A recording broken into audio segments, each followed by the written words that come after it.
You understand English when someone speaks to you, but when it's your turn to talk, your mind goes blank. You know the words, but they just won't come out of your mouth. That silence, that fear, it ends today. Welcome back to SpeakUp Sessions English Podcast, where we don't just learn English, we actually speak it. Hello, everyone. Welcome back to another episode of SpeakUp Sessions English Podcast. I'm Masu, your English teacher and friend, and I'm so happy you're here with us today. This is day 11 of our Speak English in 30 Days challenge, and today is going to be really special. We're going to practice 99 real English sentences together, sentences you can use every single day. And guess what? You're not alone today. My friend Masu is here with me. Hi, everyone. Yeah, I'm Masu, and honestly, I'm a little nervous. 99 sentences sounds like a lot, Masu. I know it sounds like a lot, Fasu, but don't worry. We're not going to rush. We're going to take it step by step, sentence by sentence. And you know what? By the end of this video, you're going to feel so much more confident, I promise.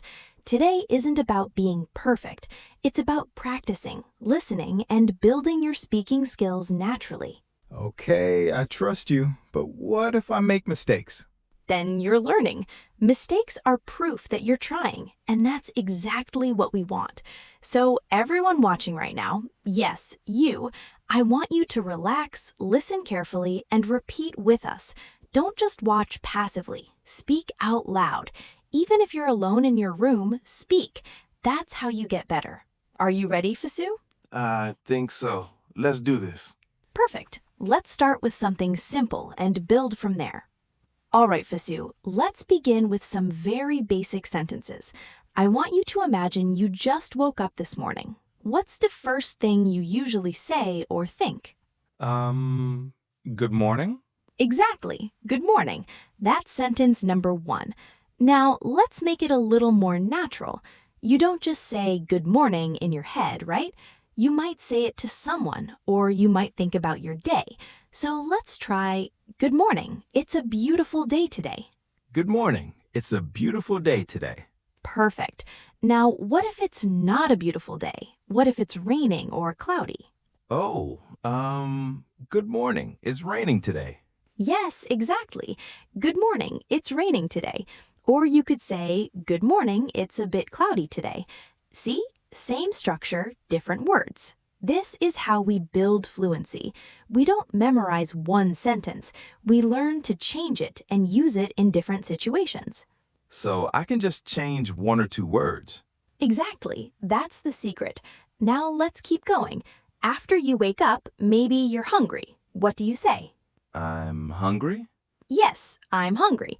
Now let's make it sound more natural. You could say, I'm really hungry. I need breakfast. I'm really hungry. I need breakfast. Beautiful. And what if you're not hungry yet? What if you're still tired? I'm still tired. Perfect. I'm still tired. I need more sleep. Or I'm so tired. I didn't sleep well last night. Oh, I say that a lot. I didn't sleep well last night. See? This is real English. These are sentences you actually use in your daily life. Now, let's imagine you're getting ready. Maybe you need to take a shower, brush your teeth, get dressed. What do you say? I need to take a shower. Exactly. I need to take a shower. Or I should take a shower. Both are correct. Now, what about after your shower? I need to get dressed. Yes, I need to get dressed. Or I have to get ready for work. Or I have to get ready for school. You see, Fasu, you're already using real useful English. Yeah, this is actually easier than I thought. That's because we're using simple, everyday language.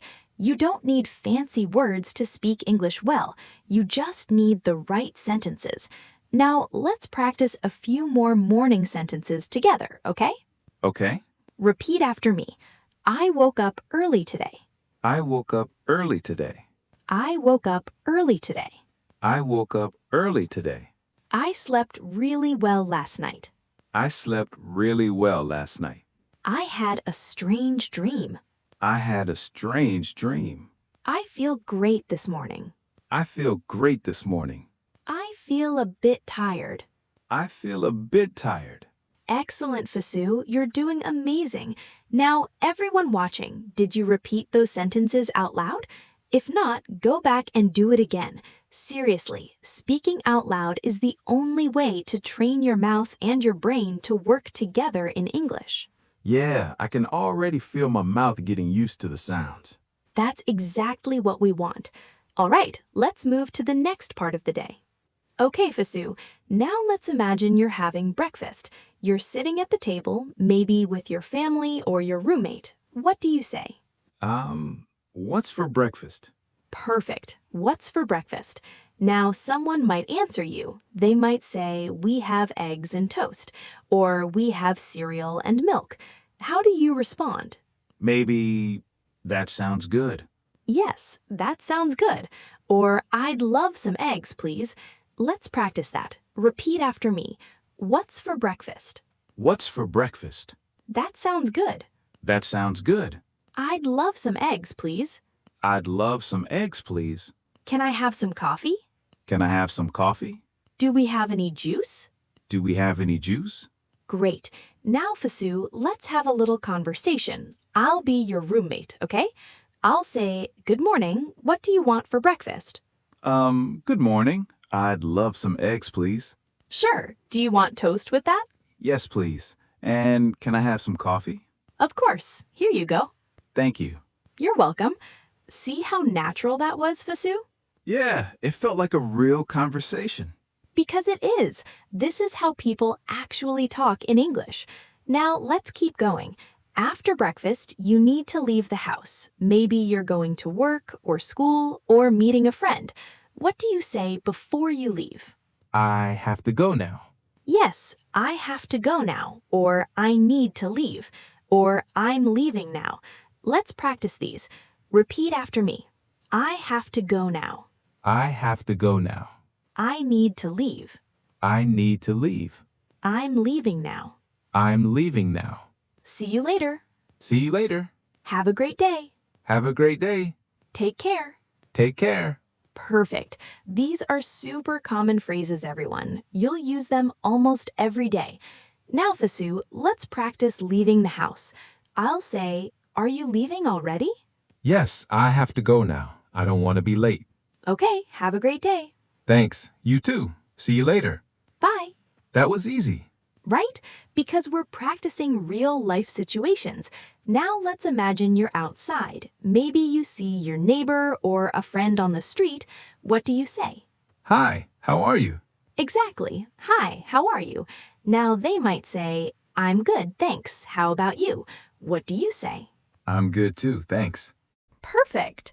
Or you could say, I'm doing well, thanks. Or I'm great, thanks for asking. Let's practice a full conversation. I'll be your neighbor. Oh, hi, how are you today? Hi, I'm good, thanks. How about you? I'm doing well, thanks. Are you going to work? Yes, I'm on my way now. Okay, had a good day. Thanks, you too. Excellent, Fizu. You're really getting the hang of this. I feel more confident already. That's what I love to hear. Now, let's imagine you're taking the bus or the train, or maybe you're driving. What do you say or think? I hope I'm not late. Yes, I hope I'm not late, or I need to hurry, or the bus is coming. Let's practice some transportation sentences. Repeat after me. Is this the right bus? Is this the right bus? How much is the ticket? How much is the ticket? Excuse me, where do I get off? Excuse me, where do I get off? I need to buy a ticket. I need to buy a ticket. The train is delayed. The train is delayed. I missed the bus. I missed the bus. Great job. These are super useful for traveling or commuting. Now, Fizu, let's say you arrive at work or school. What do you say to your coworkers or classmates? Good morning, everyone. Perfect. Good morning, everyone. Or, hi guys, how's it going? Let's practice. Repeat after me. Good morning, everyone. Good morning, everyone. How's everyone doing today? How's everyone doing today? Did you have a good weekend? Did you have a good weekend? I'm so tired today. I'm so tired today. I have so much work to do. I have so much work to do. Wonderful. These are things people say all the time at work or school. All right, Fizu, we're doing great. Let's move on to some specific real-life situations now. Okay, everyone, now we're going to practice some common real-life situations. These are moments where you really need English, and sometimes they make you nervous. But don't worry, we're going to practice them together so you'll feel ready. Let's start with ordering food at a restaurant. Oh, I always get nervous at restaurants. I know, a lot of people do, but after today, you won't. Let's practice. I'll be the waiter, okay? Good evening. Welcome to our restaurant. Are you ready to order? Yes. Can I have, Take your time, Fizu.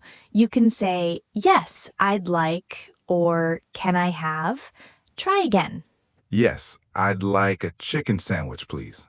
Great. Anything to drink? Can I have some water, please? Of course. I'll bring that right away. Thank you.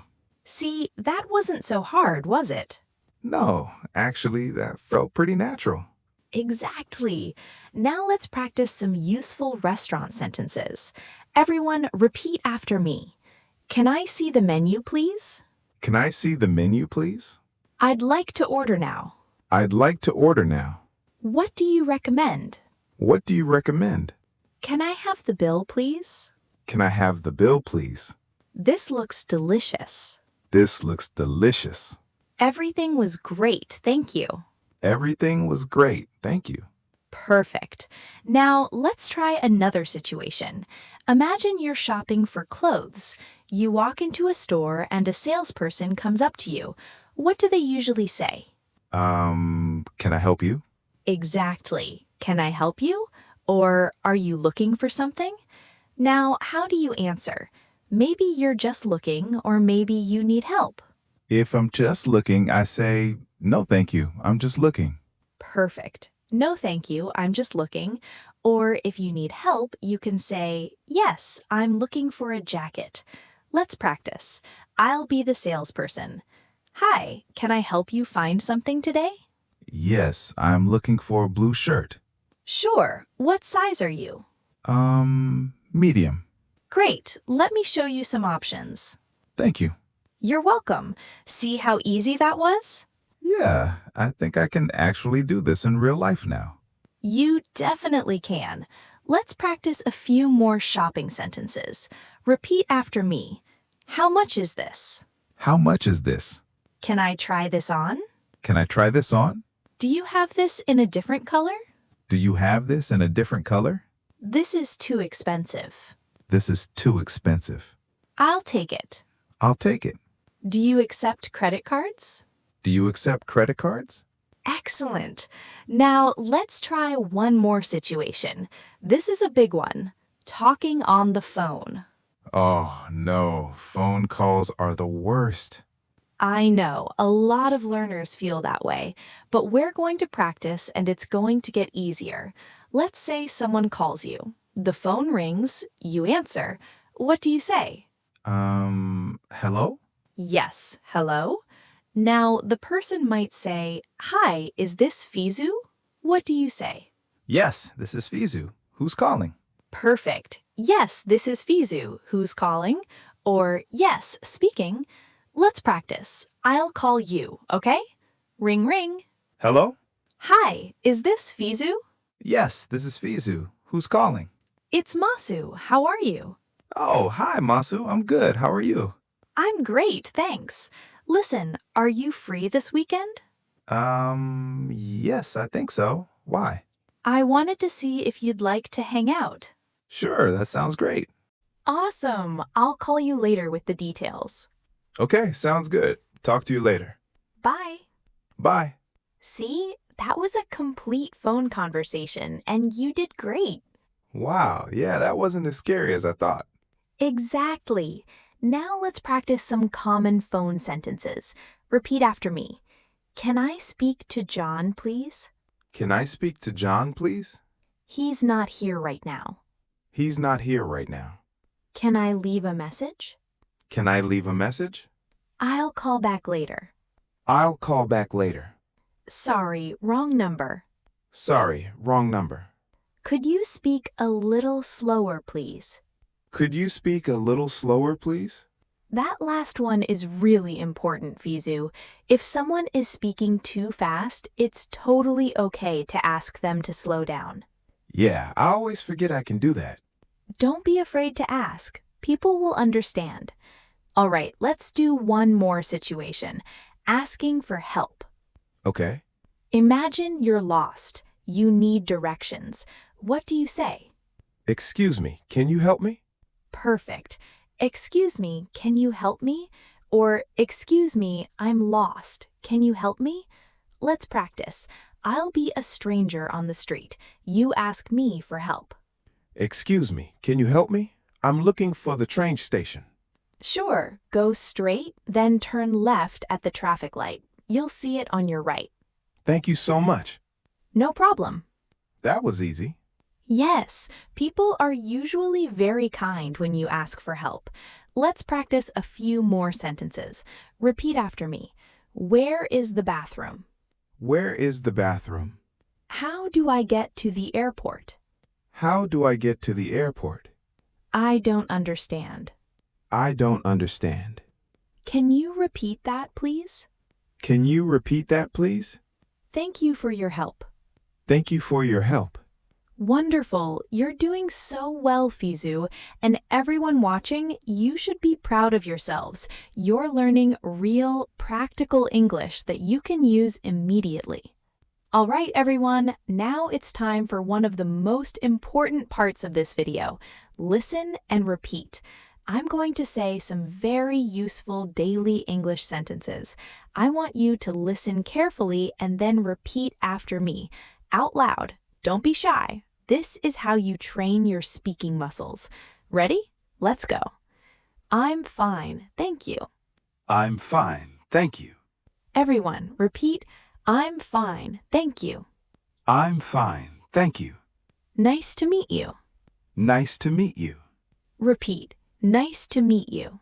Nice to meet you. How can I help you? How can I help you? Repeat, how can I help you? How can I help you? I don't know. I don't know. Repeat, I don't know. I don't know. That's a good idea. That's a good idea. Repeat, that's a good idea. That's a good idea. I totally agree. I totally agree. Repeat, I totally agree. I totally agree. Let me think about it. Let me think about it. Repeat, let me think about it. Let me think about it. What do you think? What do you think? Repeat, what do you think? What do you think? I'm sorry, I didn't catch that. I'm sorry, I didn't catch that. Repeat, I'm sorry, I didn't catch that. I'm sorry, I didn't catch that. Could you say that again, please? Could you say that again, please? Repeat, could you say that again, please? Could you say that again, please? That makes sense. That makes sense. Repeat, that makes sense. That makes sense. I'm on my way. I'm on my way. Repeat, I'm on my way. I'm on my way. I'll be there soon. I'll be there soon. Repeat, I'll be there soon. I'll be there soon. Sorry, I'm late. Sorry, I'm late. Repeat, sorry, I'm late. Sorry, I'm late. No worries. No worries. Repeat, no worries. No worries. It's okay. It's okay. Repeat, it's okay. It's okay. Don't worry about it. Don't worry about it. Repeat, don't worry about it. Don't worry about it. Let's go. Let's go. Repeat, let's go. Let's go. I'm so excited. I'm so excited. Repeat, I'm so excited. I'm so excited. That sounds fun. That sounds fun. Repeat, that sounds fun. That sounds fun. Excellent work, everyone. Did you repeat all of those? If not, go back and do it again. Repetition is the key to fluency. Yeah, I can feel my mouth getting more comfortable with these sentences. That's exactly what we want. The more you repeat, the more natural it becomes. All right, now let's talk about some important vocabulary. Okay, everyone, in this section, we're going to learn some super useful vocabulary words and phrases. These are words you'll hear and use all the time in daily English conversations. Fizu, are you ready? Yes, I love learning new words. Great! Let's start with the first word, actually. This is a very common word in English. We use it to correct something or to add information. For example, I thought it was Tuesday, but actually it's Wednesday. Oh, I hear that word a lot. Yes. Another example, actually, I've been to that restaurant before. You can use it at the beginning or middle of a sentence. Fizu, can you make a sentence with actually? Actually, I like coffee more than tea. Perfect. Great sentence. Okay, next word. Anyway. We use this word to change the topic or to go back to the main point. For example, it was raining and I forgot my umbrella. Anyway, I finally got to the meeting. So it's like moving on to the next thing? Exactly. It's a transition word. Another example, I was really tired. Anyway, how was your day? Try making a sentence, Fizu. I was busy this morning. Anyway, what did you want to talk about? Excellent. You're getting it. All right, next word. Probably. This means something is likely to happen, but not 100% certain. For example, I'll probably go to the gym tomorrow. Oh, I used that idea in my language, but I never knew the English word. Now you do. Another example, she's probably at home right now.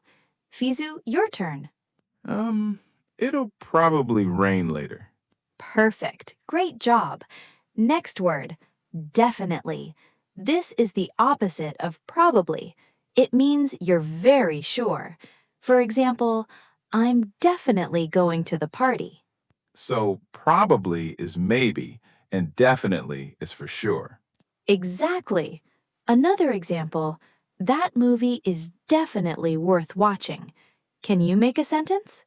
I definitely want to improve my English. I love it. That's a great sentence, and I believe you will. All right, next word, supposed to.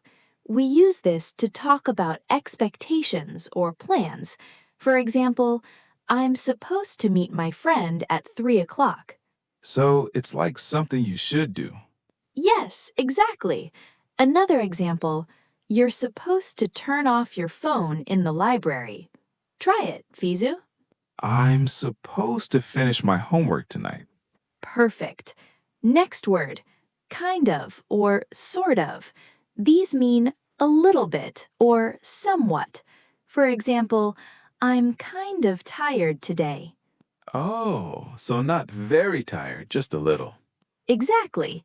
Another example, that movie was kind of boring. Your turn. I'm kind of nervous about speaking English. That's perfect, Fizu. And you know what? That's totally normal, but you're doing great. All right, next phrase. I mean. We use this to explain or clarify what we just said. For example, I like him. I mean, he's a nice person. So it's like explaining more. Yes.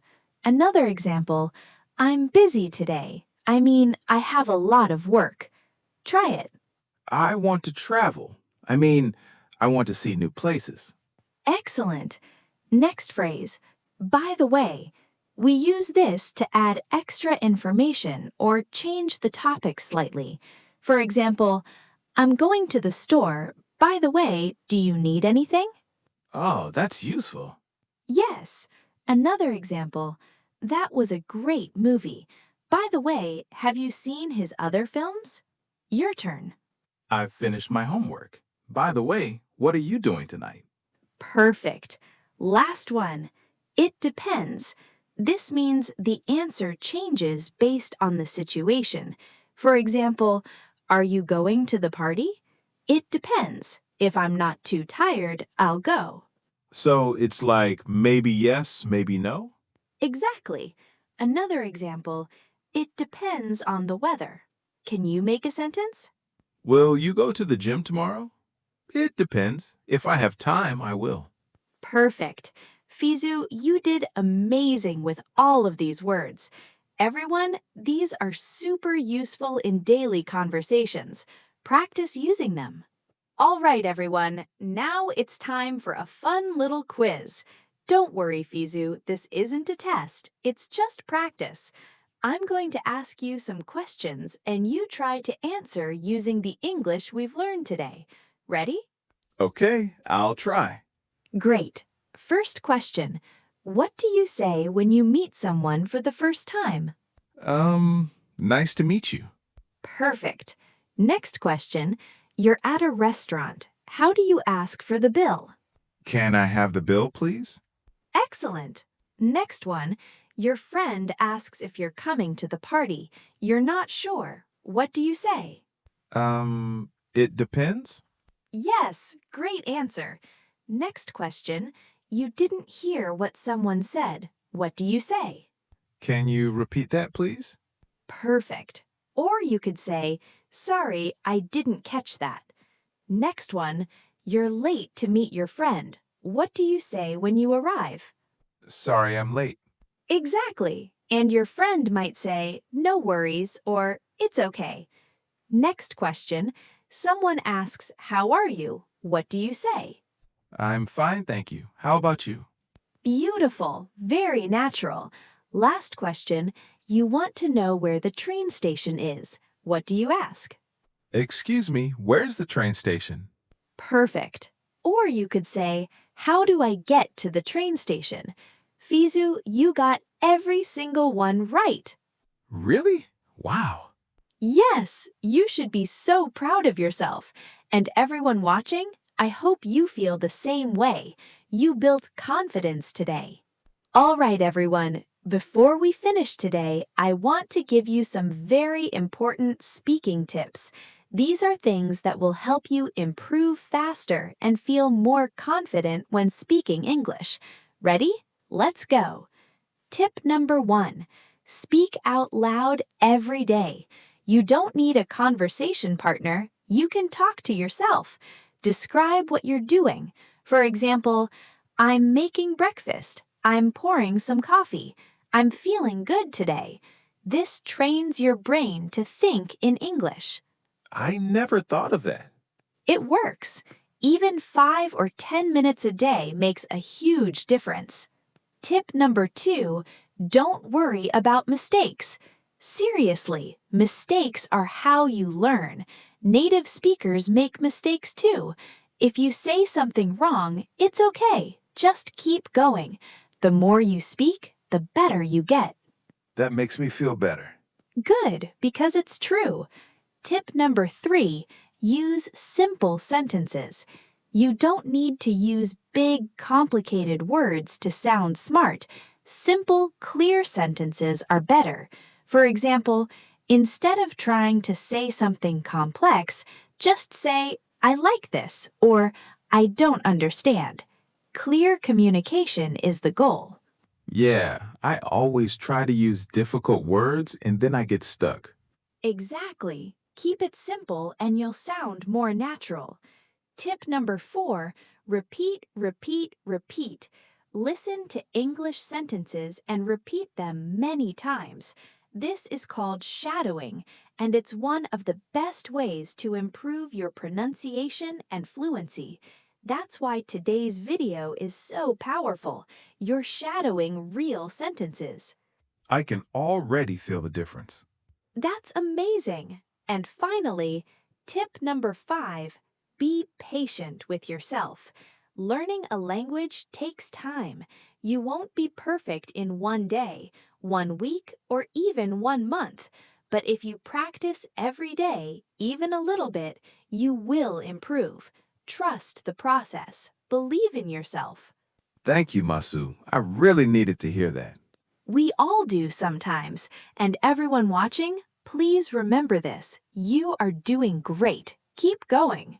All right, everyone. Let's do a quick summary of what we learned today. Fizu, can you help me? Sure. Today, we practiced a lot of daily English sentences, like talking about our morning, ordering food, shopping, making phone calls, and asking for help. Exactly. We learned how to use real English in real-life situations. We also learned some super useful vocabulary words like actually, anyway, probably, definitely, and it depends. And we did a quiz, and I got all the answers right. You did! I'm so proud of you, Fizu. And everyone watching, I hope you feel the same way. You practiced so many useful sentences today. You listened, you repeated, and you learned. That's huge progress. And if you didn't repeat out loud, you should go back and do it again. Yes, this video is perfect for rewatching. Every time you watch it, you'll understand more and speak better. All right, everyone. Thank you so much for joining us today on Speak Up Sessions English Podcast.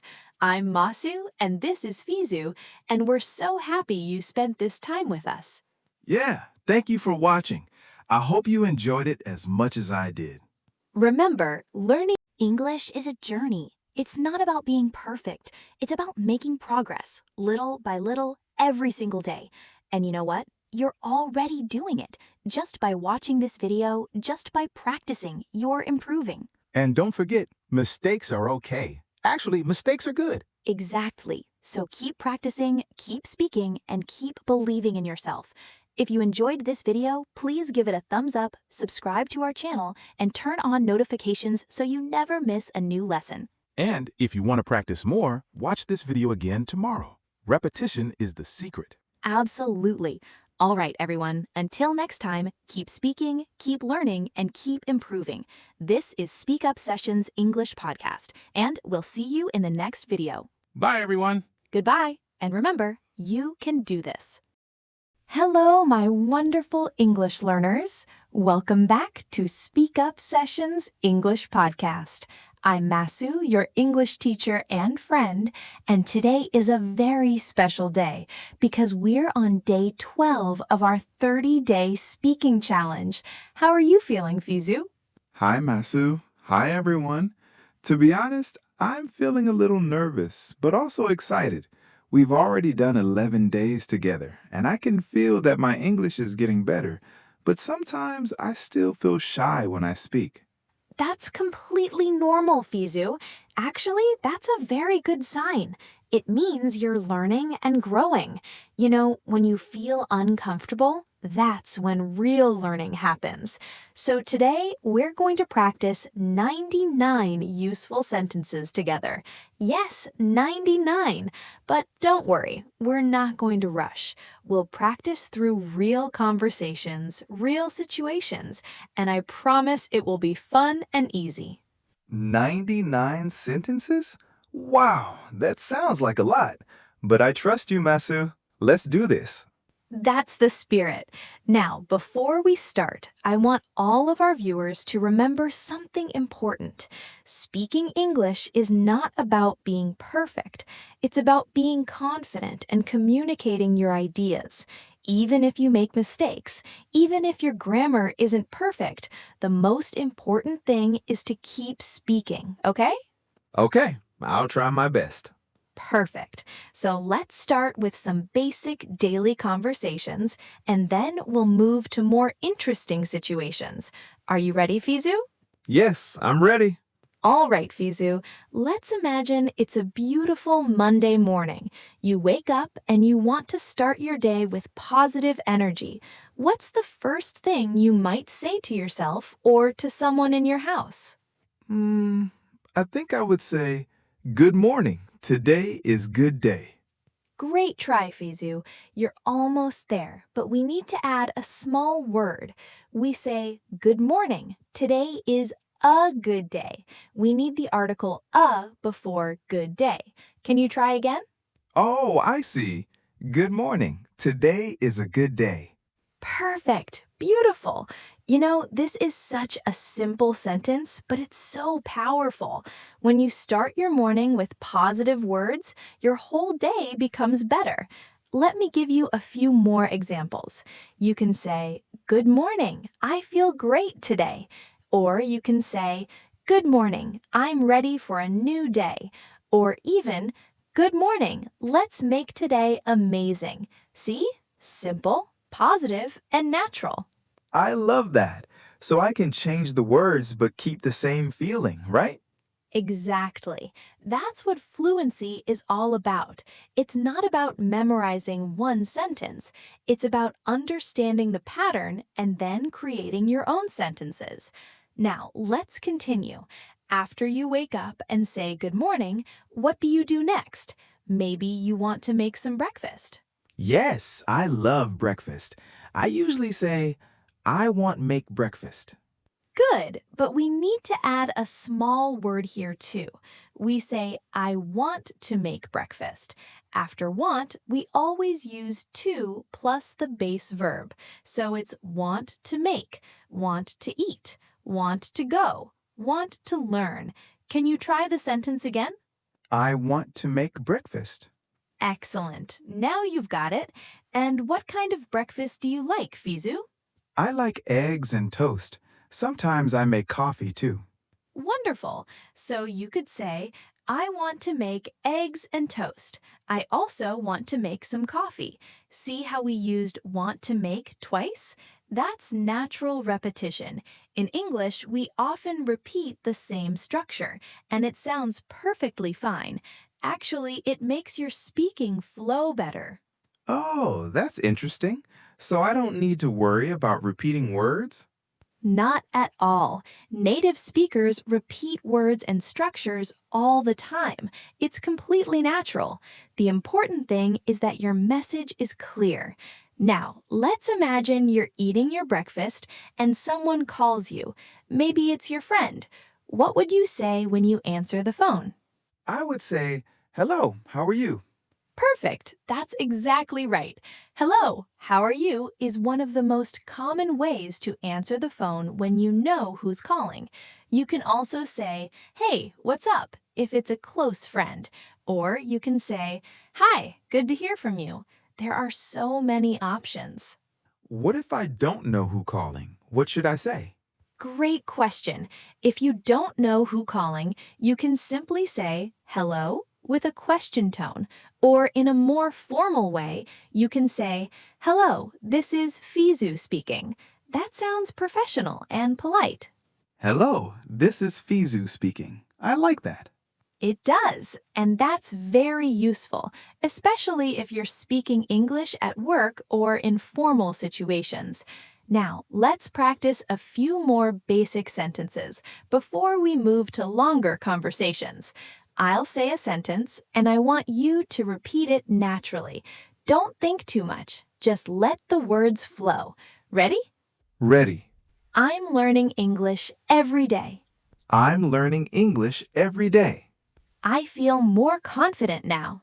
I feel more confident now. I enjoy speaking with my friends.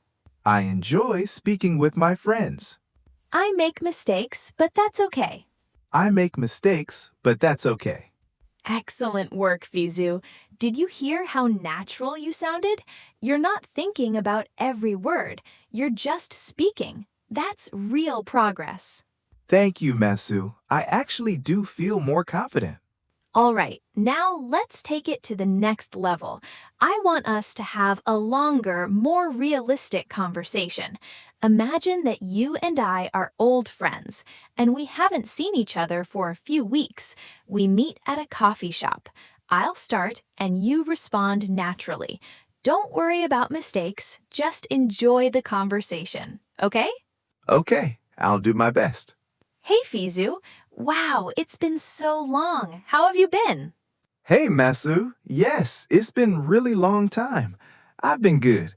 I was very busy with work, but now I have some free time. How about you? How have you been? I love your energy, Fizu. Just one small correction. Instead of how you been, we say how have you been, or the shorter version, how have you been. We need the have in there. Can you try again? Oh, yes. How have you been? Perfect. Okay, let me answer. I've been great. Actually, I've been working on some new English lessons for our students, and I'm really excited about them. I've also been reading a lot and trying to exercise more. Just trying to stay healthy and happy. That sounds wonderful. What kind of books are you reading? Good question. Small correction. What kind of books are you reading? The word order is important in questions. Are you reading, not you are reading. Try it again. What kind of books are you reading? Beautiful. Okay, so I'm reading some personal development books and also some fiction stories. I love stories that make me think about life differently. What about you, Fizu? Do you like reading? To be honest, I don't read very much, but I like to watching movies and listening to podcasts. That's why I love this English podcast with you.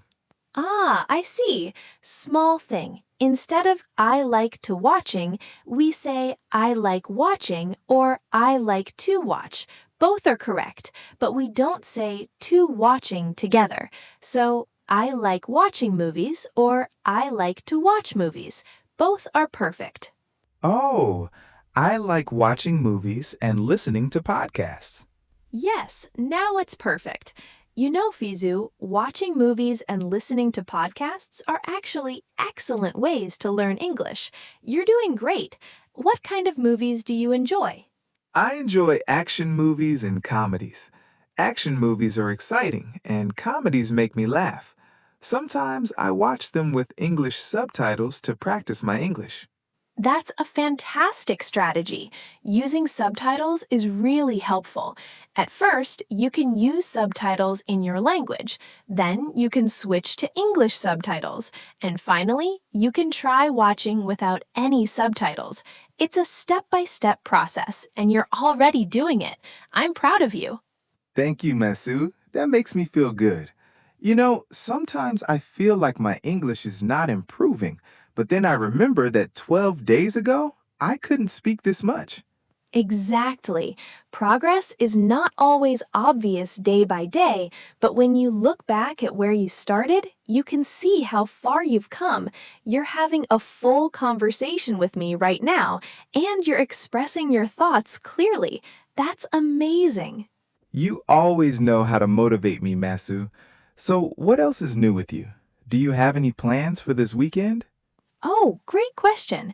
Yes, actually, I'm planning to meet some friends on Saturday. We're going to have a picnic in the park if the weather is nice. And on Sunday, I might just relax at home, watch some movies, and prepare for next week. What about you? Do you have any plans? I'm not sure yet. Maybe I will go to the gym on Saturday morning. Then I want to visit my parents in the afternoon. On Sunday, I think I will study English and rest. That sounds like a perfect weekend. Just one small thing. When we talk about future plans, we usually say I'm going to instead of I will in conversation.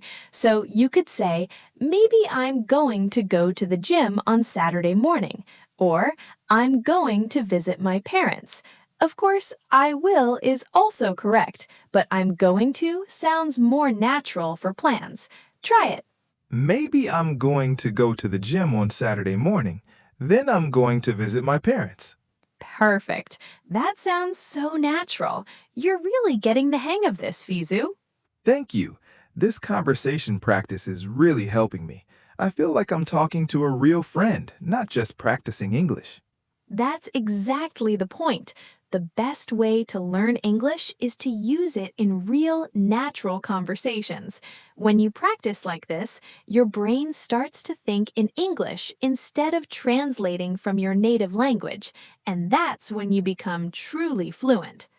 All right, everyone. Now we're going to practice some real-life situations.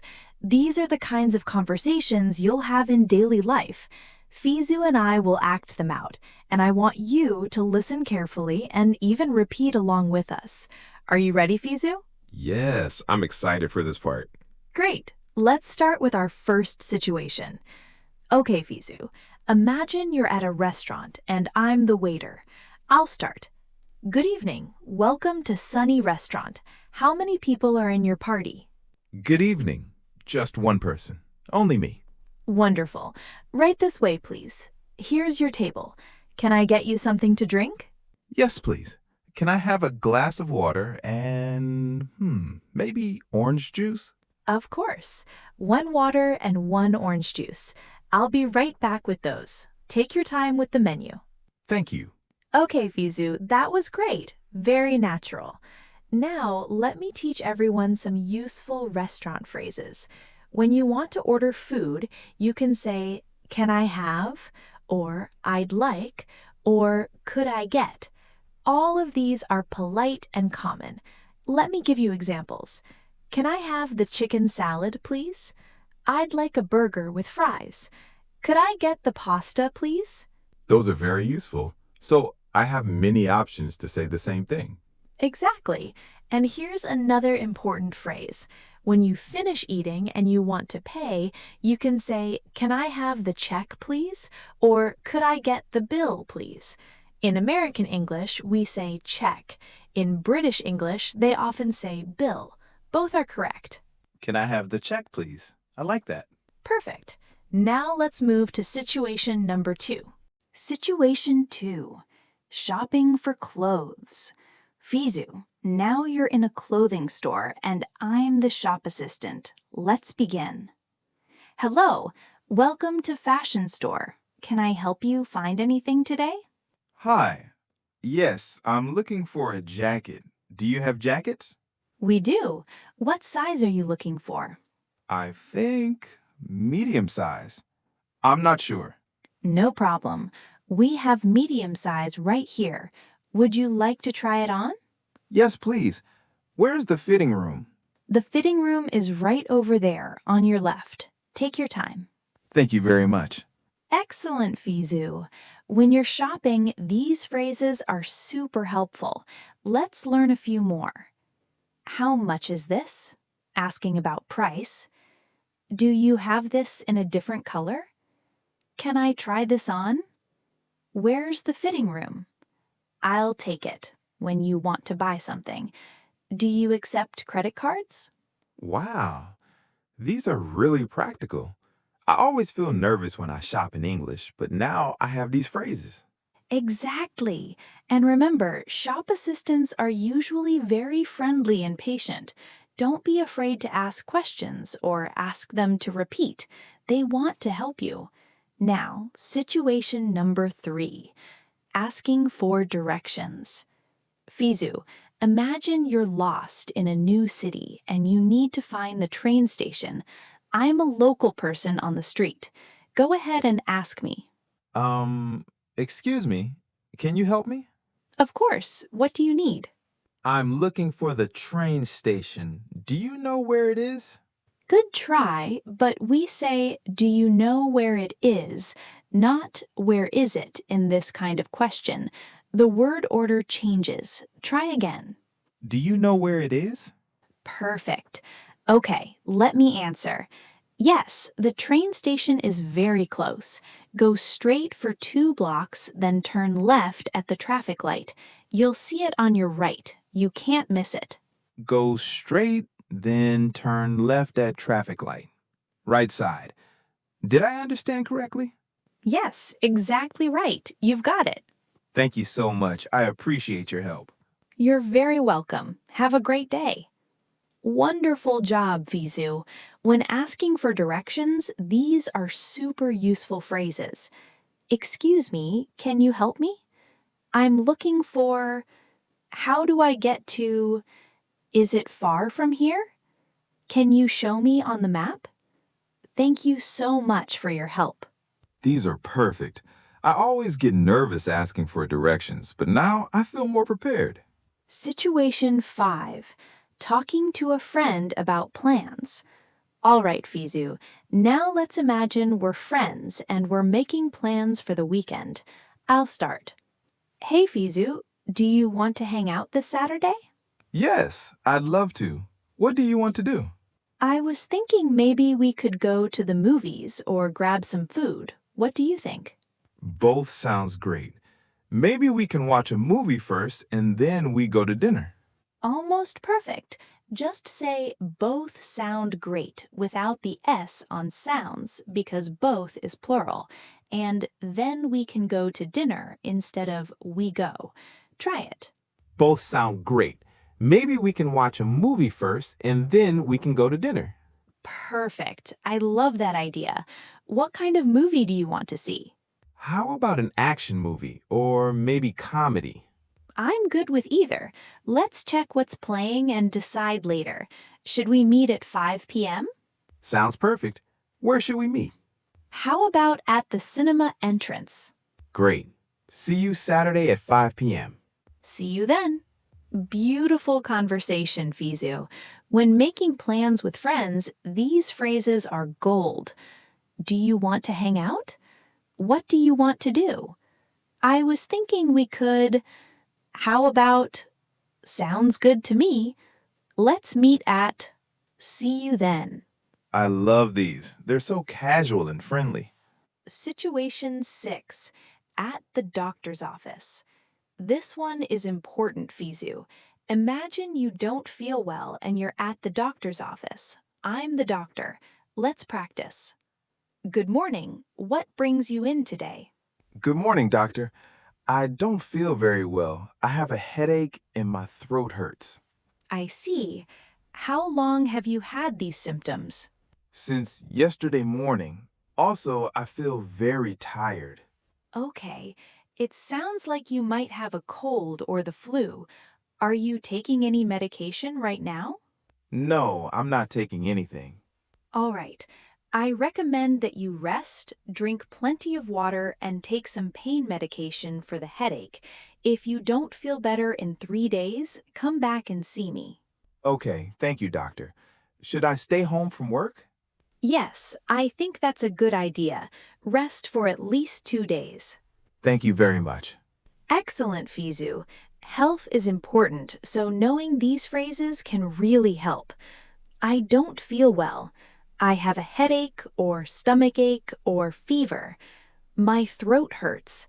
I feel dizzy, tired, or weak. How long will it take to feel better? Do I need a prescription? These are really important. I hope I don't need them, but it's good to know. All right, everyone. Now it's time for our listen and repeat section. This is where we practice speaking clearly and confidently. Fizu and I will say some useful daily phrases, and I want you at home to repeat after us. Don't be shy. Speak out loud. Ready, Fizu? Ready. Great. Let's start slowly and clearly. Repeat after me. Good morning. How are you today? Good morning. How are you today? I'm doing well, thank you. I'm doing well, thank you. What are your plans for today? What are your plans for today? I'm going to study English. I'm going to study English. I feel more confident every day. I feel more confident every day. Can you help me, please? Can you help me, please? I don't understand. Could you repeat that? I don't understand. Could you repeat that? Thank you so much for your help. Thank you so much for your help. I really appreciate it. I really appreciate it. Have a wonderful day. Have a wonderful day. Excellent. Now let's do a few more phrases and this time a little faster. What time is it? What time is it? Where is the nearest coffee shop? Where's the nearest coffee shop? I'd like to order a coffee, please. I'd like to order a coffee, please. How much does this cost? How much does this cost? Can I pay by card? Can I pay by card? I'm sorry, I didn't catch that. I'm sorry, I didn't catch that. Could you speak a little slower, please? Could you speak a little slower, please? I'm learning English. I'm learning English. I'm getting better every day. I'm getting better every day. I believe in myself. I believe in myself. Wonderful work, everyone. Fizu, how do you feel after all that repetition? I feel great. My mouth is getting used to speaking English. It feels more natural now. That's exactly what we want. The more you repeat, the more natural it becomes. Your brain and your mouth start working together automatically. That's called muscle memory for language. Now, let's learn some important vocabulary. I'll teach you 10 useful words and phrases that you can use every day. For each one, I'll give you the meaning, and example sentence, and a real-life situation. Fizu, feel free to ask questions anytime. Okay, Masu, I'm ready to learn. Word 1. Appreciate. Appreciate means to be grateful for something or to recognize the value of something. For example, I really appreciate your help. You can use this when someone does something nice for you. So it's like saying thank you, but stronger? Exactly. It's a more meaningful way to say thank you.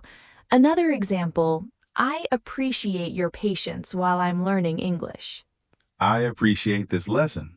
Aw, I appreciate you too, Fizu. Word 2. Exhausted.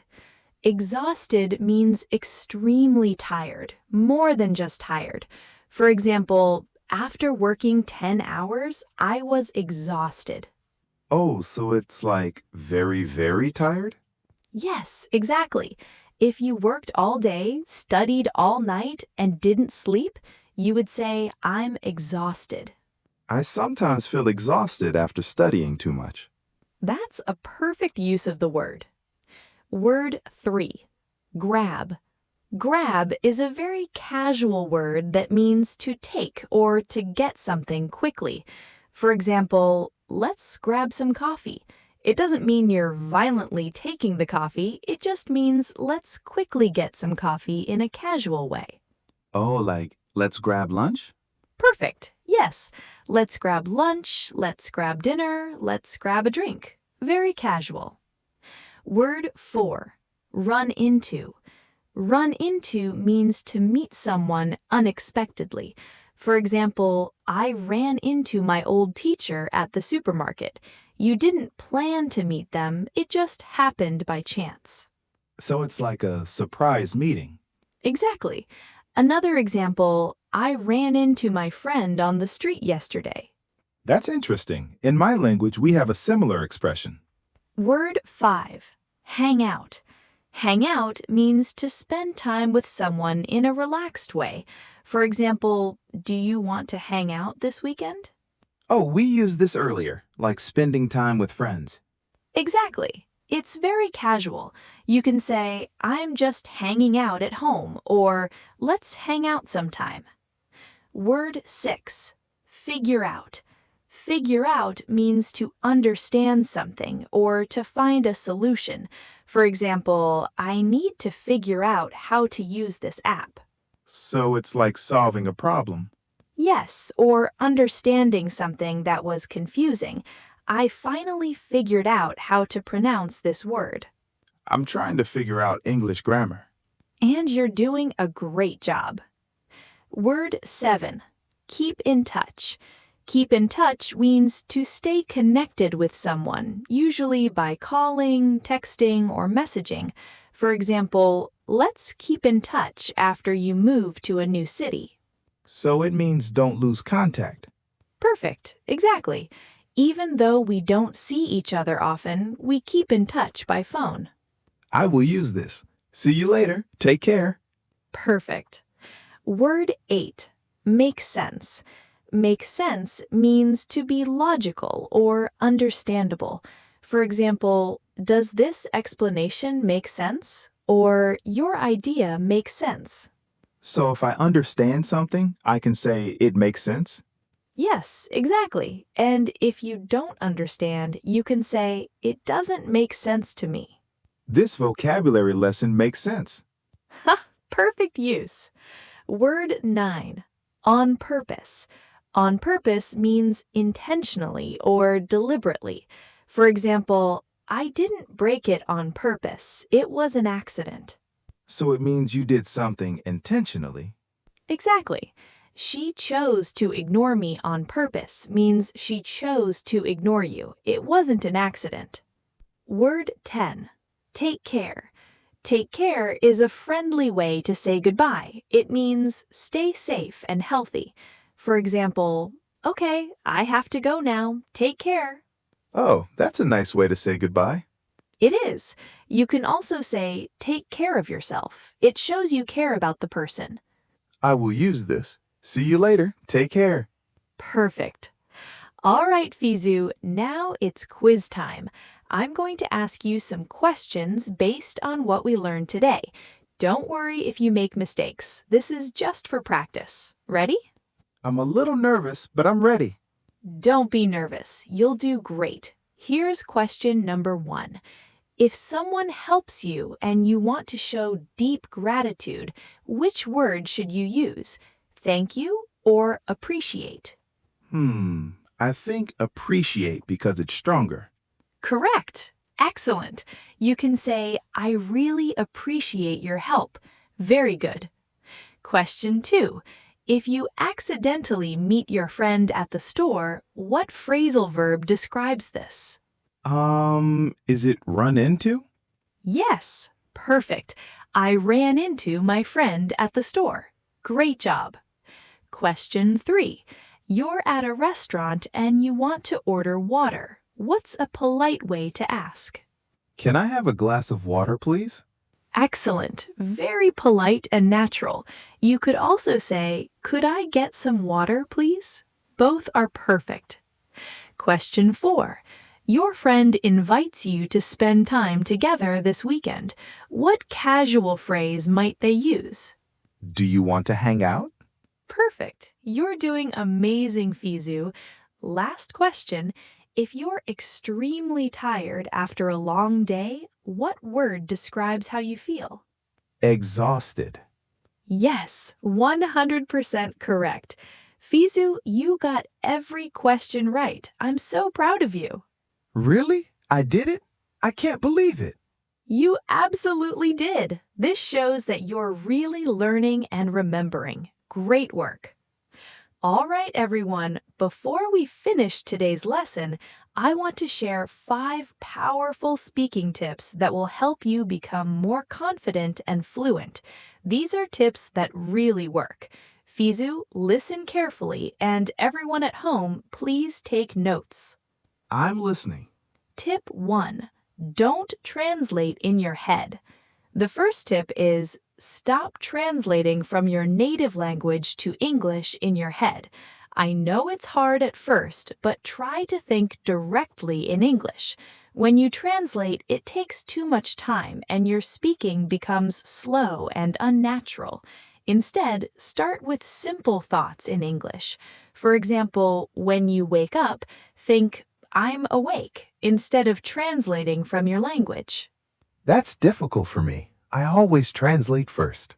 I know, Fizu, and that's normal at the beginning, but the more you practice thinking in English, the easier it becomes. Start small.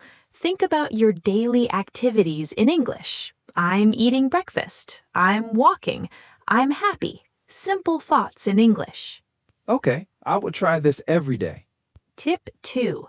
Practice speaking out loud every day. Tip number 2 is practice speaking out loud every single day, even if you're alone. Don't just listen and read. Actually speak. Talk to yourself in English. Describe what you're doing. For example, I'm making coffee. The water is boiling. I'm pouring it into my cup. This helps your mouth get used to English sounds. So even talking to myself helps? Absolutely. It's one of the best ways to practice. You can also read out loud, repeat after podcasts like ours, or even narrate your day like you're making a movie. I like that idea. Fizu is studying English. He is very focused. Exactly like that. Perfect. Tip 3. Don't be afraid of mistakes. Tip number 3, and this is so important, don't be afraid of making mistakes. Mistakes are not your enemy, they are your teacher. Every time you make a mistake and learn from it, you get better. Native speakers don't care about small grammar mistakes. They care about understanding you. So speak confidently, even if it's not perfect. But sometimes I feel embarrassed when I make mistakes. I understand, Vizu, but remember this. Every fluent English speaker you see today made thousands of mistakes before they became fluent. Mistakes are part of the journey. Be proud that you're trying. Thank you, Masu. That makes me feel better. Tip number 4, use English in real life. Tip number 4, try to use English in real-life situations as much as possible. Text your friends in English. Change your phone language to English. Watch movies in English. Listen to English music.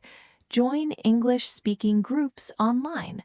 The more you surround yourself with English, the faster you'll learn. I already changed my phone to English. It was confusing at first, but now I'm getting used to it. That's excellent, Fizu. That's exactly what I mean. Small changes like that make a big difference. Tip number 5, be patient and consistent. And the final tip, be patient with yourself and stay consistent. Learning a language takes time. You won't become fluent overnight, and that's okay. What matters is that you practice a little bit every day. Even 15 minutes a day is better than nothing. Consistency is more important than perfection. So it's better to study a little every day than to study many hours once a week? Exactly. Your brain learns better with regular, consistent practice. Think of it like exercise. You can't go to the gym once and expect to be strong. You have to go regularly. That makes sense. I will keep practicing every day with SpeakUp Sessions. That's the spirit. All right, everyone. We've covered so much today. Let's do a quick summary of everything we learned in day 12 of our 30-day challenge. First, we practiced basic daily conversations, like greeting someone, answering the phone, and making breakfast. Then we had longer, more realistic conversations about meeting a friend at a coffee shop and making weekend plans. We practiced 5 real-life situations at a restaurant, shopping for clothes, asking for directions, talking to a friend, and visiting the doctor. We also did our listen and repeat section with lots of useful phrases. We learned 10 important vocabulary words like appreciate, exhausted, grab, run into, and hang out. We had a fun quiz and Fizu got every answer correct. And finally, I shared 5 speaking tips to help you become more confident. Wow, when you say it like that, we really did learn a lot today. We did. And Fizu, how do you feel now compared to the beginning of this lesson? Honestly, I feel much more confident. At the start, I was nervous, but now I feel like I can actually have real conversations in English. I still make mistakes, but I understand that it's okay. I just need to keep practicing.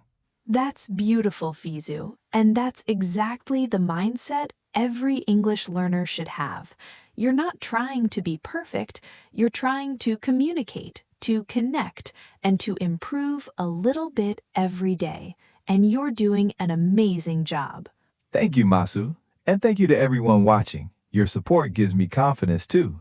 All right, my wonderful English learners, we've reached the end of day 12 of SpeakUp Sessions English Podcast. I'm so proud of every single one of you who watched this video and practiced with us today. Remember, learning English is a journey, not a race. Some days will feel easy and some days will feel difficult.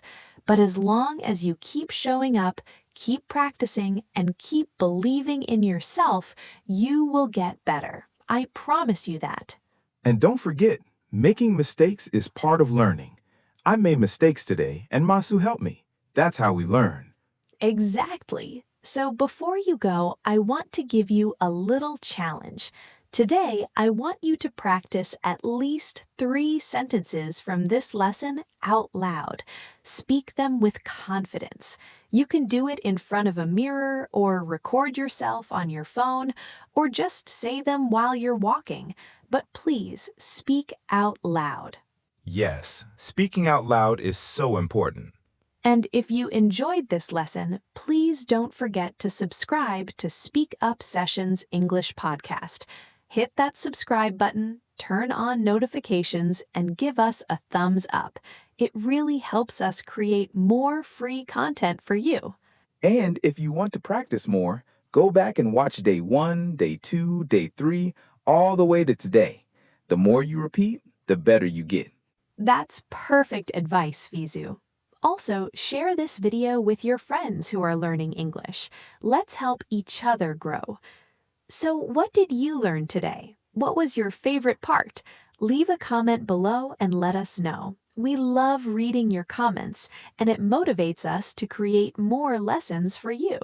Yes, tell us how you're feeling about your English journey. All right, my friends. Thank you so much for being here with us today. We'll see you tomorrow for day 13. Until then, keep practicing, keep believing in yourself, and keep speaking English with confidence. See you next time. Take care, everyone. Take care, and remember, you are capable, you are improving, you are amazing. See you in the next lesson. Goodbye. Goodbye. Do you understand English, but when someone asks you a question, you freeze? Your mind goes blank? You know the words, but they just won't come out. Today on SpeakUp Sessions English Podcast, we're going to fix that problem forever. Stay with us. Hello, everyone. Welcome back to SpeakUp Sessions English Podcast. I'm Masu, your English teacher and friend, and I'm here to help you speak English with confidence. Today is day 13 of our Speak English in 30 Days challenge, and we have something really special for you. We're going to practice 99 useful sentences through natural conversation, shadowing, and real-life situations. And as always, I have my amazing learning partner here with me. Fizu, how are you feeling today? Hi, Masu. Hi, everyone. To be honest, I'm a little nervous today. Yesterday, I tried to speak English with someone and I froze. I understood everything they said, but I couldn't answer. My brain just stopped working. Oh, Fizu, that's so common. Actually, almost every English learner experiences that. You know why? Because you're thinking too much. You're translating in your head instead of just speaking naturally. But don't worry. Today, we're going to practice speaking in a way that will make English feel automatic.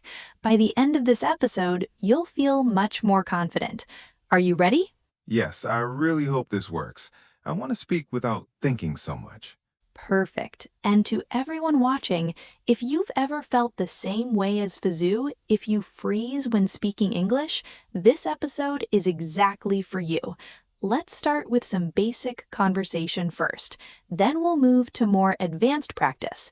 And finally, we'll do a real-life role play that you can use immediately. Let's go. All right, Fizu, let's begin with simple daily conversation. I'm going to ask you some easy questions, and I want you to answer naturally. Don't think too much, just speak, okay? Okay, I'll try. Great. So, Fizu, tell me, what did you do this morning?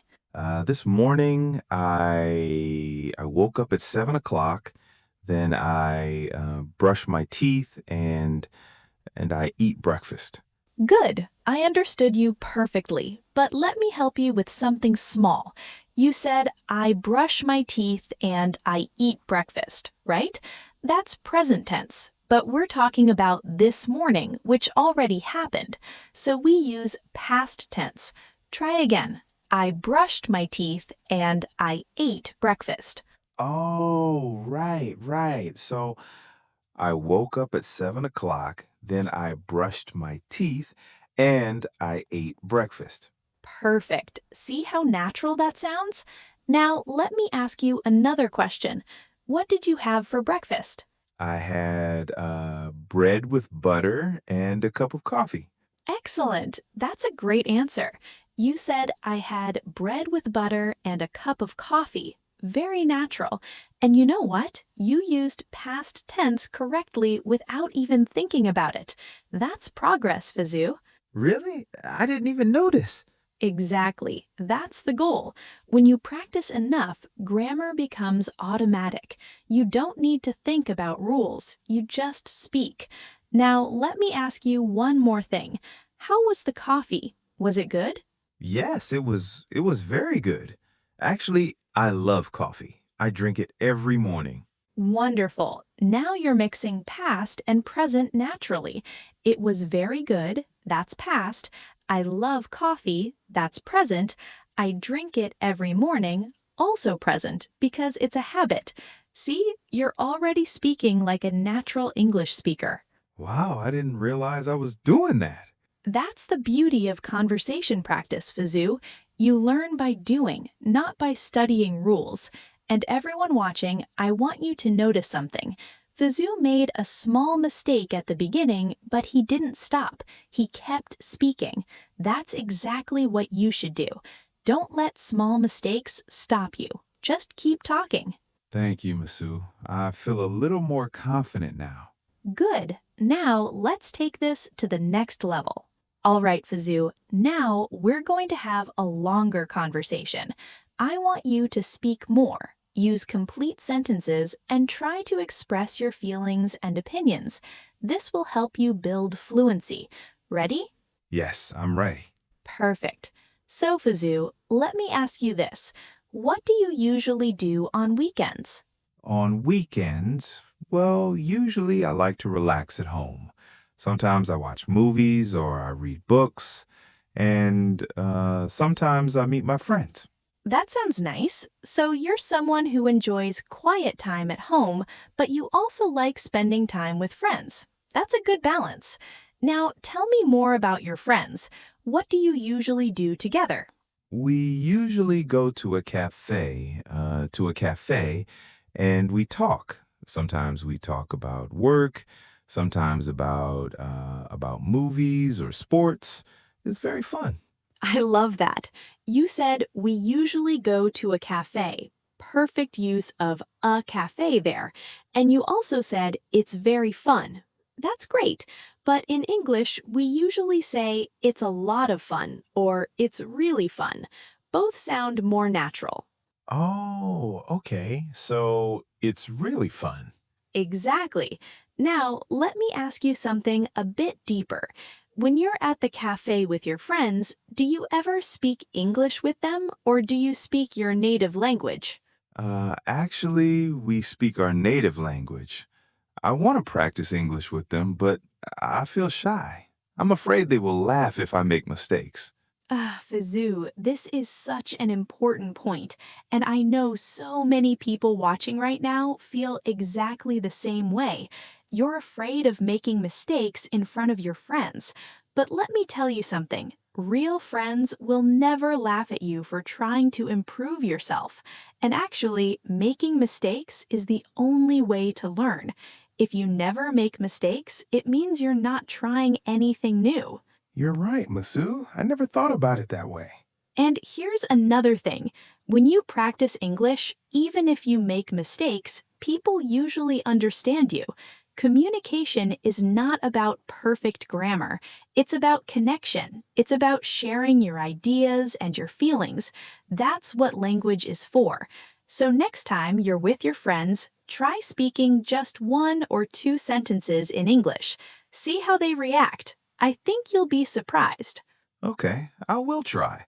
Maybe I'll start with simple things like, how was your day? Or what do you think about this? Perfect. Those are great examples. How was your day is one of the most common questions in English, and what do you think about this is a fantastic way to start a conversation. Actually, let's practice that right now.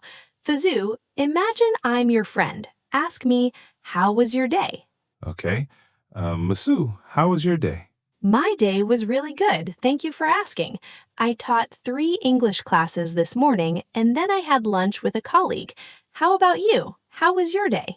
My day was, it was good too. I worked in the morning and then I watched this podcast to practice English.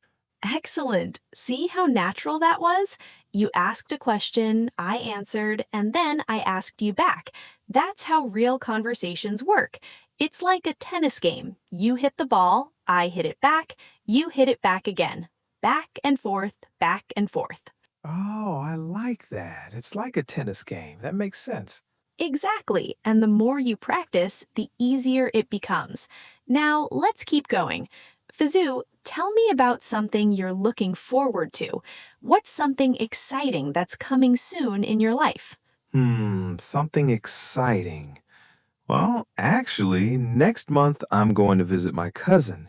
He lives in another city. I'm very excited because I haven't seen him for a long time. Oh, that's wonderful. You said, I haven't seen him for a long time. That's perfect English. You used present perfect tense naturally. And you also said, I'm very excited. That's great for expressing feelings. Now, when you visit your cousin, what do you plan to do together? We want to go to some tourist places. Maybe we will visit a museum and we will eat at nice restaurants.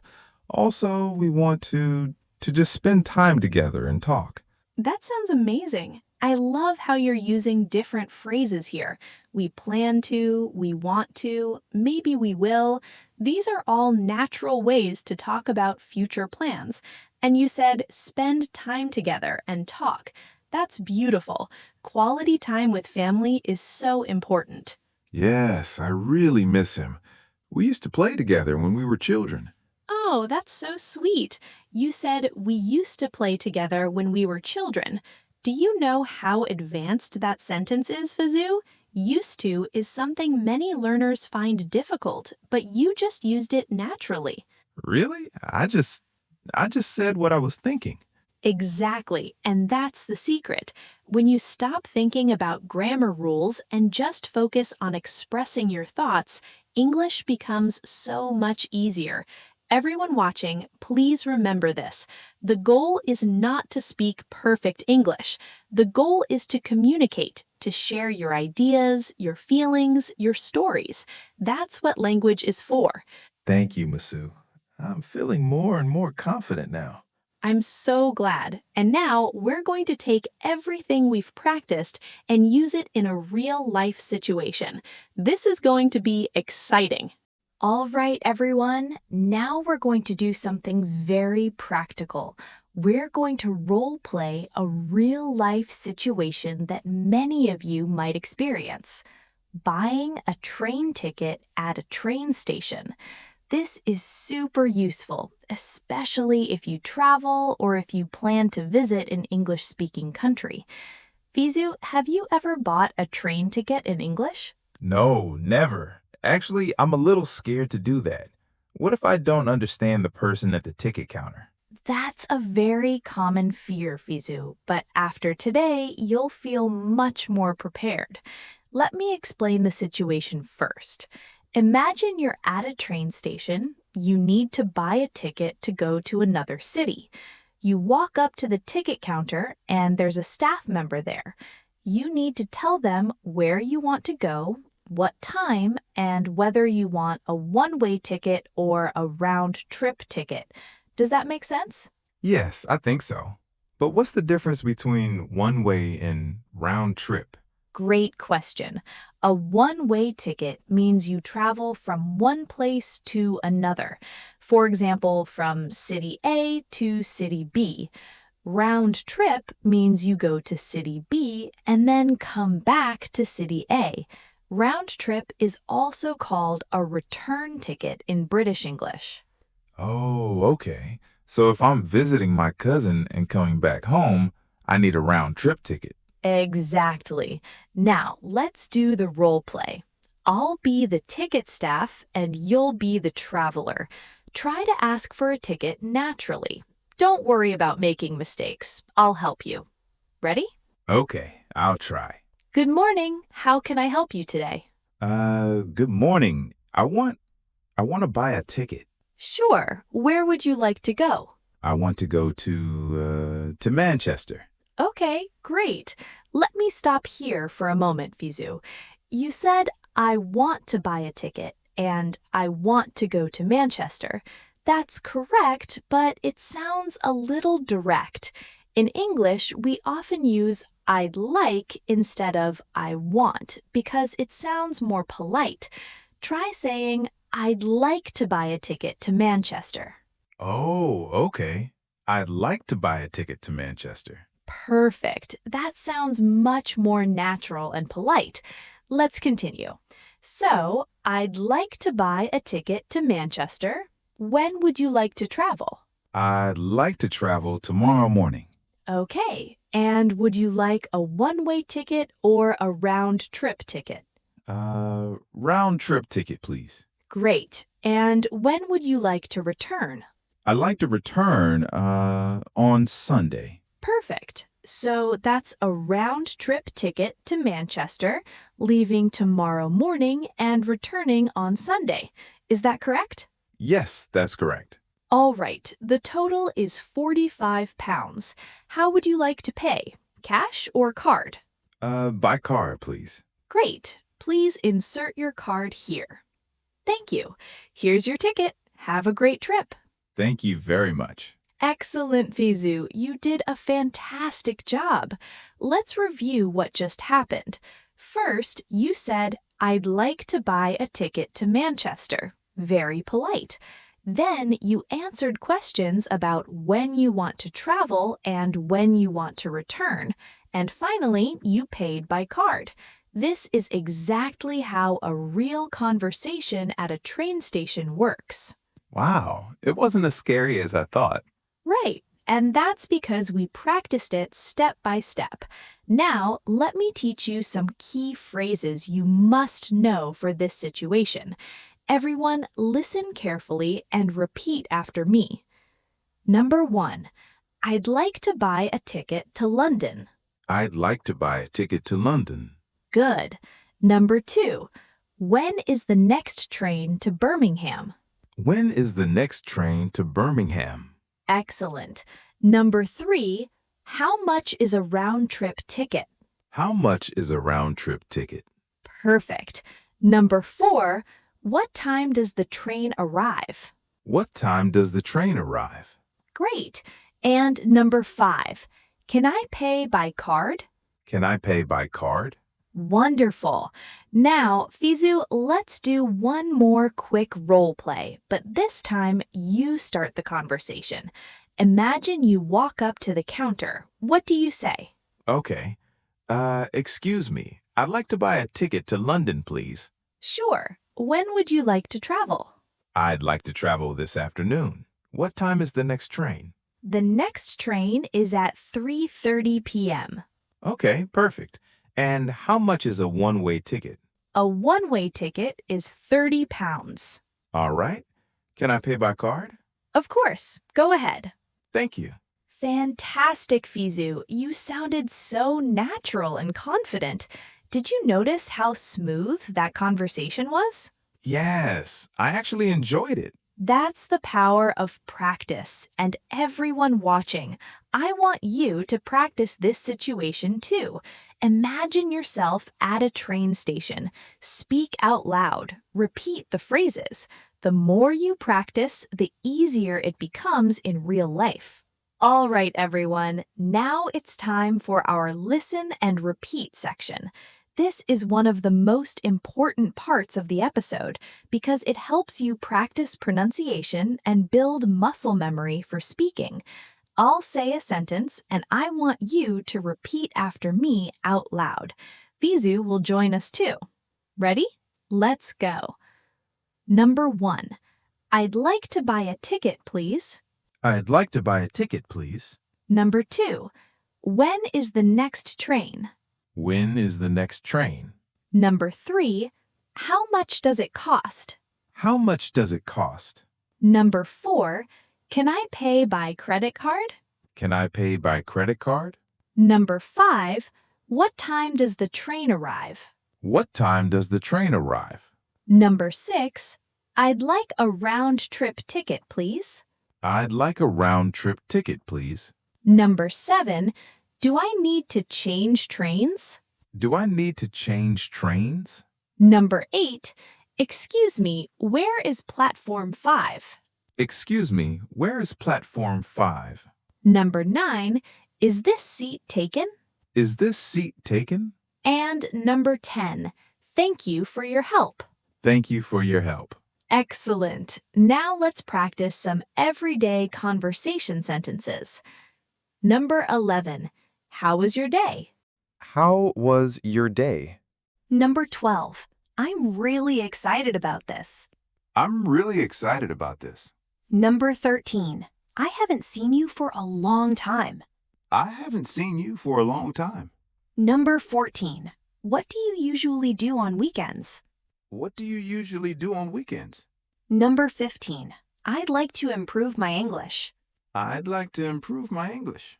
Number 16, can you say that again, please? Can you say that again, please? Number 17, I didn't understand. Could you repeat that? I didn't understand. Could you repeat that? Number 18, that's a great idea. That's a great idea. Number 19, I'm looking forward to it. I'm looking forward to it. Number 20, thank you so much for everything. Thank you so much for everything. Wonderful job, everyone. Fizu, how do you feel after repeating all those sentences? I feel good. Actually, my mouth feels more comfortable saying these sentences now. Exactly. That's what we call muscle memory. The more you repeat, the more natural it feels.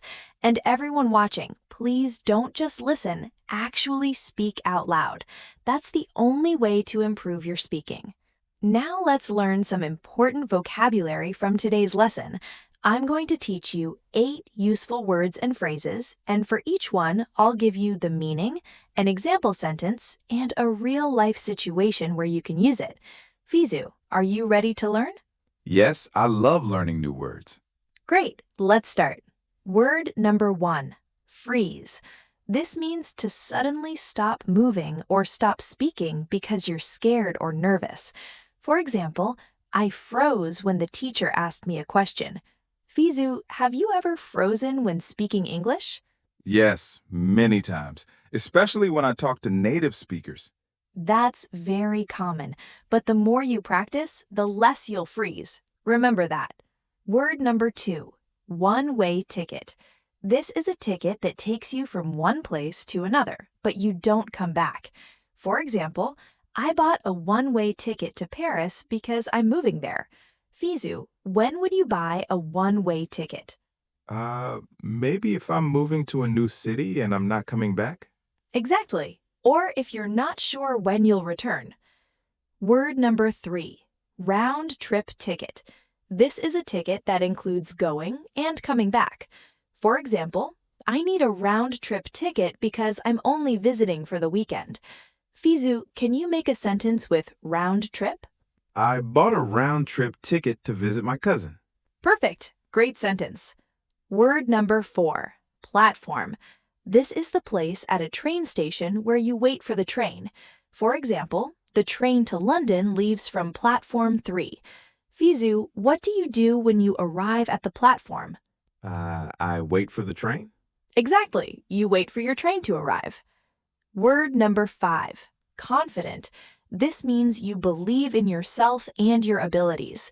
For example, after practicing every day, I feel more confident speaking English. Fizu, do you feel more confident now than when we started this episode? Yes, much more confident.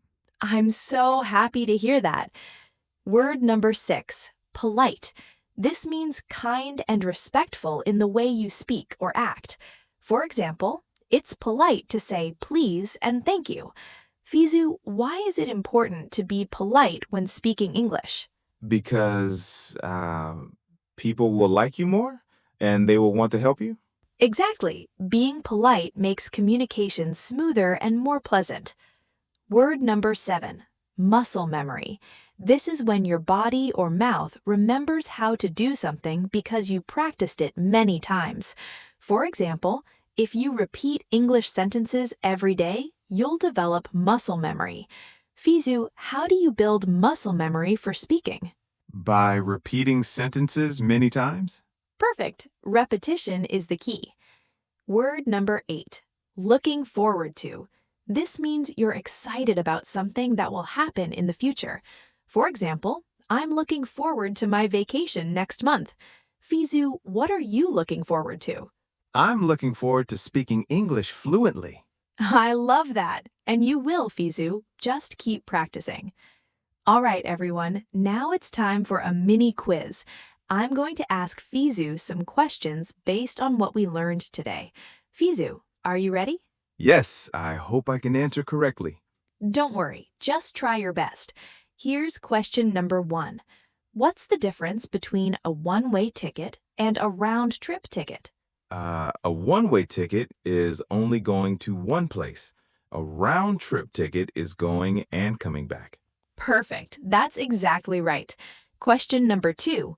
If you want to be polite when asking for something, should you say I want or I'd like? I'd like. Correct. Question number 3. What does it mean if someone says, I froze when speaking English? It means they stopped speaking because they were nervous. Exactly. Great job. Question number 4. Where do you wait for a train at a train station? At the platform. Yes, perfect. And final question, if you want to ask someone to repeat something, what can you say? Can you say that again, please? Excellent! You got all the answers right, Fizu. Everyone, give Fizu a round of applause. Thank you. I'm surprised I remembered everything. That's because you were paying attention and practicing. Great work. Now, before we finish, I want to share 5 important speaking tips that will help you improve English faster. These are tips I've learned from teaching thousands of students, and they really work. Fizu, listen carefully because these will help you too. Okay, I'm listening. Tip number 1, don't translate in your head. When you want to say something in English, don't think in your native language first and then translate. Try to think directly in English. At first, it's hard, but with practice, it becomes easier. Start with simple thoughts like, I'm hungry or I'm tired. That makes sense. I always translate and it takes so long. Exactly, and that's why you freeze. So practice thinking in English. Tip number 2, speak out loud every day. Even if you're alone, talk to yourself in English. Describe what you're doing. For example, I'm making coffee. Now I'm adding sugar. Oh, it smells good. This builds confidence and fluency. I can do that. I'll try it tomorrow morning. Perfect. Tip number 3, don't be afraid of mistakes. Every mistake is a learning opportunity. Native speakers make mistakes too. The important thing is to keep speaking. If you make a mistake, learn from it and move on. I always worry about mistakes, but you're right. I should just keep trying. Exactly. Tip number 4, use simple sentences. You don't need to use complicated grammar or big words to communicate well. Simple, clear sentences are powerful. For example, instead of saying, I am exceedingly famished, just say, I'm very hungry. Simple is better. That's a relief. I always thought I needed to sound fancy. No, simple and clear is the best. And tip number 5, practice with real situations, like we did today with the train station role play. Imagine real situations, practice the conversations, and you'll feel ready when it happens in real life. I really liked that part. It made everything feel real. I'm glad. So everyone, remember these 5 tips. They will change the way you learn English. All right, everyone, we've covered so much today. Let's quickly summarize what we learned. Fizu, can you tell everyone what we practiced today? Yes. First, we practiced daily conversation. Then we had a longer conversation about weekends and friends. After that, we did a role play at a train station and we learned how to buy tickets. We also practiced listening and repeating useful sentences, learned new vocabulary, did a quiz, and got 5 amazing speaking tips. Perfect summary, Fizu. And everyone, the most important thing to remember is this. English is not about perfection. It's about communication. It's about expressing yourself. So don't be afraid to make mistakes. Don't be afraid to speak. Just practice a little bit every day and you will improve. I really feel more confident now, Masu. Thank you so much. You're very welcome, Fizu, and I'm so proud of you. All right, everyone, that's the end of today's episode. Thank you so much for watching Speak Up English Podcast. I hope you enjoyed day 13 of our Speak English in 30 Days challenge. Remember, learning English is a journey. Some days you'll feel amazing, and some days you'll feel frustrated. But if you keep practicing, you will get better. I promise you that. Yes, and don't give up. I used to be so scared to speak, but now I feel like I can actually do it. That's the spirit, Fizu. And to everyone watching, here's what I want you to do. First, subscribe to our channel so you don't miss any episodes. Second, re-watch this video and practice the sentences out loud. Third, try to use what you learned today in real life. Go to a train station or practice with a friend. And fourth, leave a comment and tell us how you're doing in your English learning journey. We read every comment and we love hearing from you. Yes, we want to know how you're doing. Exactly. And remember, every day you practice, you get one step closer to fluency. So keep going, stay motivated, and never stop learning. We'll see you tomorrow for day 14. Until then, keep speaking, keep practicing, and most importantly, believe in yourself. Goodbye, everyone. Goodbye. See you next time. Take care and happy learning. You are on day 14. You have been practicing for 2 weeks. But do you still feel nervous when someone talks to you in English? Do the words just disappear from your mind when you need them most? That feeling, that sudden blank, that silence, it stops right here, right now. Welcome to day 14. Today, we're going to fix that forever. Hey, hey, hey! Look who made it to day 14. You are still here. You did not quit. You kept going. And honestly, that tells me everything I need to know about you. You are serious. You are committed. And today, we're going to make sure all that hard work pays off in a big way. Welcome back to SpeakUp Sessions English Podcast, the place where real English learners come to grow, practice, and finally start speaking with confidence. I'm your host, Masu, and sitting right next to me, as always, is our favorite English learning journey buddy, Fizu. Fizu, my friend, say hello to everyone. Hello, everyone. I'm Fizu, and I'm, how do you say it? I'm 14 days into this journey, and I feel like a new person. A little bit, maybe. A little bit, maybe. I love that honesty, Fizu. And you know what? That little bit is actually huge progress. But today, we're going to turn that little bit into something much bigger. So here's what today's all about. Day 14 means we're officially halfway through our 30-day journey, and I want to mark this special milestone with something really powerful. 99 sentences of shadowing practice. Yes, you heard that right. 99 sentences. We're going to go through real situations, real conversations, real English that you can use today, tomorrow, and every day after. 99 sentences? Masood, that sounds like a lot. My brain is already tired. Fizu, trust me on this one. By the end of today's episode, you will not feel tired, you will feel powerful.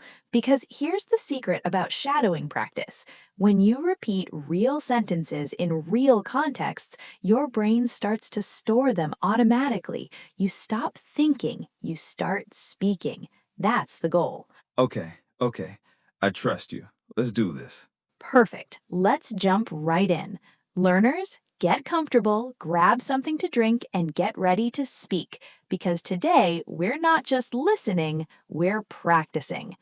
All right, Fizu, before we go into our big situations today, let's do a quick warm-up, a conversation warm-up. I'm going to ask you some basic everyday questions and you answer naturally. Ready? Ready, I think. Good enough. Let's start simple. Fizu, how are you feeling today? Feel good, thank you. Ooh, nice try. But wait, I noticed a small mistake there. You said I'm feel good. Can you spot it?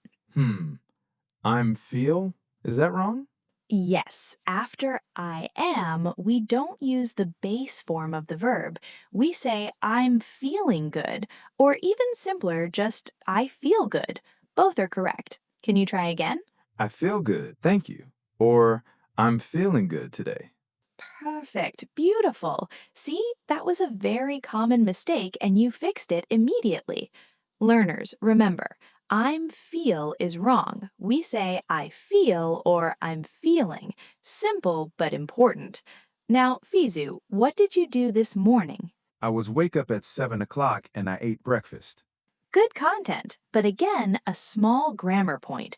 I was wake up is not correct. What do we say instead?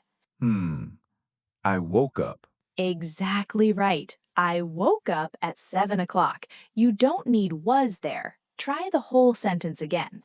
I woke up at 7 o'clock and I ate breakfast. Excellent. Now that sounds natural. And learners, this is such an important point. I was wake up is one of the most common mistakes beginners make. The simple past form is just I woke up. No was needed. Okay, Fizu, one more warm-up question. What are you planning to do after this podcast? I'm going to practice my English and maybe I'll watch a movie in English. I want to listen how native speakers talk. Oh, I love that plan. And look at that. Your sentence was almost perfect. But one tiny thing. I want to listen how should be I want to listen to how. We need to after listen. I want to listen to how native speakers talk. Beautiful. Perfect. See, Fizu, you're already warming up nicely. Learners, that's what a warm-up looks like. Small mistakes, quick corrections, and you keep going. Don't stop every time you make a mistake. Acknowledge it, fix it, and move forward. Great warm-up, Fizu. Now let's go a little deeper. I want to practice a longer conversation with you, something that feels like real life. Today, I want us to talk about something everyone deals with, making plans with a friend. Have you ever made plans in English, Fizu? To be honest, no. I usually just use my language and then, I panic when someone speaks English to me about plans. And that's so real. So many learners understand English but freeze when they have to respond in real time. That's why we practice. So let's do a conversation. I'll be your friend and you'll practice making plans with me naturally. Ready? Ready. Hey, Fizu, what are you doing this weekend? This weekend, I'm free. I don't have plans. Oh, nice. Do you want to hang out? Maybe we can go somewhere. Yes, I want. Where do you want to go? Oh, good. But here, yes, I want sounds a little incomplete. In English, we usually say, yes, I would love to, or yes, sure, I would like that. Can you try again? Yes, I would love to. Where do you want to go? Perfect. That sounds so natural now. Let me continue. As a friend, how about we go to the park? The weather is supposed to be really nice. Yes, that sounds great. What time do you want to meet? Excellent. That sounds great. Wonderful phrase. Very natural, very useful. Learners, remember that one. That sounds great. Now, let me answer you. As a friend, how about we meet at 11 in the morning? We can bring some food and maybe play some games. 11 is good for me. Should I bring something? As a friend, maybe bring some snacks. I'll bring drinks. Okay, perfect. I'll bring chips and some fruit maybe. As a friend, that sounds amazing. It's a plan then. See you Saturday. See you Saturday. I'm excited. As a friend, yes, Fizu, that was genuinely really good. Did you hear yourself? You made a natural plan in English. How did that feel? Actually, it felt okay. Not so scary because I knew what to say. Exactly. That's the secret, learners. When you have the phrases ready, that sounds great. What time do you want to meet? I would love to. See you Saturday. The conversation flows naturally. You don't freeze. You don't panic. You just speak. Now, let me ask you something, Fizu. What's a phrase you can use when you want to suggest a time to meet someone? How about we meet at, and I add the time.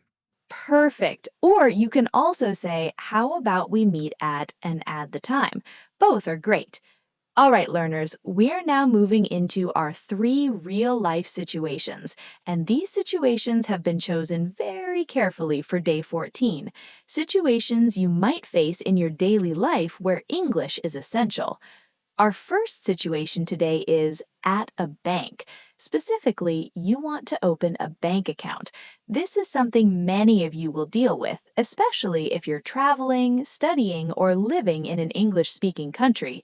Fizu, have you ever been to a bank and needed to speak English? One time, yes. And it was, I just smiled and nodded, and I understood nothing. It was embarrassing. That's honestly one of the most relatable things you've ever said. But today, we fix that. I'll be the bank staff and you'll be the customer. You want to open a savings account. Let's go. As bank staff, professional tone. Good morning. Welcome to Citibank. How can I help you today? Good morning. I want to open one account, please. Stepping out gently. Good start, but a small thing. We say open an account, not open one account. The article changes the meaning. Try again. I want to open an account, please. As bank staff, of course. What type of account would you like? A savings account or a checking account? I want savings account, please. Gently, out of role play. Close. We need the article a. A savings account. It's a small word, but it matters. Can you say it again? I want a savings account, please. As bank staff, perfect. Could I see your ID and proof of address, please? Yes, here's my passport, and I have a letter from my house. Stepping out kindly. Good effort, but we would usually say a letter from my address or, more naturally, a utility bill, like an electricity or water bill as proof of address. But in context, the bank staff understood you. Let's continue. As bank staff, thank you. Is this your first time banking with us? Yes, it is my first time. I'm new to this city. As bank staff, welcome to the city. Do you have any questions about the account before we proceed? Yes, I have a question. Is there a fee every month for the account? As bank staff, great question. There is no monthly fee for our basic savings account. However, you need to keep a minimum balance of $50. Minimum balance means the less money I can have in account. Stepping out kindly, I love that you tried to ask, but let me help you say it better. Instead of the less money, we say the minimum amount, or even simpler, the smallest amount I need to keep. So you can ask, what is the minimum amount I need to keep in the account? Try it. What is the minimum amount I need to keep in the account? Excellent question. It's $50. Okay, I understand. And how long does it take to open the account? As bank staff, it usually takes about 15 to 20 minutes. We just need to fill out a form and I want a savings account, please. Perfect. Could I see your ID and proof of address, please? Yes, here is my passport, and I have a letter from my house. Good effort. But we would usually say a letter from my address, or more naturally, a utility bill, like an electricity or water bill, as proof of address. But in context, the bank staff understood you. Let us continue. Thank you. Is this your first time banking with us? It usually takes about 15 to 20 minutes. We just need to fill out a form and process your documents. Okay, that is fine. Thank you for your help. Of course. Please take a seat and someone will be with you shortly. Thank you very much. Fizu, that was genuinely impressive. You handled a whole bank interaction in English. How do you feel? Honestly, I feel like, wow, I could actually do that, like in real life? You absolutely could. And learners, here are your must-know phrases for the bank. I would like to open a savings account, please. Could you explain the fees for me? What is the minimum balance required? How long does it take to process? Could I see your ID? And you respond, yes, here is my passport or ID card. Practice those 5 phrases and you will handle any basic bank situation with confidence. Excellent work on the bank situation. Now let us move to our second real-life situation. This one is extremely important, and I mean extremely, because what happens when you are sick and you need medicine in an English-speaking country? You have to communicate clearly. So today we practice at a pharmacy. Fizu, have you ever had to describe how you feel when you are sick? Like physically explain your symptoms in English? No. When I'm sick, I usually just point to my head or my stomach and hope for the best. Fizu, that is a survival strategy, but today we go beyond pointing. You're gonna walk into that pharmacy and describe exactly what you need. I'll be the pharmacist. You have a headache, a sore throat, and you haven't been sleeping well. Let's go. Hi there. How can I help you today? Hello. I'm not feeling very well. I have headache. Almost perfect. We just need the article a. I have a headache. It's such a tiny word, but it's always there. Try it again. I have a headache. I'm sorry to hear that. Is it a mild headache or a severe one? It's quite strong, not mild. Since yesterday. I see. Any other symptoms? Yes. My throat is hurt when I swallow. Good. You communicated the idea, but we say my throat hurts or I have a sore throat. My throat is hurt is not natural. Can you try the correct version? My throat hurts when I swallow. And I have a sore throat. Okay. How long have you had these symptoms?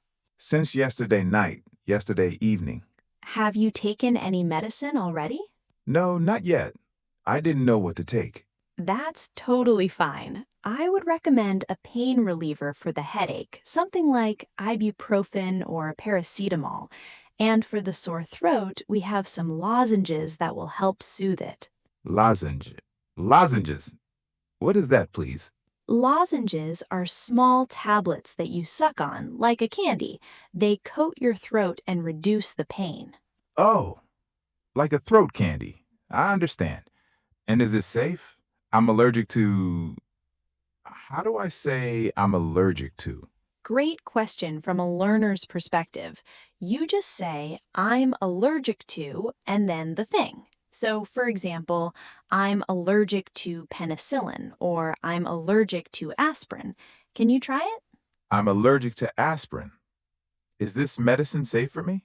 Very good question. Our lozenges do not contain aspirin, so they should be fine, but let me double check for you. Thank you. Also, I have a problem with sleeping. Is there something for that? Good communication, just a small fix.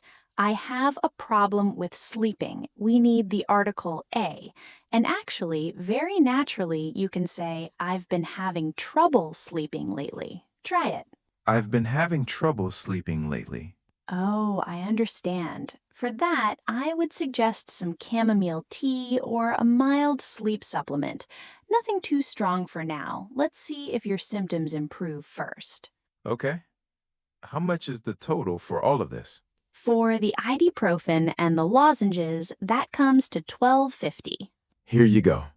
Thank you so much for your help. You explained everything very clearly. You are very welcome. Feel better soon. Thank you. Goodbye. Fizu, you crushed that. Do you realize you just navigated a pharmacy visit entirely in English? I did, and honestly, at first I was nervous, but then, the words came, and I just kept going. That's called momentum, and that is what consistent practice builds. Learners, here are your pharmacy must-know phrases. I have a headache, a sore throat, a fever, or a stomachache. My throat hurts when I swallow. I've been having trouble sleeping. I'm allergic to blank. Could you recommend something for blank? How many times a day should I take this? Is this available over the counter? Meaning you don't need a prescription. Write those down, practice them, and your next pharmacy visit in English will be smooth. We've done the bank, we've done the pharmacy, now let's do something a little more personal, a little more social. Because let's be honest, not every English interaction is about business or health. Sometimes it's just about being a human being and connecting with people around you. Our third situation today is meeting your new neighbor. You just moved into a new apartment or house. Your neighbor sees you moving in and comes to say hello. This is a chance to make a good first impression, practice small talk, and start a friendly relationship. Fizu, are you good at talking to strangers? Honestly, no. In English especially, I get very shy. What do I even say? Hello, I'm Fizu. Please be my friend. That's actually quite charming, but yes, we can do better. In English, meeting a neighbor is all about being warm, polite, and showing genuine interest. Let me be your new neighbor. I'm going to knock on your door. You answer. Ready? Ready, I think. Hi there. Oh, are you the one who just moved in? I live right next door, 4B. I'm Alex. Oh, hello. Yes, I'm Fizu. Nice to meet you, Alex. I moved in yesterday. Welcome to the building. We're so happy to have new neighbors. How are you finding everything so far? It is good, thank you. The apartment is very nice. I'm still unpack my things. Good conversation, but I'm still unpack is not quite right. We say I'm still unpacking my things. We need the ing form after still. Try it. I'm still unpacking my things. Oh, I remember that feeling. Moving is exhausting. Where did you move from, if you don't mind me asking? I moved from another city. I came here for work. I just started a new job. Oh, exciting. What kind of work do you do?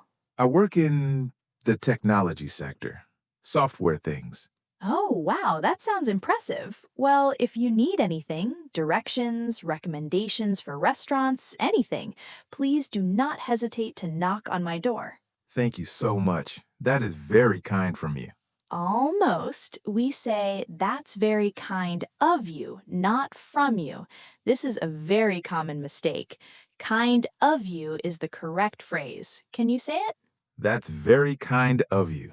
Of course. Oh, by the way, I should warn you, the elevator sometimes takes a while in the mornings. Peak hours are around 8 to 9 a.m. Oh, good to know. Thank you. I will use the stairs maybe. Smart idea. The stairs are actually great exercise, too. Hey, do you like coffee? There's a really nice cafe just around the corner. Very reasonable prices. Yes, I love coffee. I'm always looking for good cafes. Great. Maybe I can show you around the neighborhood sometime. It would be my pleasure. I would love that. That will be very helpful for me since I'm new here and I don't know the area very well. Perfect. Well, I don't want to keep you while you're still settling in. It was wonderful to meet you, Fizu. Welcome to the building. Thank you so much, Alex. It was wonderful to meet you too. I hope to see you around. Absolutely. Take care, and again, welcome. Thank you. Bye for now. Fizu, that was wonderful. I mean it. That conversation felt completely natural by the end. You were warm, friendly, polite. You sounded like someone who's completely comfortable in English. Really? I mean, at first I was nervous, but then it just flowed, and I realized meeting a neighbor is not so scary in English. Because you had the phrases. And you know what, Fizu? Your confidence grew during that conversation. I could hear it.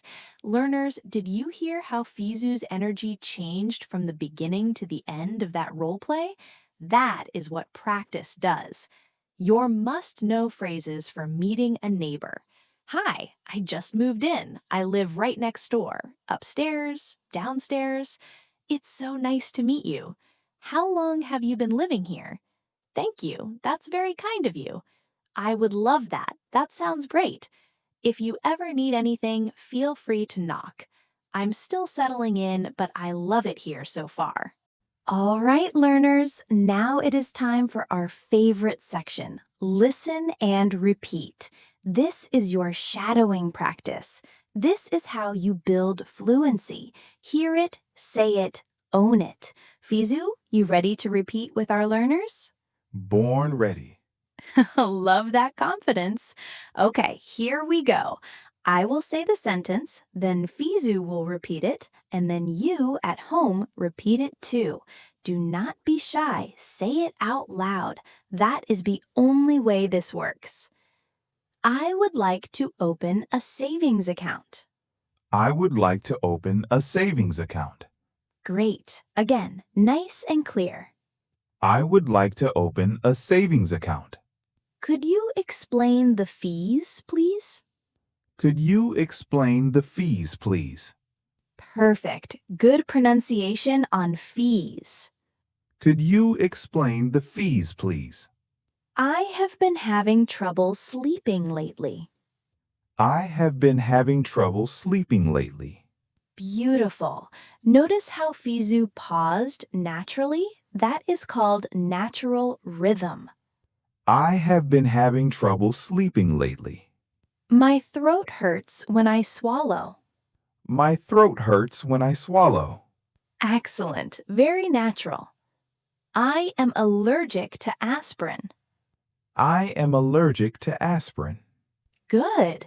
Now a slightly harder one. Ready? Ready. It was wonderful to meet you. Welcome to the building. It was wonderful to meet you. Welcome to the building. Oh, I noticed something. You slowed down a little on building. It's building. The stress is on the first syllable. Try again. It was wonderful to meet you. Welcome to the building. Yes, perfect. Much better. That sounds great. I would love to.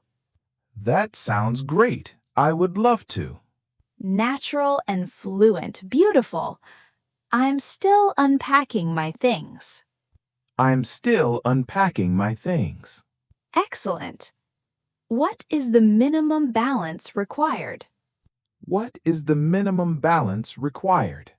That was perfect. Very professional sounding, Fizu.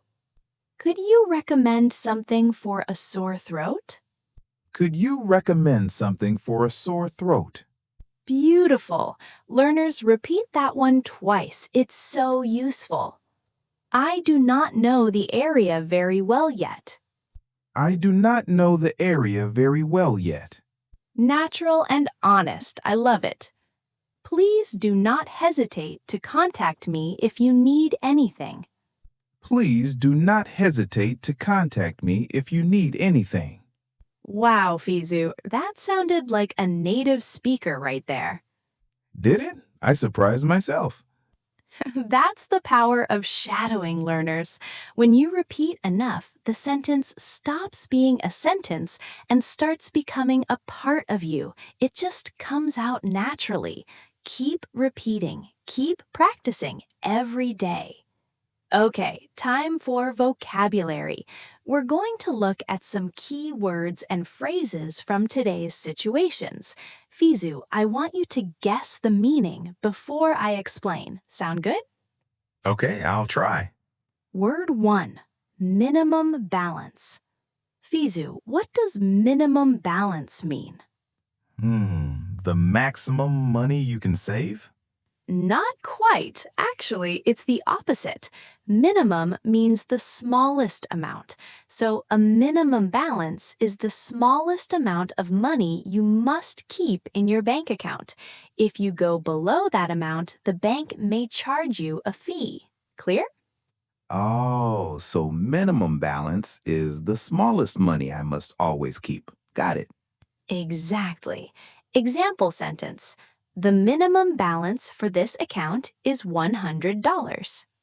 Word 2, over the counter. Fizu, what does over the counter mean? Like on top of the counter at the shop?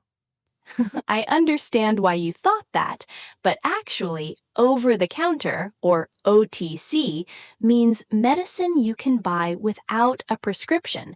You just go to the pharmacy and buy it directly. Example, is this medicine available over the counter?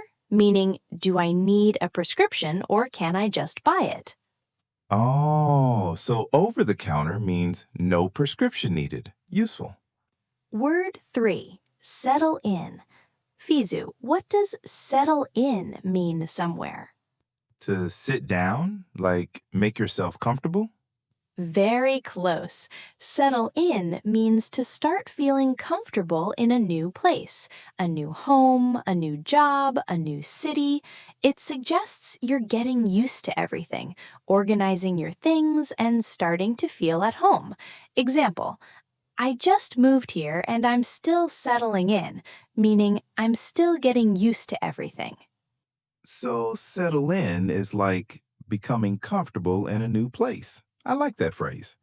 Word 4, don't hesitate. We used this in the neighbor situation. Fizu, what does don't hesitate mean? Don't hesitate means don't be slow, don't wait. Very good. You are very close. Hesitate means to pause because you're unsure or nervous. So don't hesitate means don't wait, don't be shy, just do it. Example, if you have any questions, don't hesitate to ask me. It's a very polite and warm phrase. Don't hesitate. Don't be shy. I need to remember that for myself when speaking English. That's the most self-aware thing you've ever said. Word 5, symptoms. What are symptoms, Fizu? Symptoms are the doctor, like the doctor's things? Not quite. Symptoms are the signs of an illness. They're the things you feel or notice when you're sick. Example, my symptoms include a headache, a sore throat, and a fever. So symptoms are what you experience when you're not feeling well. Oh, symptoms are what I feel when I'm sick. Headache, fever, those are symptoms. Exactly right. Word 6, proceed. We heard this at the bank. Before we proceed, Fizu, proceed means to go, to continue? Yes, you got it. Proceed means to continue or to move forward with something. Example, once you fill out this form, we can proceed. It's a more formal way to say continue. You hear it a lot in banks, offices, and formal situations. Word 7, lozenges. I remember this one. Lozenges are throat candies that what was it? You suck on? Yes, perfect memory, Fizu. Lozenges are small medicated tablets that you keep in your mouth. You don't chew them, you suck on them. They slowly dissolve and coat your throat to reduce pain. Example, the pharmacist recommended throat lozenges for my sore throat. Lozenges. I'll remember that one. Word 8. Peak hours. We heard this in the neighbor situation. Peak hours. Peak hours is the best time. Interesting guess, but actually, peak hours are the busiest times, the times when the most people are doing something. So, peak hours at the elevator are usually mornings when everyone is going to work. Example, the traffic is very heavy during peak hours between 7 and 9 in the morning. Peak hours, the busiest time, not the best time. Got it. Right. Although for some people, busy times are the best times, but in this context, peak hours usually means congested or high usage times.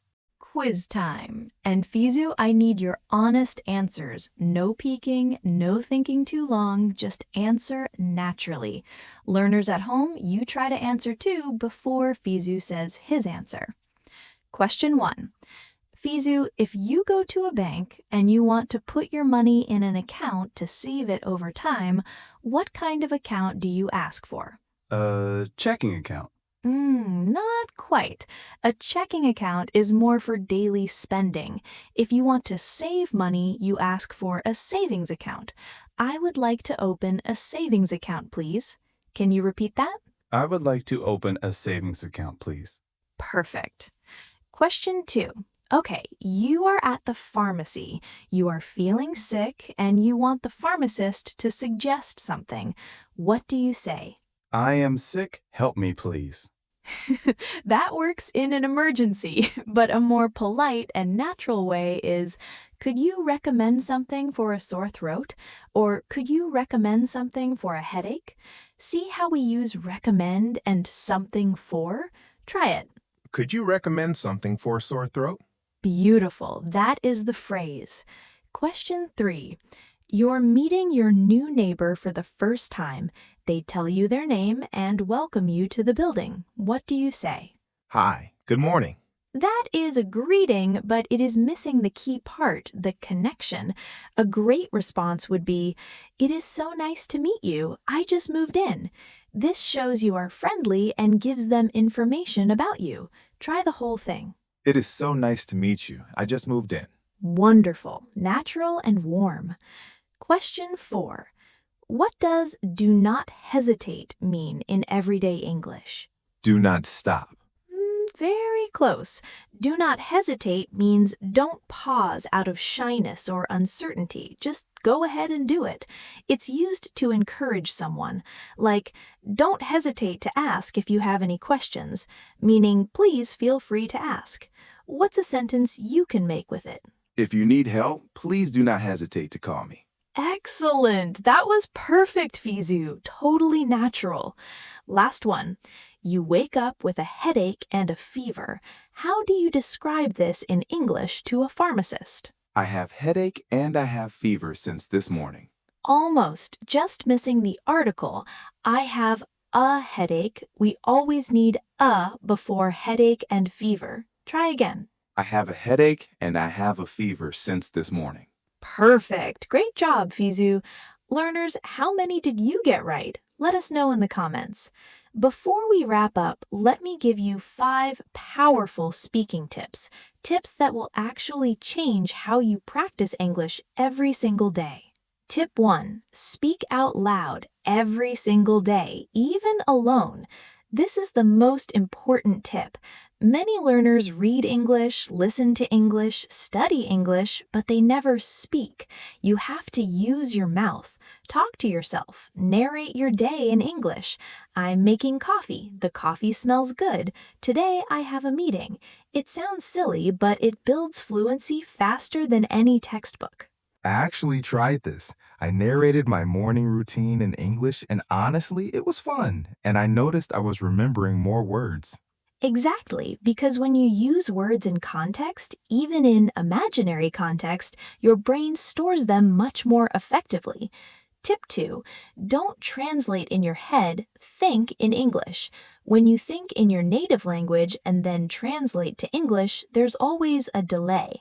The goal of fluency is to think in English. Start small, think in English for 5 minutes a day, then 10, then more. This is hard for me. I always translate first. It's hard at first, but every time you catch yourself translating, that's a victory because awareness is the first step. Start with simple thoughts. I'm hungry. The weather is nice today. No translation needed. Tip 3, shadow real conversations like we did today. Shadowing, repeating after a native speaker or a model conversation, is one of the most scientifically proven methods for improving spoken English. It trains your mouth, your rhythm, your pronunciation, and your confidence simultaneously. Watch videos like this one, repeat every sentence, and do it every day. I can confirm this works. The sentences we repeated today, I can already feel them getting easier every time. Tip 4, embrace your mistakes. They are your best teacher. Today, Fizu made mistakes, and every time he made a mistake, he learned something. I am feel good became I feel good. My throat is hurt became my throat hurts. Every single correction is a stepping stone.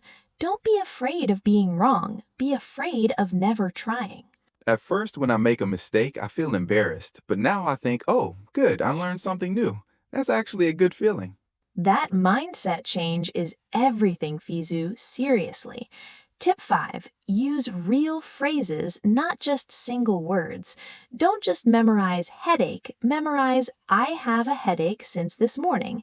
Don't just know bank account, know I would like to open a savings account, please. Learning in full phrases means you always have a ready-made sentence when you need it. Your brain stores phrases, not just words. That's why shadowing works so well, because we practice full sentences, not just vocabulary lists. Exactly right, Fizu. You're starting to think like an English teacher. Maybe in another 30 days. Okay, let's bring today's amazing session together. Day 14 was big, really big. Let me summarize what we covered. Today on SpeakUp Sessions English Podcast, we practiced a conversation warm-up where we caught and fixed some very common grammar mistakes.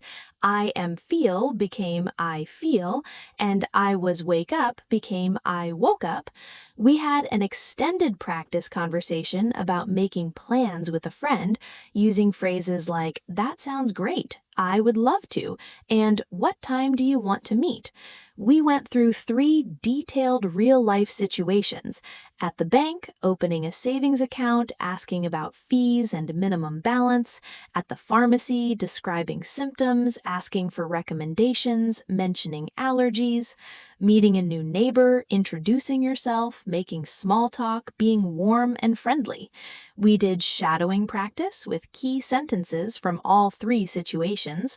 We covered 8 important vocabulary words, including minimum balance, symptoms, lozenges, settle in, and do not hesitate. We had a mini quiz that tested everything we learned.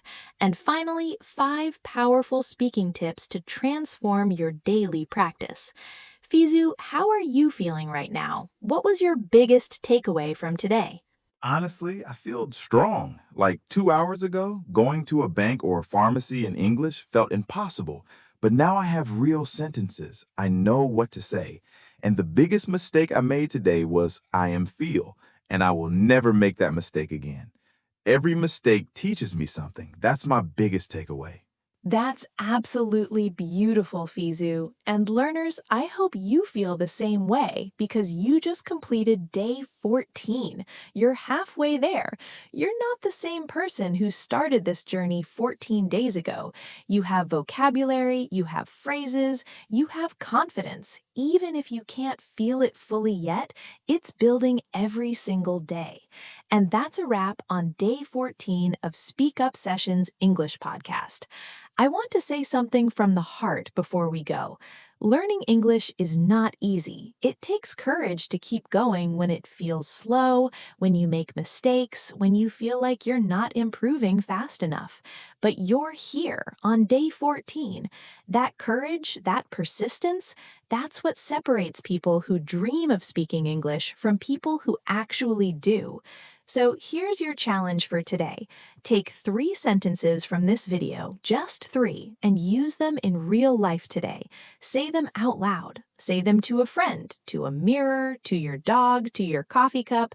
It doesn't matter. Just say them out loud in English. If this video helped you even a little, please subscribe to SpeakUp Sessions English Podcast. We're on this 30-day journey together, and I need you here for day 15. Rewatch this video if you want to practice the shadowing section again. The more times you listen and repeat, the more natural these sentences become. Leave a comment below. Tell us which situation was most useful for you today: the bank, the pharmacy, or meeting the neighbor. I read every single comment and I would love to hear from you. And practice every day, even 5 minutes, even 10 sentences. It all adds up. Fizu, say goodbye to our amazing learners. Hello, everyone. Goodbye. See, even I still make small mistakes, but you know what? That's okay, because every mistake means I'm trying. And if I can do this, trust me, you can absolutely do this too. You're not alone on this journey. We're doing this together. Day 14 is done. Day 15 is coming. Let's keep going. Thank you so much for being here, and I'll see you next time. Thank you, learners. Until next time, stay curious, stay confident, and never stop speaking. This is SpeakUp Sessions English Podcast. We'll see you on day 15. Do you understand English perfectly, but when someone asks you a simple question, your mind goes completely blank? You know the words, but they just won't come out of your mouth? Today, we're going to fix that problem together. Welcome to SpeakUp Sessions English Podcast. Hello, amazing learners. Welcome back to another episode of SpeakUp Sessions English Podcast. I'm so happy you're here with us today. You know, we're now on day 15 of our 30-day journey, which means you're already halfway through. Can you believe it? Today's episode is really special because we're going to practice 99 useful sentences through something called shadowing practice. It's one of the most powerful ways to improve your speaking fluency. Fizu, do you know what shadowing practice is? Shadowing. Like a shadow? You mean following someone? Great connection. Yes, actually. Shadowing in English learning means you listen to English and immediately repeat it, just like a shadow follows you everywhere. You copy the pronunciation, the rhythm, the speed, everything. It's like being someone's shadow, but with speaking practice. Oh, that sounds interesting. But Masu, to be honest, I feel nervous when I try to speak quickly. Sometimes I make mistakes and I feel embarrassed. Fizu, that's exactly why we're doing this lesson together. Making mistakes is the best way to learn. And today, you're going to practice real sentences that you can use every single day in your life. Are you ready to become more confident? Yes, I'm ready. But please, speak slowly with me at first. Of course, that's what I'm here for. And to everyone watching, grab your water, get comfortable, and let's start practicing real English conversation together. All right, Fizu, let's start with something simple. I want you to imagine this situation. You wake up in the morning and you want to greet someone. What do you say? Hello, good morning? Good try, but actually we usually say it the other way around. We say good morning first, then maybe how are you today? Let's try again. Repeat after me. Good morning, how are you today? Good morning. How are you today? Perfect. Now, what if someone asks you that question? What do you say back? I say, I am fine. Close, that's correct, but it sounds a little bit formal. In daily conversation, we usually say, I'm fine, thanks. How about you? It sounds more natural and friendly. Can you try that? I'm fine, thanks. How about you? Excellent. See, that's how native speakers talk. Now, Fizu, imagine it's evening and you see your neighbor. What do you say? Good evening? Yes, perfect. But we can also say, hey, how was your day? It's very common in English. Repeat after me. Hey, how was your day? Hey, how was your day? Beautiful. Now I'm going to answer and you listen carefully. It was great, thanks. I finished all my work early today. Now, Fizu, can you tell me about your day using a similar sentence? It was great, thanks. I learning English today? Ah, good try. But remember, you need to say, I learned English today, or I'm learning English today. The grammar's a little different. Try again. It was great. I learned a lot of English today. It was great. I learned a lot of English today. Perfect. See, that's much better. Now, here's another important sentence. When you're leaving, you need to say goodbye, right? What do you normally say? I say goodbye, see you later? Exactly, but we can make it even more natural. Try this. All right, I have to go now. See you later. This sounds more like a real conversation. Repeat after me. All right, I have to go now. See you later. Wonderful. You know, Fizu, I can already hear your confidence growing. Keep going. Thank you, Masu. Actually, I feel a little bit more comfortable now. That's exactly what I want to hear. All right, now let's go a little deeper.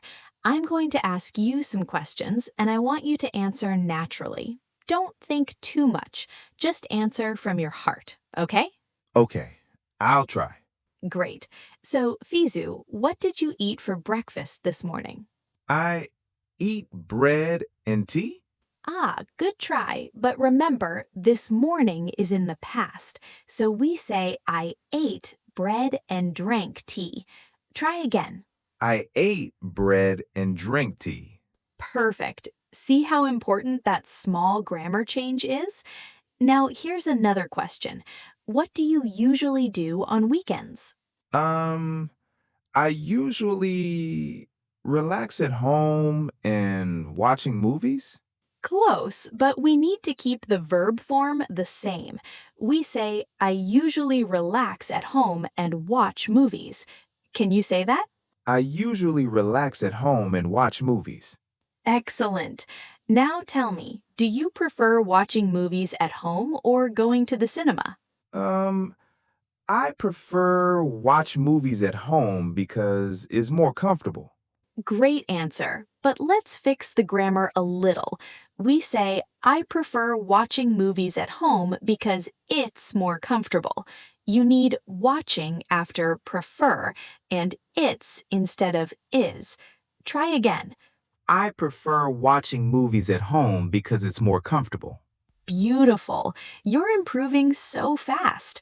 Now imagine someone asks you, what kind of movies do you like? How do you answer? I like action movie and comedy. Almost perfect. Just say action movies with an S because it's plural. Try, I like action movies and comedies. I like action movies and comedies. Wonderful. Now, Fizu, let me ask you something a little personal. Do you have any hobbies? Yes, I have hobby. I like play football. Great, but let's fix the grammar. Yes, I have a hobby. I like playing football. Remember, after like, we usually use the ing form. Repeat that. Yes, I have a hobby. I like playing football. Perfect. And when was the last time you played football? Last week, I played with my friends. Good, but again, last week is past tense, so we say I played with my friends last week. Try again. I played with my friends last week. Excellent. See, Fizu, every time you make a mistake and correct it, your brain gets stronger. That's real learning. Yes, I feel like I understand now. At first, I was confused, but now it's becoming clearer. That's exactly how learning works. And to everyone watching, if you're feeling like Fizu, a little confused at first, but then it clicks, that's completely normal. Keep going. All right, now we're going to practice 2 real-life situations. These are super important because you'll actually use these conversations in your daily life. The first situation is at a clothing store. The second one is talking to a taxi driver. Let's start. Situation 1, at a clothing store. Okay, Fizu, imagine you walk into a clothing store because you want to buy a new shirt. I'll be the shop assistant and you'll be the customer. Are you ready? Yes, I'm ready. Great. I'll start. Good afternoon. Welcome to our store. How can I help you today? I want buy a shirt. Good start, but we need to say, I want to buy a shirt. Try again. I want to buy a shirt. Perfect. Sure. What size do you need? I need medium. Great, but it sounds more natural if you say, I need a medium, please. Try that. I need a medium, please. Excellent. Okay, we have many colors. What color do you like? I like blue color. Close. Just say, I like blue, or I prefer blue. We don't need to say blue color in this situation. Try again. I like blue. Perfect. Great choice. Here's a nice blue shirt in medium. Would you like to try it on? Try it on. What does that mean? Ah, good question. Try it on means to wear the clothes to see if they fit you well. So in the store, there's a small room called a fitting room or changing room where you can try clothes. So you can say, yes, please. Where is the fitting room? Oh, I understand now. Yes, please. Where's the fitting room? It's right over there on the left. Thank you. Good. Now imagine you tried the shirt and it's too big. What do you say? This shirt is big?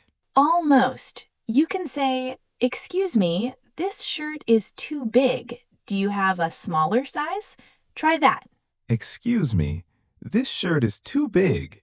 Do you have a smaller size? Perfect. Yes, let me check. Here's a small size. Try this one. Thank you.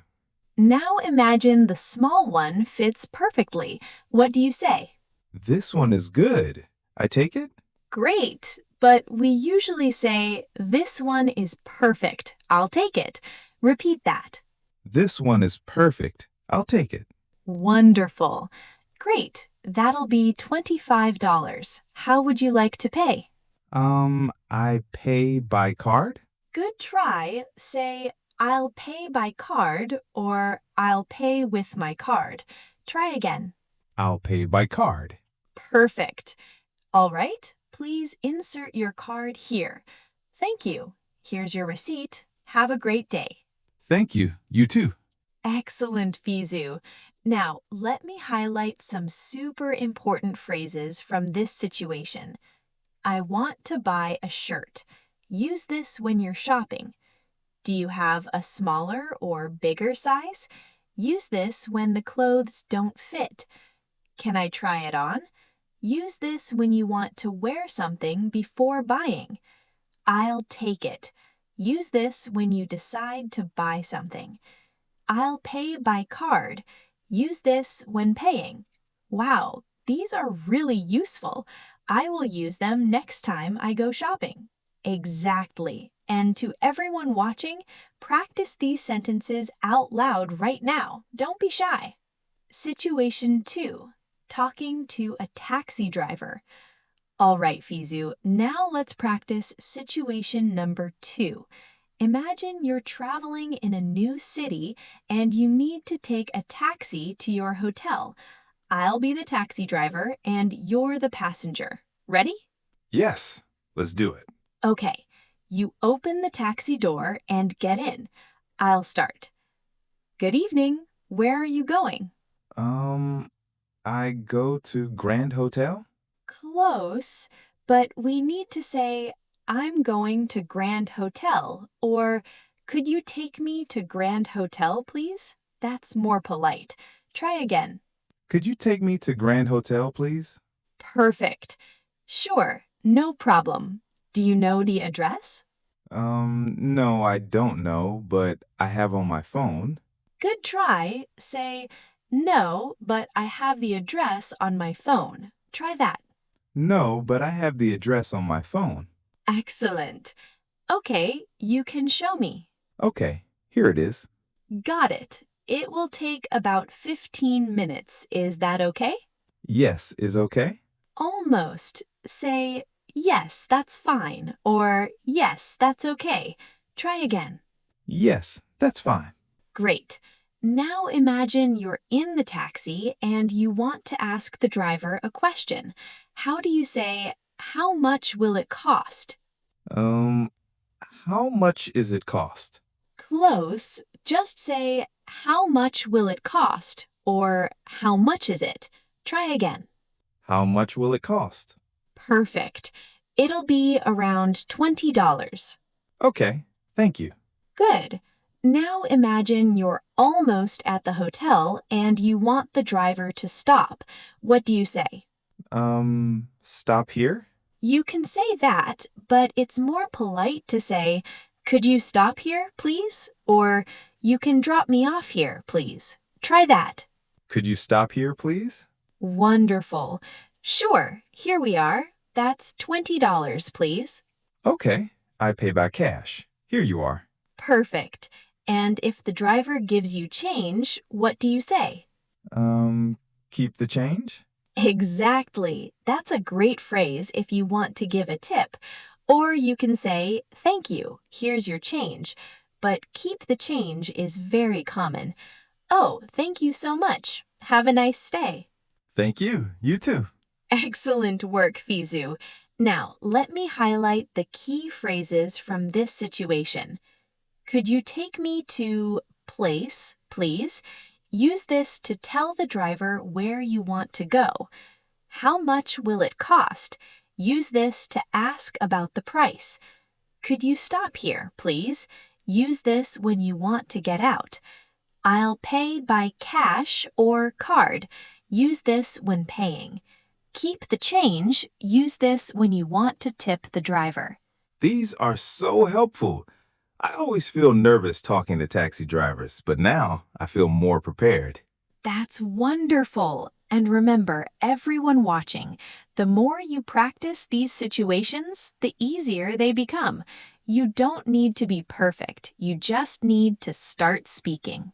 All right, now it's time for one of my favorite parts. Listen and repeat. I'm going to say some super useful phrases, and I want you to repeat them after me. Fizu, you'll practice too, okay? Yes, I'm ready. Great. Remember, everyone at home, speak out loud. Don't just listen. Let's start. Number 1. Could you help me, please? Could you help me, please? Good. Again. Could you help me, please? Could you help me, please? Perfect. Number 2. I'd like to buy this one. I'd like to buy this one. Excellent. One more time. I'd like to buy this one. I'd like to buy this one. Beautiful. Number 3. How much does this cost? How much does this, cost? Good try, but try to say it smoothly without pausing. Listen again. How much does this cost? How much does this cost? Much better. Again. How much does this cost? How much does this cost? Perfect. Number 4. Can I pay by card? Can I pay by card? Great. One more time. Can I pay by card? Can I pay by card? Excellent. Number 5. Where is the nearest bus stop? Where is the nearest, bus stop? Good, but nearest is a little tricky to pronounce. Listen carefully. Nearest. It sounds like near-ist. Try again. Nearest. Better. Now the full sentence. Where is the nearest bus stop? Where is the nearest bus stop? Perfect. And the last one, number 6. Thank you so much for your help. Thank you so much for your help. Wonderful. Again, thank you so much for your help. Thank you so much for your help. Excellent work, Fizu.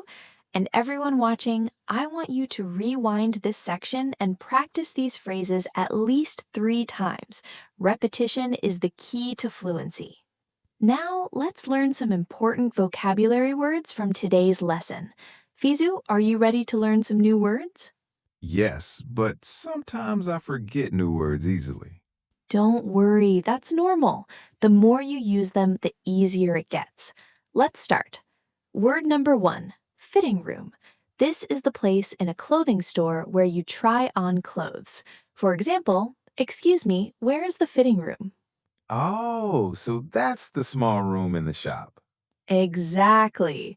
Can you make a sentence with fitting room? I go to fitting room to try a shirt. Close. Say, I go to the fitting room to try on the shirt. Try again. I go to the fitting room to try on the shirt. Perfect. Word number 2, receipt. This is the piece of paper you get after you buy something. It shows what you bought and how much you paid. For example, can I have a receipt, please? Oh, I know this. In my country, we always ask for a receipt. Great. Now use it in a sentence. I need a receipt for my shopping. Perfect. That's exactly right. Word number 3, drop off. This means to leave someone at a place, usually when you're driving. For example, can you drop me off at the station? So it's like stop and leave. Exactly. It's very common with taxis. Try using it in a sentence. Could you drop me off at the hotel? Excellent. Word number 4, change. This has 2 meanings. It can mean coins and small money, or it can mean the money you get back after paying. For example, here's your change, or do you have any change? Oh, so if I give $50 for something that costs $30, I get $20 change. Exactly, you got it. Now make a sentence. Can I have my change, please? Perfect. Word number 5, size. This means how big or small something is, especially clothes. For example, what size do you wear? Or do you have this in a large size? So if the shirt is too big, I ask for a small size? Yes. Or you say, do you have a smaller size? Try that. Do you have a smaller size? Wonderful. And the last word, number 6, around. This means approximately or about. For example, it will cost around $20, or it takes around 15 minutes. So around means not exactly. Exactly. It's not exact. It's close to that number. Can you use it? The taxi will cost around $25. Perfect. Great job, Fizu. Everyone watching, write these words down and use them this week. All right, Fizu, now it's quiz time. I'm going to ask you 3 questions and I want you to answer. Don't worry if you make mistakes. Let's see how much you remember. Okay, I'm a little nervous, but I'll try. That's the spirit. Question 1. You're in a clothing store and the shirt is too small. What do you say? This shirt is small. Do you have big? Good try, but we need to say, do you have a bigger size? Try again. Do you have a bigger size? Perfect. Question 2. You're in a taxi and you want to know the price. What do you ask? How much it cost? Almost, we say, how much will it cost? Or how much is it? Try again. How much will it cost? Excellent. And question 3. After you pay, the cashier gives you extra money back. What is that called? Is it change? Yes, perfect. You remembered. Great job, Fizu. Yes, I got it right. You see, you're learning so much. And to everyone watching, don't be afraid of quizzes. They help your brain remember. All right, before we finish, I want to give you 3 powerful speaking tips that will help you improve faster. Tip 1. Practice shadowing every day. Listen to English and repeat immediately. It helps your pronunciation, rhythm, and fluency. You can use this video. Rewatch it and repeat everything we say. I would do that. It's like singing along to a song, right? Exactly. That's a perfect comparison. Tip 2. Don't be afraid to make mistakes. Every mistake is a lesson.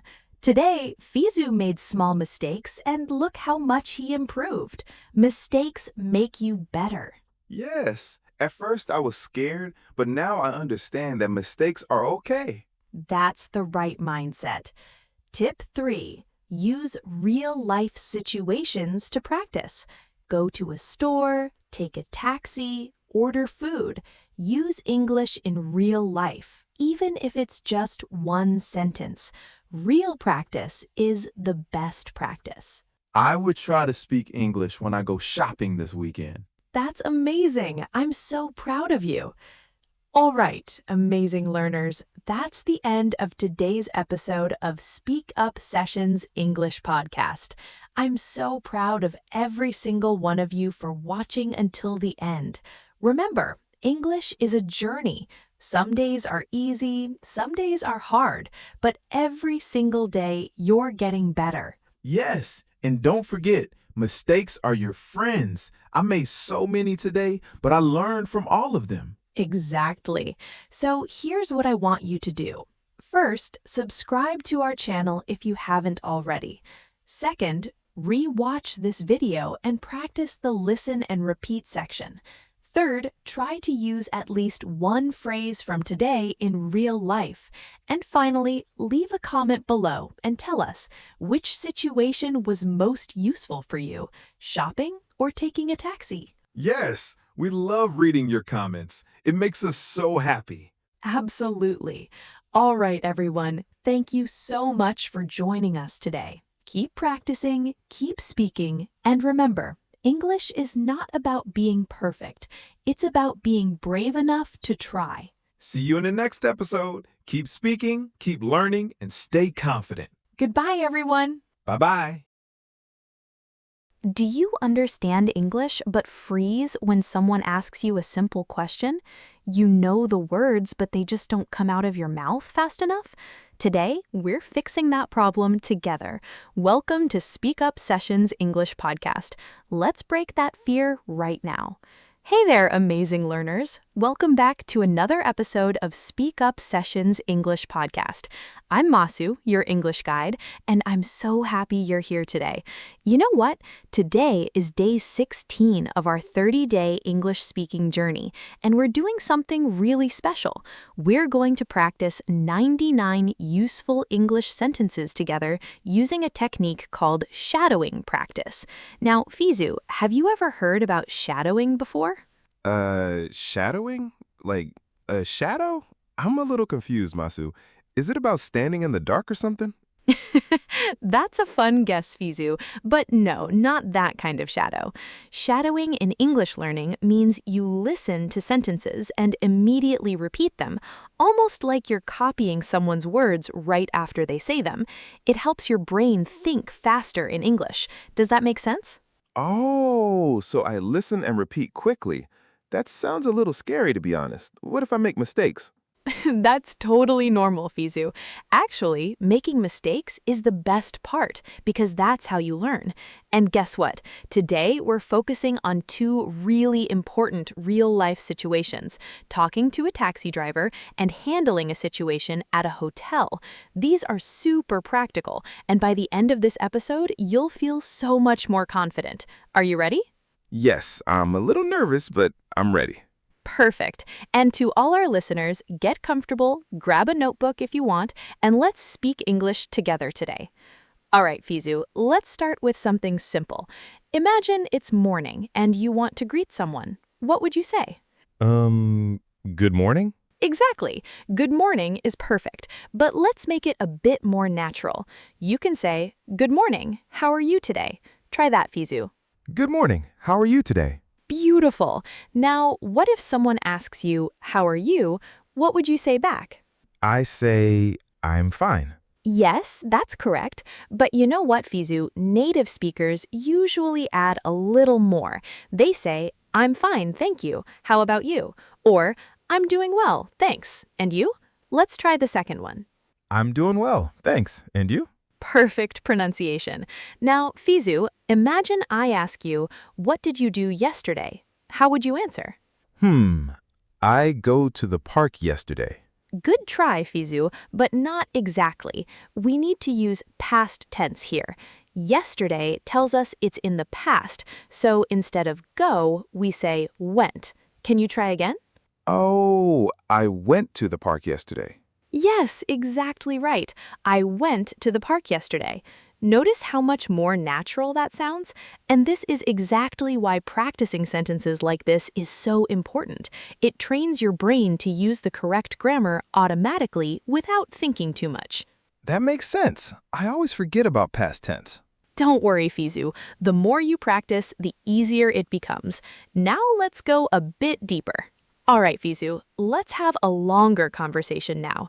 Imagine we're friends and we haven't seen each other for a while. I'll start. Hey, Fizu, long time no see. How have you been? Oh, I have been good. I was very busy with work. Nice, but let me help you sound even more natural. Instead of I have been good, you can say I've been great or I've been pretty busy actually. And then you can add how about you? Let's try it again from the top. Okay, I've been great. I was very busy with work. How about you? Fantastic, Fizu. Now it sounds so natural. Okay, I'll respond. I've been good too. Actually, I started learning photography recently. It's really fun. Now, Fizu, ask me a question about my hobby. Why you like photography? Almost, but the correct question is, why do you like photography? In English, we need do for questions in the present tense. Try again. Why do you like photography? Perfect. See how quickly you corrected that? Great job. Now I'll answer. I like photography because it helps me see the beauty in everyday life.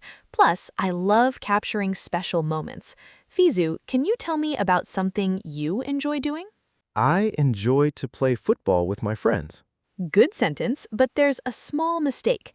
After enjoy, we don't use to. We say, I enjoy playing football. It's called a gerund, basically the ing form. Let's say it together. I enjoy playing football with my friends. Yes, now that's perfect. And you know what, Fizu? These kinds of mistakes are so common. Even advanced learners make them sometimes. The key is to notice them and correct yourself. You're doing amazing. Thank you, Masu. I feel like I'm improving little by little. You absolutely are, and that's exactly the right mindset. English is not about being perfect, it's about making progress every single day. All right, Fizu. Now let's practice something super useful. Imagine you're traveling and you need to take a taxi to your hotel. This is a situation that happens all the time, right? Yes, I always feel nervous talking to taxi drivers in English. I don't know what to say. Don't worry, by the end of this role play, you'll feel so much more confident. I'll be the taxi driver and you're the passenger. I'll start. Good afternoon. Where would you like to go? I want go to hotel? Okay, I understand you, but let's make it sound more polite and natural. Instead of I want to go to hotel, say I'd like to go to the Grand Plaza Hotel, please. The phrase I'd like to is very polite. Try it now. I like to go to the Grand Plaza Hotel, please. Excellent. Now I'll respond, sure, no problem. Do you know the address or should I look it up? I have the address. It's 245 Main Street. Good, but let's make it smoother. You can say, yes, I have the address. It's 245 Main Street. Notice how it's flows better than it is in casual conversation. Repeat after me. Yes, I have the address. It's 245 Main Street. Perfect. Now I'll say, great, it's about 15 minutes from here. Is that okay? What would you say, Fizu? Yes, is okay. Close, but we need the subject. Say, yes, that's okay. Or even better, yes, that's fine. Thank you. Try it. Yes, that's fine. Thank you. Wonderful. Now, here's an important question. What if you want to ask the driver how much the ride will cost? What would you say? How much is it cost? Good try, Fizu, but not quite. The correct way is how much will it cost? Or even simpler, how much is the fare? Let's practice that. How much will it cost? Yes, perfect. Now I'll answer, it should be around $20. And then you can say, okay, that sounds good. Go ahead. Okay, that sounds good. Excellent. Now let's say you're in the taxi and you want the driver to stop for a moment because you forgot something. What would you say? Stop, please? That works, but it sounds a bit too direct. A more polite way is, excuse me, could you please pull over for a moment? Or, could you stop here, please? I forgot something. Try the first one. Excuse me, could you please pull over for a moment? Fantastic, Fizu. That sounds so polite and natural. Now I'll respond, sure, no problem. And after you get what you need, you say, thank you, we can continue now. Thank you. We can continue now. Perfect. Now let's finish the role play. I'll say, here we are, Grand Plaza Hotel. What do you say? Thank you. Here is the money. Good, but let's say it more naturally. You can say, thank you so much, here's the payment. Or simply, here you go, keep the change. Let's try the second one. Here you go. Keep the change. Excellent. Keep the change is a very common phrase when you want to give a tip. And then I'll say, thank you, have a great day. And you can reply, You too. Have a great day. perfect, Fizu. You just completed a full taxi conversation in English. How do you feel? I feel good. At first I was scared, but now I think I can do it in real life. That's the spirit, Fizu. And listeners, did you notice how we practiced real sentences, corrected mistakes, and repeated the right way? That's how you build fluency. Now, let's move to our second situation. Situation 2. At the hotel, checking in and asking questions. All right, Fizu, now you've arrived at your hotel. Let's practice checking in at the reception desk. I'll be the hotel receptionist and you're the guest. Ready? Yes, I'm ready. Great. I'll start. Good evening. Welcome to Grand Plaza Hotel. How can I help you today? I have booking? Good start, but let's make it more complete. You can say, good evening. I have a reservation under the name Fizu. Try that. Good evening. I have a reservation under the name Fizu. Perfect. Now I'll respond, let me check. Yes, Mr. Fizu, I have your reservation here. You booked a single room for 3 nights, correct? Yes, correct. Excellent. Now I'll say, may I see your ID or passport, please? What would you say, Fizu? Yes, here is my passport. Good, but even more natural is, of course, here's my passport, or sure, here you go. Try the first one. Of course, here's my passport. Wonderful. Now I'll say, thank you. Your room is on the 5th floor, room 512. Here's your key card. Now, Fizu, what if you want to ask what time breakfast is served? How would you ask? What time is the breakfast? Almost. We say, what time is breakfast served? Or simply, what time is breakfast? Let's try the first one. What time is breakfast served? Perfect. And I'll answer, breakfast is served from 7 a.m. to 10 a.m. in the dining hall on the ground floor. Now, Fizu, ask me if Wi-Fi is available. Is the Wi-Fi available? Yes, great question. You can also say, is there Wi-Fi in the room? Or do you have free Wi-Fi? Try the last one. Do you have free Wi-Fi? Excellent. I'll respond, yes, we do. The Wi-Fi password is on the card in your room. Now, imagine you want to ask about the gym. What would you say? Where is Jim? Close. Say, where is the gym, or do you have a gym in the hotel? Try the first one. Where is the gym? Perfect. I'll say, the gym is on the second floor and it's open 24 hours. Now, let's say you have a problem. The air conditioning in your room isn't working. How would you explain that? The air conditioning is not work. Good try, Fizu, but we need to say, the air conditioning isn't working, or the AC in my room doesn't work. Let's practice the first one. The air conditioning isn't work. Yes, and I'll respond, I'm so sorry about that. I'll send someone to fix it right away. Now you can say, thank you very much. I appreciate it. Thank you very much. I appreciate it. Wonderful, Fizu. Now let's finish the conversation. I'll say, is there anything else I can help you with? What would you say? No, that's all. Thank you. Perfect. And I'll say, you're welcome. Enjoy your stay. And you can reply, You too. Have a nice day. excellent, Fizu. You just handled a complete hotel check-in conversation in English. See how these phrases can be used in so many real situations? Yes, I feel like I can actually do this now. I was nervous at first, but repeating the correct sentences really helped. Exactly. And that's the power of practice, Fizu. You don't have to be perfect. You just have to try, make mistakes, and learn from them. All right, everyone, now it's your turn. Let's practice some of the most useful sentences from today's lesson. I want you to repeat after me. Fizu will join too. Ready? Let's go.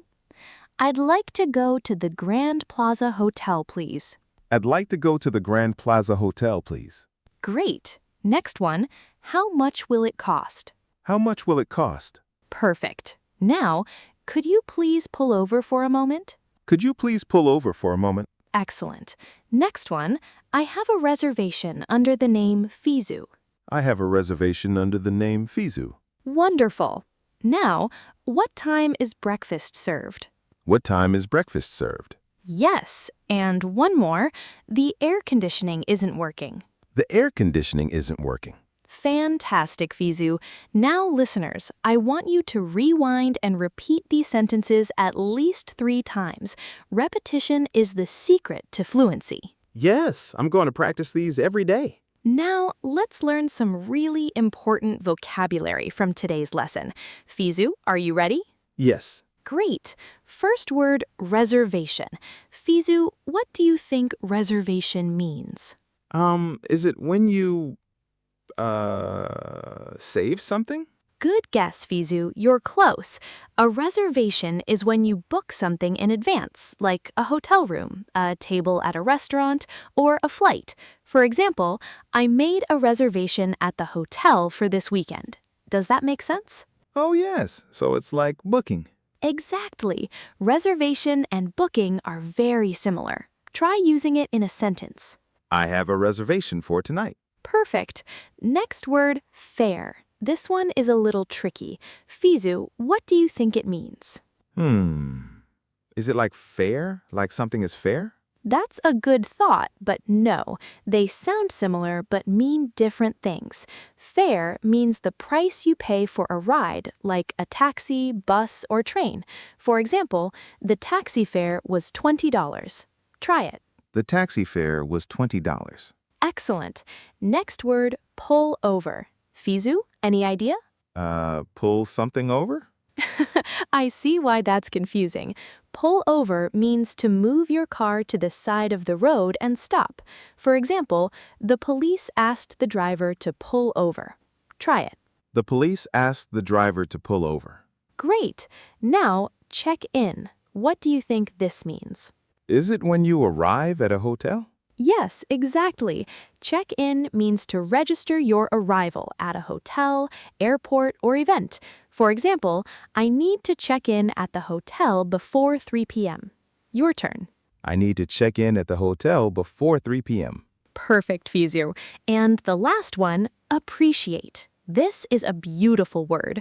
What do you think? I think it's like you are thankful. Yes, exactly right. Appreciate means to be thankful or to recognize the value of something. For example, I really appreciate your help. Try it. I really appreciate your help. Wonderful! Fizu, you're doing so well with vocabulary today. All right, Fizu, now let's test what you've learned today.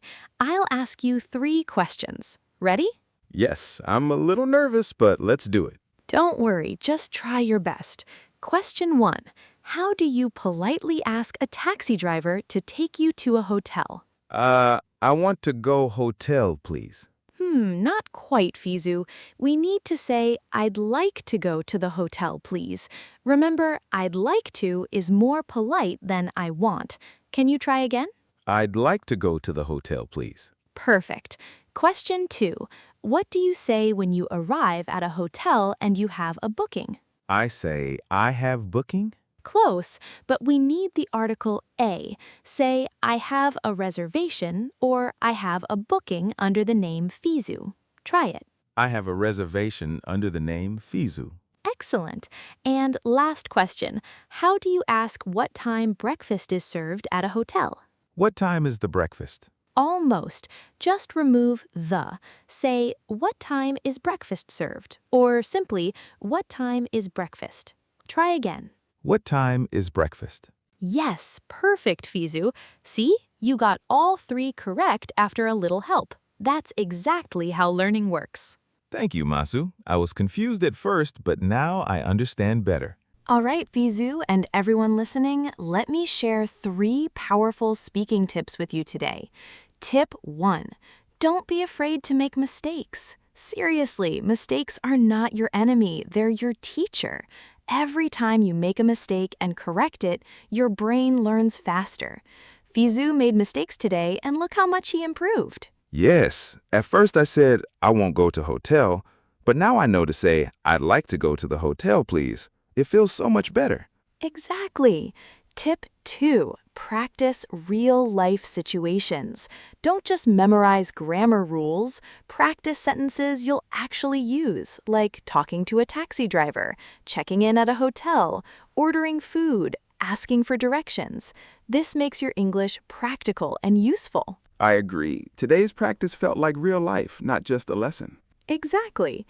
And tip 3, repeat, repeat, repeat. Your brain needs repetition to remember.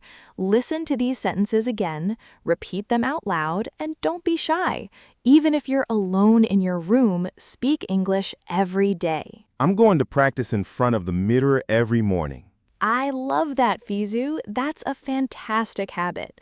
And listeners, if you follow these 3 tips, your English will improve so fast. All right, everyone, let's quickly review what we learned today. We practiced 2 super important real-life situations, talking to a taxi driver and checking in at a hotel. We learned how to ask politely, how to handle small problems, and how to sound more natural. Fizu, what's the biggest thing you learned today? I learned that I don't have to be perfect. I made mistakes, but you helped me, and I tried again. Now I feel more confident to speak English in real life. That's beautiful, Fizu, and that's exactly the message I want everyone to take away. English is not about perfection. It's about progress, practice, and confidence. Also, I really liked learning useful phrases like, I'd like to, could you please, and I appreciate it. I can use them everywhere. Absolutely. Those phrases are gold. And remember, everyone, if you practice these sentences every day, soon they'll come out of your mouth automatically without thinking. All right, wonderful learners, that's the end of today's episode of SpeakUp Sessions English Podcast. Thank you so much for spending this time with us. Remember, English is a journey, not a race. Some days will feel easy, some days will feel hard, but every single day you practice, you're getting better. Yes, and don't forget, making mistakes is okay. I made so many today, but I learned from all of them. Exactly, Fizu. And listeners, here's what I want you to do. First, hit that subscribe button so you don't miss our next episode. Second, re-watch this video and practice the sentences out loud. Third, leave a comment and tell us what was your favorite sentence from today, or tell us about a time you spoke English in real life. Yes, we want to hear your stories. And remember, speak English every day, even if it's just for 5 minutes. That's perfect advice, Fizu. All right, everyone, until next time, keep practicing, keep believing in yourself, and keep speaking English. See you in the next episode. Goodbye, everyone. Goodbye, and speak up with confidence. You've been studying English for months, maybe even years, but the moment someone speaks to you in English, your mind goes completely blank. Why does that keep happening? Today, on day 17 of our 30-day challenge here at SpeakUp Sessions English Podcast, we're going to fix that problem permanently. Stay with us. This episode could change everything for you. All right. Welcome back, everyone. I'm so happy you're here with us today. You're watching SpeakUp Sessions English Podcast, and I'm your host, Masu. Now, before we begin, I want to ask you something, and I want you to be honest with yourself. Have you ever walked into a situation, maybe a shop, maybe an office, maybe just a conversation with a stranger, and you knew exactly what you wanted to say in your language, but when you opened your mouth in English, absolutely nothing came out? Like your brain just disappeared. Don't worry, you're not alone. That happens to almost every English learner in the world. And today, we're going to talk about exactly that, those everyday moments where you need English the most. We're on day 17 of our incredible 30-day journey, and by the end of today's episode, I promise you'll have real sentences, real confidence, and real tools to speak in those situations. Now, let me bring in my learning partner today, Fizu. Fizu, how are you doing today? Hello, Masu. I am doing fine, I think. Actually, I am a little bit nervous today because I know today we practice many sentences and I always forget the words when I try to speak fast. I love that honesty, Fizu. And you know what? That nervousness you feel, that's actually a sign that you care about learning. So let's use that energy and turn it into confidence today. Are you ready? Yes, I am ready. Let's go. Perfect. Let's do this. Okay, Fizu, let's start simple. Before we go into our big practice today, I want to check, how do you feel about speaking English in general? Like when someone speaks English to you unexpectedly, what happens? To be honest, Masu, I feel, I feel like my brain is running, but my mouth is not running. Is that correct way to say? Oh, I love that. My brain is running, but my mouth is not running. That's actually a very creative way to describe it. In English, we usually say, my mind goes blank. That means your brain suddenly becomes empty, you know? Ah, my mind goes blank. Yes, that is exactly what happens to me. My mind goes blank. Beautiful. You said it perfectly. Now, Fizu, can I ask, when does your mind go blank the most? Like, in what situation? I think when someone speaks to me very fast, or when I don't know the vocabulary.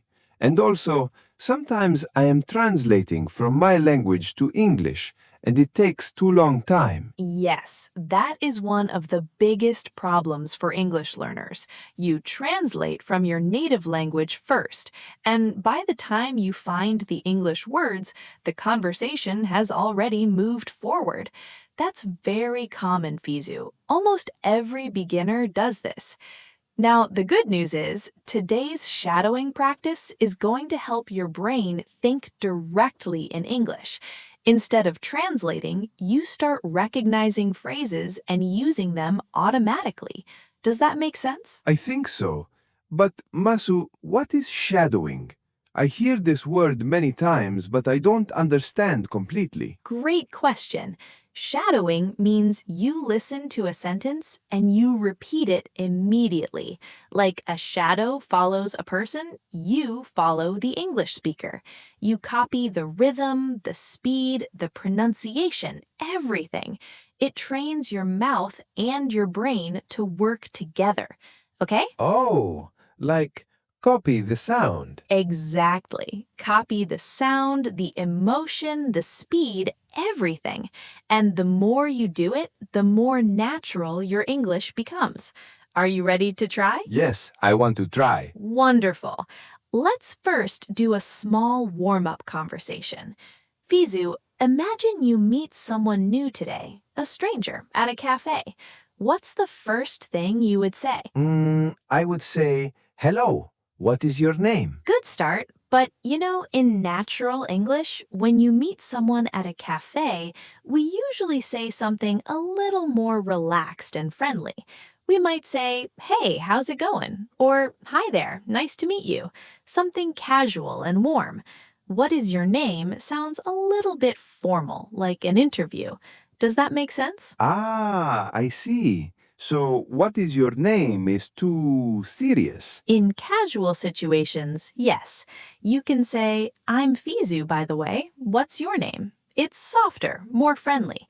Try saying that. Okay. I'm Fizu, by the way. What's your name? Perfect. Just one small thing. In natural spoken English, we usually say I'm instead of I am, and what's instead of what is. These are contractions, and they make your English sound much more natural. Try again. Okay. I'm Fizu, by the way. What's your name? Yes, that's it. That sounds so natural, Fizu. Really good. See, small changes make a big difference. Now, let's go a little deeper. Fizu, I want to practice some everyday phrases with you, phrases that you can use in many situations. And I want to remind our viewers at home, please repeat these sentences along with Fizu, okay? This is your practice too. So, Fizu, let's talk about talking about yourself. If someone asks you, tell me about yourself, what do you say? I say, I am a student. I'm from my country.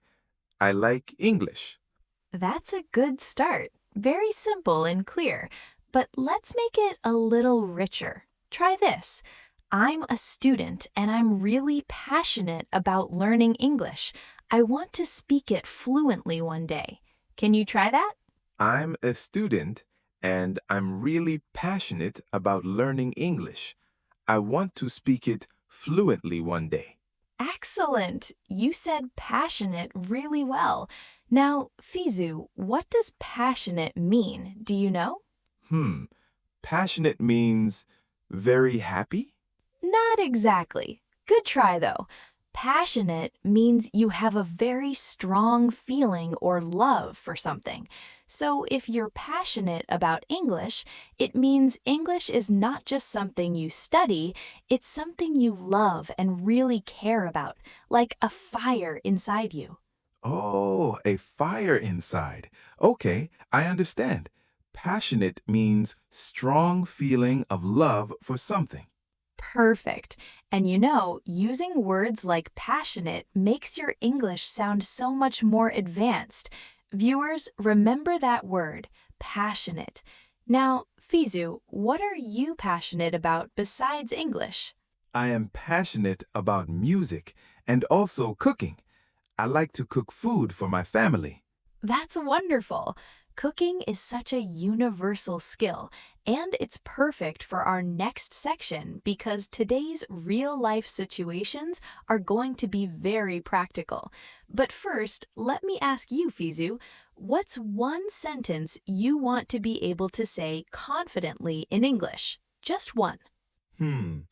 I want to say confidently, I understand English, but I need more practice to speaking. Oh, that's a great sentence to want to say. Let me just fix it slightly. Instead of practice to speaking, we say practice speaking without to. So the full sentence is, I understand English, but I need more practice speaking. Ah, yes. I understand English, but I need more practice speaking. Beautiful. And Vizu, do you know what? That sentence describes millions of English learners around the world, including many of our viewers watching right now. And that's exactly why we're here, to bridge that gap between understanding and speaking. Let me give you all a few more natural conversation phrases. Fizu, repeat after me, okay? Can you say that again, please? Can you say that again, please? Can you say that again, please? Can you say that again, please? I'm not sure I understand. Could you explain? I'm not sure I understand. Could you explain? Sorry, I'm still learning English. Sorry, I'm still learning English. Could you speak a little slower, please? Could you speak a little slower, please? These 4 phrases, these are gold, everyone. These are the phrases that take away the embarrassment and the freeze. If you can say these 4 sentences, you can survive almost any English conversation because you're communicating, you're not shutting down, you're asking for help politely. Fizu, how do you feel now? I feel a little more confident. Actually, those phrases are very useful. I never thought to say, "Could you speak a little slower, please?" I always just smiled and nodded even when I didn't understand. Oh no, Fizu, the famous smile and nod. Every English learner knows this, but you don't have to do that anymore. Now you have the words. All right, everyone, now we're going to move into our 2 real-life situation role plays for today. These are my absolute favorite part because this is where the real learning happens. Situation number 1, you are at a doctor's office or a clinic. You are not feeling well and you need to explain your symptoms to the doctor. Now, this is a situation where many people feel extra nervous because health is serious, right? And you need to communicate clearly. Fizu, have you ever been to a doctor and tried to explain something in English? Actually, yes. One time I went to a clinic in a different city and the doctor only spoke English and I was panicking. I didn't know the words for the pain. I just said, "Pain here," and pointed to my stomach. Oh no, Fizu, pain here. That is so relatable. And honestly, doctors do understand pointing. But imagine how much better it would be if you could describe it properly. Okay, let's practice this together. I will be the doctor and you will be the patient. Good morning. Please come in and have a seat. So, what brings you in today? "Good morning, doctor. I am not feeling very good since yesterday." I see. Can you tell me more about what's bothering you? "Yes, I have a pain in my stomach area, and also I am feeling very tired, and I have a little hot body." Good effort, Fizu, but hot body, that means something very different in English. When your body temperature is high, we say, I have a fever or I feel feverish. So instead of hot body, you would say, I also have a slight fever. Try that. Oh no, hot body is wrong. Okay. I also have a slight fever. Perfect. Much better. Let's continue. Okay, and when did these symptoms start? The symptoms start yesterday morning. Wait, how do I say this correctly? Great awareness, Fizu. For time in the past, we say started, past tense. So the symptoms started yesterday morning. Try it. The symptoms started yesterday morning. Excellent. Now back to the role play. Is the pain constant or does it come and go? It is always there? I think constant. Good. And on a scale of 1 to 10, how bad is the pain? I think maybe 7. It is quite painful, but I can still walking. I can still walk. Oh, great self-correction, Fizu. You caught your own mistake. I can still walking became I can still walk. After can, we use the base verb, no ing. That shows real improvement. Yes, I remember now. After can, base verb. Thank you, Masu. Have you taken any medication? Yes, I took one painkiller tablet, but it didn't help very much. Okay. Any allergies to medications? What is allergies? An allergy is when a medicine or food causes a bad reaction in your body. Like some people can't take certain antibiotics because it makes them sick. So the doctor is asking, do any medicines cause a bad reaction for you? The answer could be, no, I don't have any allergies, or yes, I'm allergic to penicillin, for example. Ah, I understand. So I would say, no, I don't have any allergies. Perfect. I'm going to prescribe you some medication. Take 1 tablet twice a day with food and make sure you drink plenty of water and get some rest. Thank you, doctor. Sorry, can you say that again? What does prescribe mean? Fizu, look at that. You used one of our phrases from earlier. Can you say that again? That was perfect. And prescribe means the doctor writes a note for you to get medicine from the pharmacy. Very natural response, Fizu. Oh, I used the phrase. I didn't even plan it. Great work, Fizu. Now, let me highlight the must-know phrases from this situation. Everyone, write these down or save this video. I'm not feeling very well. I have a pain in my chest, stomach, head, or back. The symptoms started yesterday, 2 days ago, this morning. The pain is constant or it comes and goes. I don't have any allergies. Sorry, could you explain that again?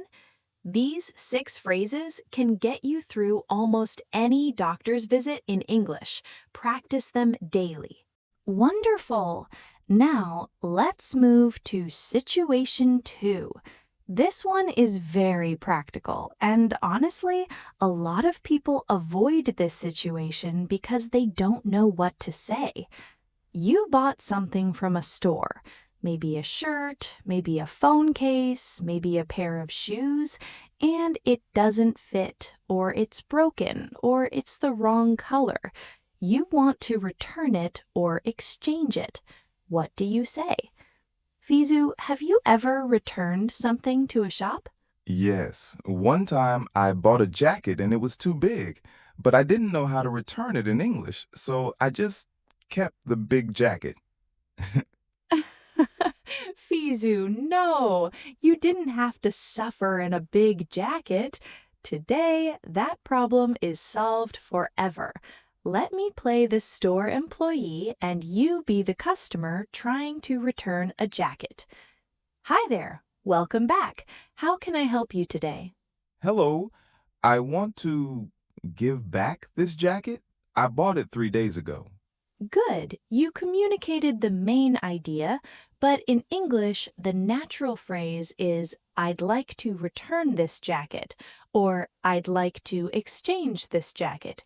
Give back is understandable, but return is the word used in shops. Try, I'd like to return this jacket.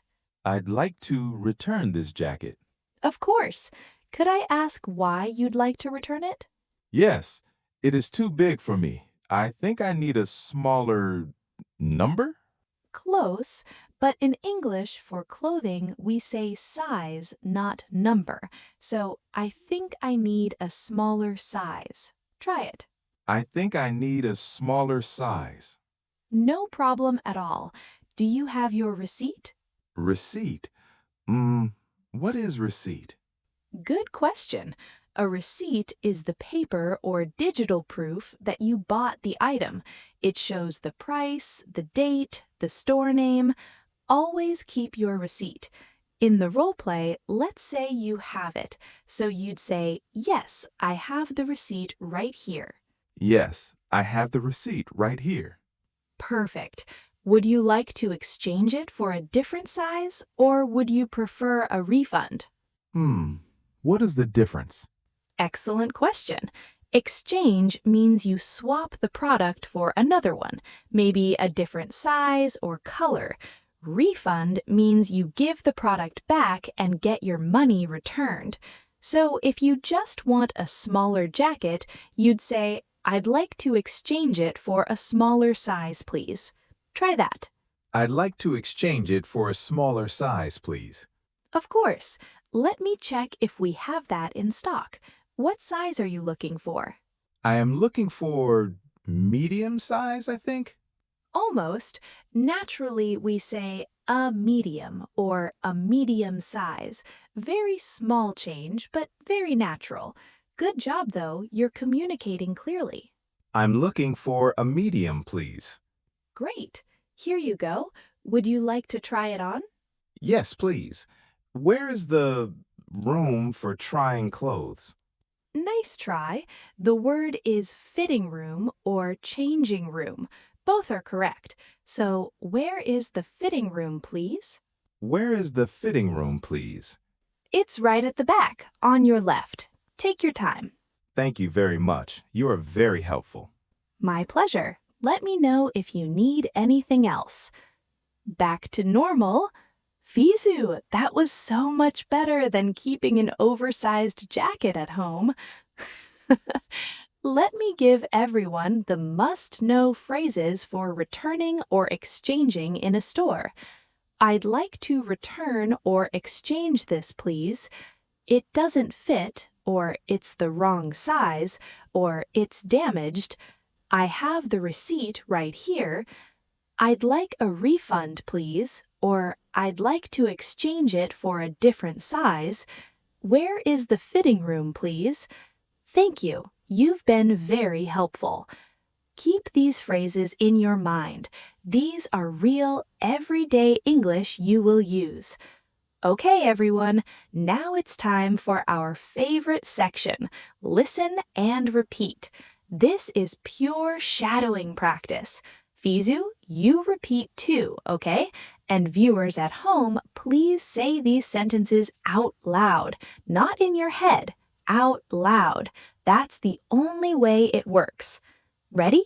Let's go. Phrase 1. I'd like to return this item, please. I'd like to return this item, please. Good. One more time, a little more natural. I'd like to return this item, please. I'd like to return this item, please. Nudging. Beautiful. Phrase 2. I'm not feeling well. I have a fever and a headache. I'm not feeling well. I have a fever and a headache. Almost. The word is headache. The stress is on the first part, head. Listen, headache. Try again. I'm not feeling well. I have a headache. Yes, perfect stress. That's how a native speaker says it. Phrase 3. Could you speak a little slower, please? I'm still learning English. Could you speak a little slower, please? I'm still learning English. Excellent. Very natural, very polite. Phrase 4. The symptoms started 2 days ago and they're getting worse. The symptoms started 2 days ago and they're getting worse. Great. Worse. Good pronunciation. Now say it with confidence. The symptoms started 2 days ago and they're getting worse. Phrase 5. I'd like to exchange it for a different size, please. I'd like to exchange it for a different size, please. Smooth. Very smooth, Fizu. Phrase 6. Thank you so much. You've been really helpful. Thank you so much. You've been really helpful. Smiling. Perfect. And that phrase, everyone, you've been really helpful. Use it everywhere. Shops, doctors, hotels, anywhere. People love hearing it. Wonderful. Now let's look at some important vocabulary from today's episode. Fizu, I'm going to say a word. You try to guess the meaning first, okay? Okay, I will try my best. Word 1, symptom. Fizu, what do you think symptom means? Symptom. Is it like a medicine? Not quite. A symptom is a sign that your body gives you when something is wrong. For example, a headache, fever, cough, or stomach pain. These are all symptoms. They tell you that your body has a problem. So symptoms come before the medicine. Oh, so symptom is like a signal from the body, like, hey, something is wrong. Exactly. Great way to remember it. Word 2, receipt. Receipt. I think I know this one now. It is the paper that shows what you bought and how much you paid, right? Delighted! Yes, perfect. And Fizu, notice the spelling. R-E-C-E-I-P-T. The P is silent. You don't say receipt, you say receipt. Oh, receipt. The P is silent. That is tricky. Very tricky. English spelling is sometimes a puzzle. Word 3, refund. What do you think refund means, Fizu? Refund. Is it when you buy something again? Good guess, but not quite. A refund is when you get your money back. You return a product and the store gives you the money you paid. Re means back, fund means money, so refund equals money back. Oh, money back. Okay, I will remember. Refund equals money back. Word 4, feverish. Feverish. Is it like having a fever? Yes, very close. Feverish is an adjective that means feeling like you have a fever.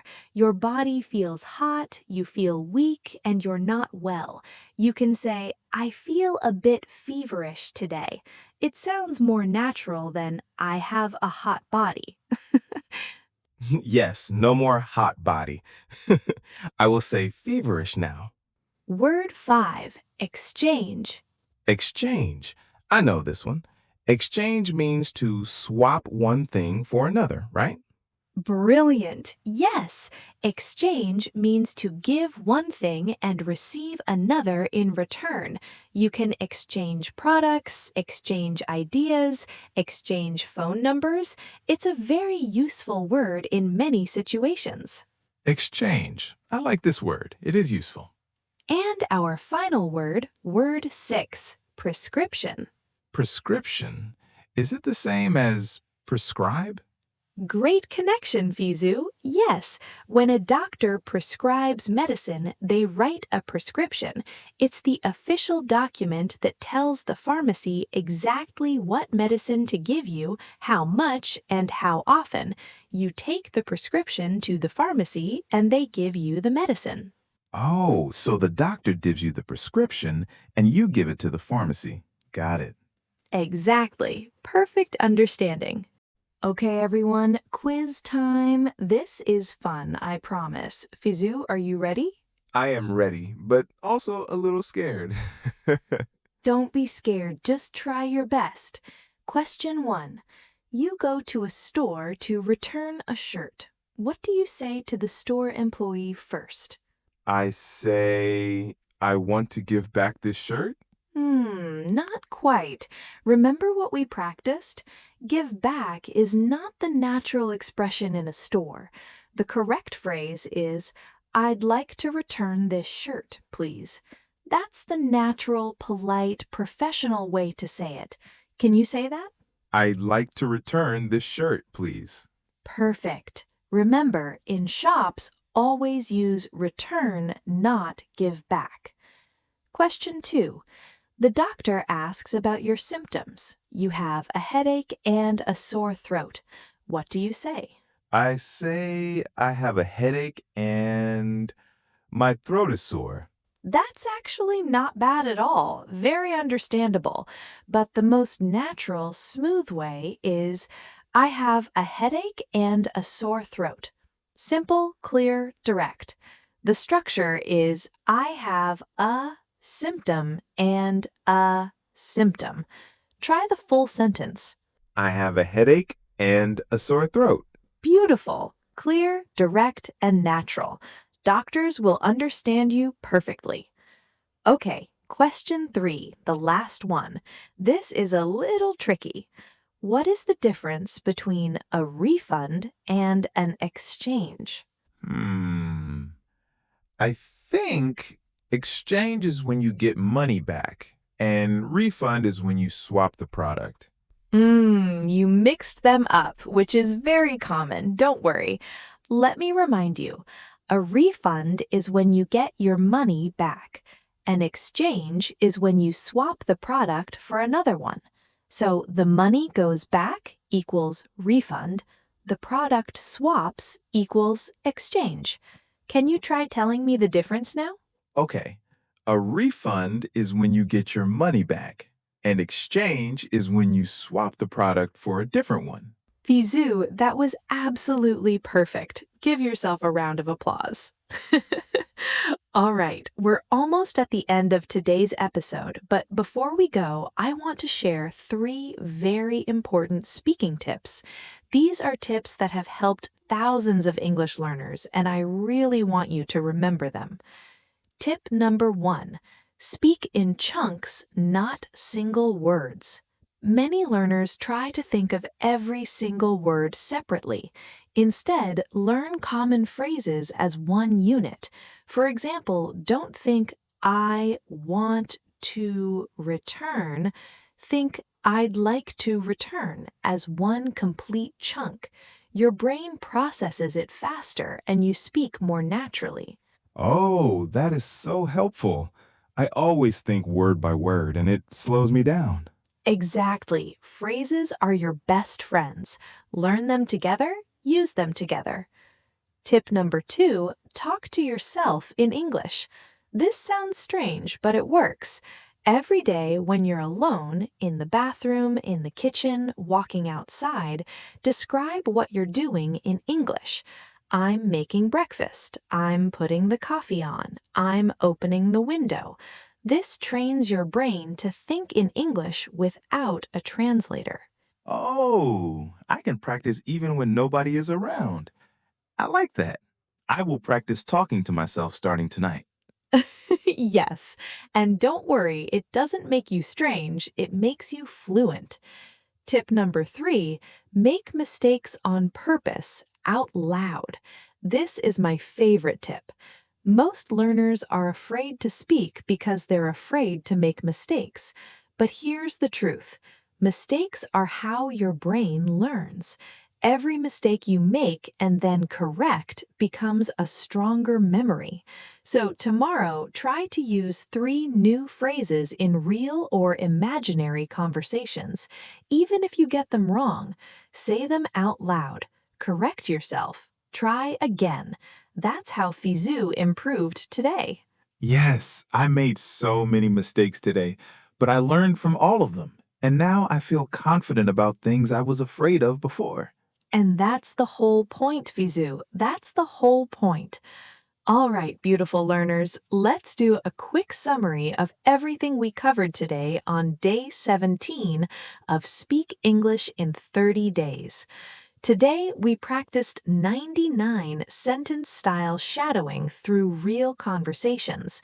We covered natural everyday phrases like, I'd like to return, could you speak slower, and my mind goes blank. Situation 1, at the doctor's office, how to describe symptoms, answer questions, and communicate clearly with medical staff. Situation 2, returning or exchanging a product, how to explain the issue, ask about options, and use the right vocabulary. Key vocabulary, symptom, receipt, refund, feverish, exchange, prescription. 3 speaking tips, speak in chunks, talk to yourself daily, and make mistakes on purpose. Fizu, tell us, how do you feel compared to the beginning of today's episode? Honestly, Masu, at the beginning, I was nervous and I didn't know how to describe a fever or return a product. I said hot body today. And now I know how to say I have a fever. That is real progress. You can do this. I believe in you. And see you tomorrow, day 18. See you tomorrow, everyone. Keep speaking, keep growing, and remember, every single day you practice, you become a better version of yourself. This is Speak Up Sessions English Podcast, and we'll see you on day 18. Take care, everyone. Bye for now. Bye-bye. Practice today. You've been learning English for weeks, but do you feel ready to speak it right now? Today is day 18, and this episode is going to change how you sound, how you think, and how you feel when you open your mouth in English. We have 99 sentences, 2 powerful real-life situations, and 1 mission to make your English voice stronger than ever. Stay with us. This episode was made exactly for you. You know what's really interesting? There's a moment, every English learner has it, where you stop translating in your head and you just speak. You just open your mouth and the words come out naturally, like breathing. And I want today, day 18, to be a little bit closer to that moment for you. Hey everyone! Welcome back to Speak Up Sessions English Podcast. I'm so glad you're here today. Whether you're watching this in the morning with your coffee, on the bus, or late at night before bed, thank you for showing up. Seriously, day 18 is not easy, and the fact that you're still here, that tells me everything about you. I'm Masu, your English guide, and sitting right here with me, as always, is my favorite English learner in the world, Fizu. Hey everyone, I'm Fizu, and I'm genuinely excited about today because Masu told me we're doing something called shadowing practice. And honestly, I don't fully know what that means yet, but it sounds cool. I love that energy, Fizu. Okay, so shadowing, let me explain it simply. Shadowing means you listen to a sentence and then you repeat it immediately, like a shadow that follows someone. You copy the sound, the rhythm, the feeling of the sentence. You're not just memorizing words, you're training your mouth to move like a fluent speaker. Oh, so it's like I hear it and then I become it. Exactly. You become it. And that is such a beautiful way to say it, Vizu. I love that. So today we have 99 sentences. We'll practice them in groups throughout the episode. We also have 2 really exciting real-life situations, a vocabulary section, a mini quiz, and some great speaking tips. It's a full, rich episode. Fizu, are you ready? 100% ready. Let's go. All right, let's start with something simple and warm. Before we go into our real-life situations, I want to practice some everyday sentences together. Sentences you can actually use today, tomorrow, this week. Okay? Okay, yeah, let's do it. Okay, so Fizu, let me ask you something first. When you wake up in the morning, what do you usually say to yourself in English? I say, today is good day. Oh, great try. But actually, we need a small word there. Can you hear what's missing? Today is a good day. We need the article a before good day. Let's try it together. Say, today is a good day. Today is a good day. Beautiful. That's one of those small things that makes a big difference. Articles, a, an, the, they're tiny words, but they matter a lot in English. And the more you practice, the more natural they feel. Now, let's jump into our first group of sentences. These are everyday morning and greeting sentences. I'll say them and you repeat after me, Fizu. Our viewers at home, you repeat too. This is shadowing. Ready? Ready. Good morning. How are you today? Good morning. How are you today? Great. I'm doing really well, thank you. I'm doing really well, thank you. It's great to see you again. It's great to see you again. I hope you had a good rest. I hope you had a good rest. Perfect. Take your time. Slow is fine. Fluency comes from practicing slowly first. What are your plans for today? What are your plans for today? Excellent. I have a lot of things to do today. I have a lot of things to do today. Let's start with something easy. Let's start with something easy. Can you help me with this, please? Can you help me with this, please? Wonderful. Now, Fizu, question for you. If someone says to you, "Can you help me with this, please?" What do you say back? Yes, I can help you. That's good. Even better, in natural conversation, you could say, "Of course, I'd be happy to help." It sounds warmer and more natural. Say that with me. Of course, I'd be happy to help. Of course, I'd be happy to help. Oh, I like that. It sounds friendlier. Exactly. Small changes make your English sound so much more natural. Okay, let's keep going with our sentences. I'm not sure, but I'll try my best. I'm not sure, but I'll try my best. That sounds like a great idea. That sounds like a great idea. Could you say that again, please? Could you say that again, please? Ooh, this one is so useful. Fizu, when do you think you'd use that sentence? When I don't understand something, like when someone speaks fast. Exactly right. When you don't understand, instead of staying quiet, you say, "Could you say that again, please?" It's polite, it's clear, and it gets you the information you need. This sentence is your best friend. Let's continue. I appreciate your help so much. I appreciate your help so much. Let me know if you need anything. Let me know if you need anything. I really enjoyed our conversation. I really enjoyed our conversation.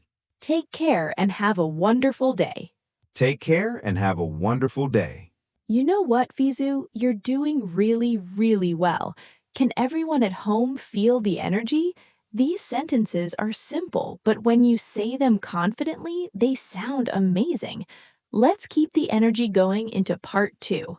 All right, we're moving into our second group of sentences now.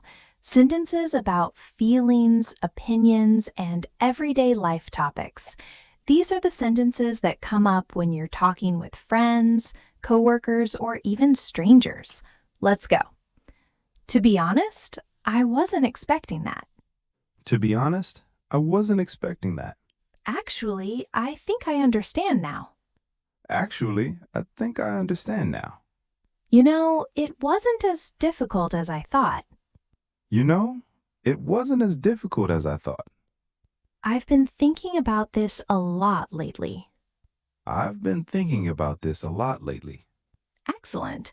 And that pause is fine, Fizu. That's thinking, that's processing, that's learning.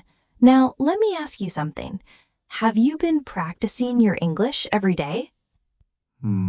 Yes, I practice English every day. Good. And you could also say, "Yes, I've been practicing every day." The phrase, "I've been practicing," shows an action that started in the past and is still continuing, like right now. It's called the present perfect continuous. But don't worry about the grammar name. Just feel the sentence. I've been practicing every day. Try it. I've been practicing every day. Oh, that sounds more natural. It does, and you just used it perfectly. Let's continue. I feel much more confident when I practice. I feel much more confident when I practice. In my opinion, speaking is the most important skill. In my opinion, speaking is the most important skill. What do you think about that? What do you think about that? I completely agree with you. I completely agree with you. That's a really interesting point. That's a really interesting point. I never thought about it that way before. I never thought about it that way before. Could you give me an example? Could you give me an example? Fizu, great question coming up. If someone says, I completely disagree, what does that mean? It means they agree very much. Not quite. Disagree means the opposite of agree. So I completely disagree means they do not agree at all. Can you feel that? Agree, yes, same idea. Disagree, no, different idea. Make sense? Oh, yes, I got confused. Disagree. The dis makes it negative, like disappear or dislike. Wow, Fizu, that is a brilliant observation. The prefix dis often makes words negative. You just discovered something really important about English vocabulary. That's the kind of thinking that makes you a faster learner. Let's keep going. At first, I was a little confused, but now I get it. At first, I was a little confused, but now I get it. I learn something new every single day.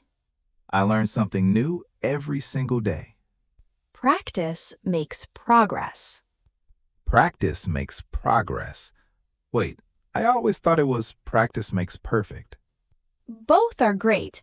Practice makes perfect is the traditional saying, but practice makes progress is actually more encouraging because perfect is very hard, but progress we can all make every single day. I love that version. Don't give up. You're doing amazing. Don't give up. You're doing amazing. Every mistake is a chance to learn. Every mistake is a chance to learn. You've already come so far. Keep going. You've already come so far. Keep going. Oh, I love that energy, Fizu. Viewers at home, say that one again with energy. You've already come so far. Keep going. That's the spirit of day 18. Okay, everyone. This is the part I know you've been waiting for. We're going into our 2 real-life situations. These are the moments where you take everything you've been practicing and you use it in a real conversation. Today's situations are, drumroll Fizu. Situation 1, at a barber shop, and Situation 2, talking to a tour guide while traveling. These are so practical, so real, and so useful. Let's jump in. All right, Fizu, imagine this. You walk into a barber shop in an English-speaking country. Maybe you're visiting London, New York, or Sydney. You need a haircut. The barber smiles and says, "Hi there, what can I do for you today?" What do you say? I want to cut my hair. Good try, but we need a small fix. We say, I want to cut my hair, or even better, I'd like a haircut, please. The word to is important after want. Say it with me. I'd like a haircut, please. I'd like a haircut, please. Perfect. Okay, let's do the full role play now. I'll be the barber, you be the customer. Ready? Ready. Welcome. Please have a seat. What kind of haircut are you looking for today? I'd like a haircut, please. Not too short, just a little trim. Sure thing. Do you want me to trim the sides as well? Yes, please. And can you also make the top shorter, but not too much? Of course. So shorter on top, trimmed on the sides. How about the back? The back, clean, please. Good, Fizu. And a more natural way to say that is, please keep the back clean and neat. The word neat means tidy and well organized. Say that. Please keep the back clean and neat. Please keep the back clean and neat. Great. Let's continue. Got it. And would you also like me to style it when I'm done? Style it? What does that mean? I can use some product like gel or wax to give your hair a nice shape after the cut. Oh, I see. Yes, please. That sounds good. Great. This will take about 15 minutes. Just relax. Thank you. I appreciate it. Excellent. Fizu, that was so natural. Now, let me ask you, what do you say if you're not happy with the haircut at the end? I don't like this. That's honest, but let's make it a little more polite. You could say, "Excuse me, I think it's a little too short on the top. Could you check it again?" This is polite and specific. Say that with me. Excuse me. I think it's a little too short on the top. Could you check it again? Perfect. Polite, clear, and confident. Now, what about pain? What do you say when you're done? How much does it cost? Great try. Almost there. The correct sentence is, "How much does it cost?" Or simply, "How much is it?" Say it. How much does it cost? How much does it cost? And after you pay, what's a nice thing to say? Thank you. Have a nice day. Beautiful. And you could add, "Great job. I love it." That's a compliment for the barber. Very friendly. Okay, let me highlight the 5 must-know phrases for the barbershop. I'd like a haircut, please. Not too short, just a little trim. Please keep the back clean and neat. How much does it cost? Thank you. I love it. Have a great day.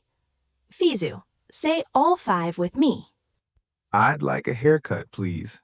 Not too short, just a little trim. Please keep the back clean and neat. How much does it cost? Thank you. I love it. Have a great day. That was incredible. Viewers, you heard that? That's Fizu on day 18. Look how far he's come.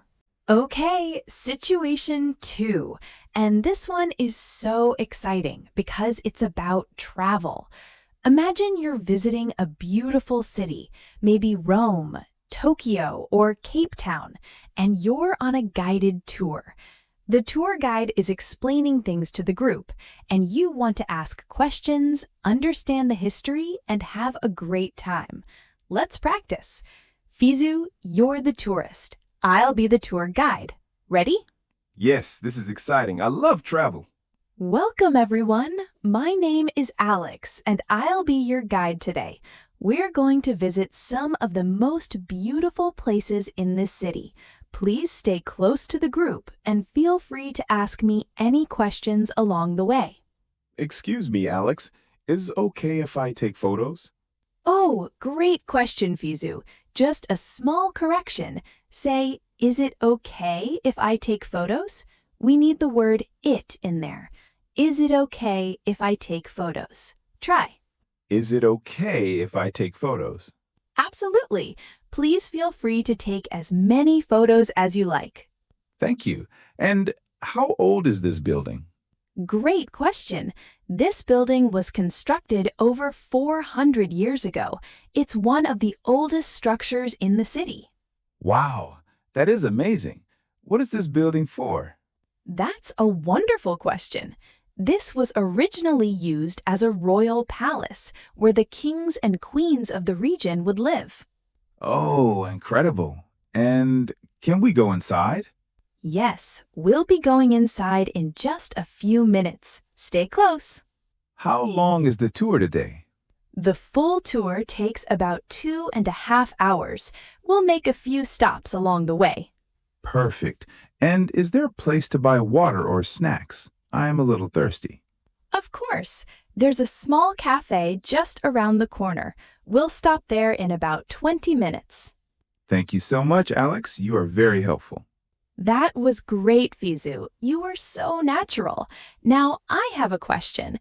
How do you say you don't understand something the guide said? I don't understand what you say. Good attempt.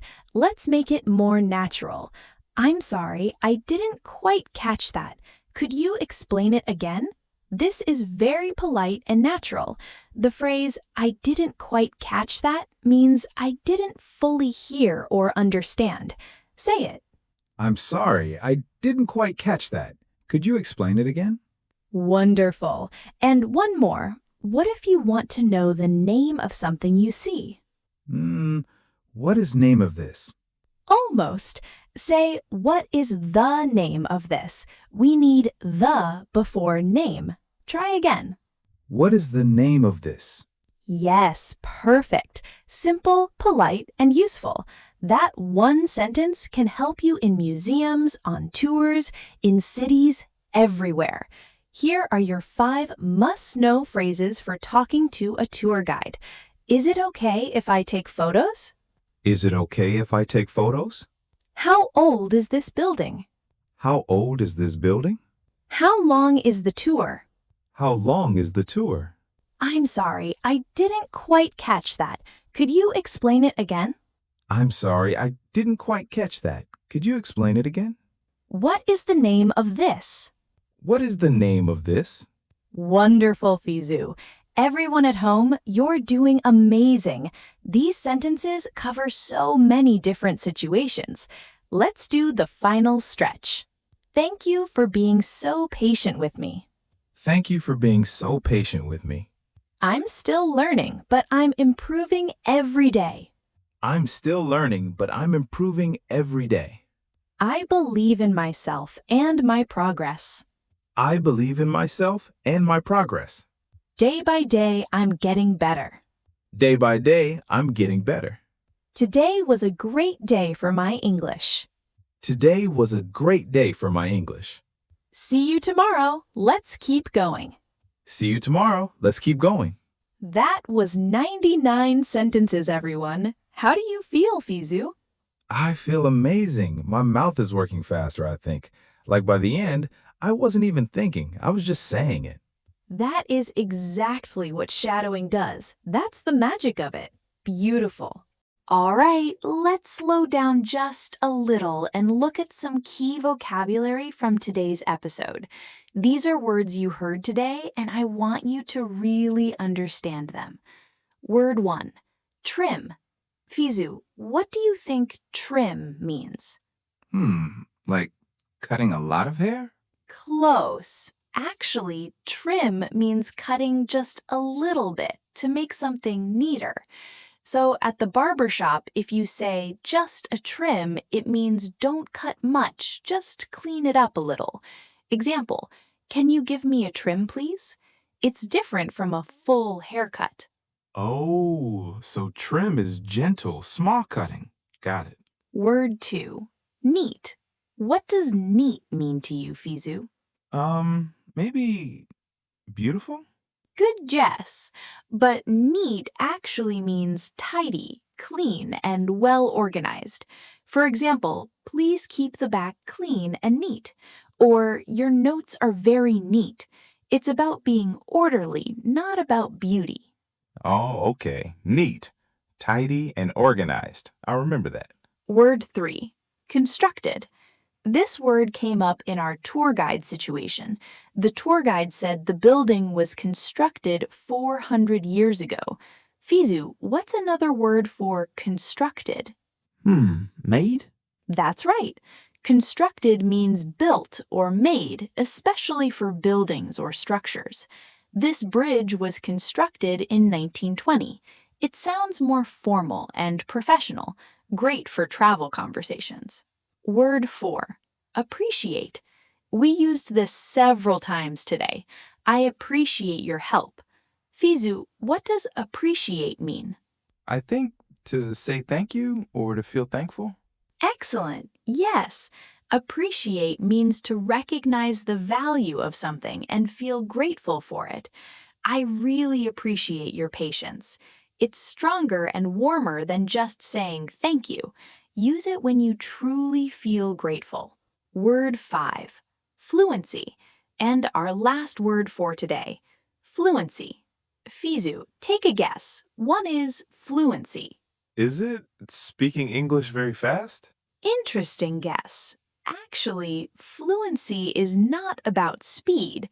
Fluency means being able to speak smoothly, naturally, and comfortably without long pauses or lots of confusion.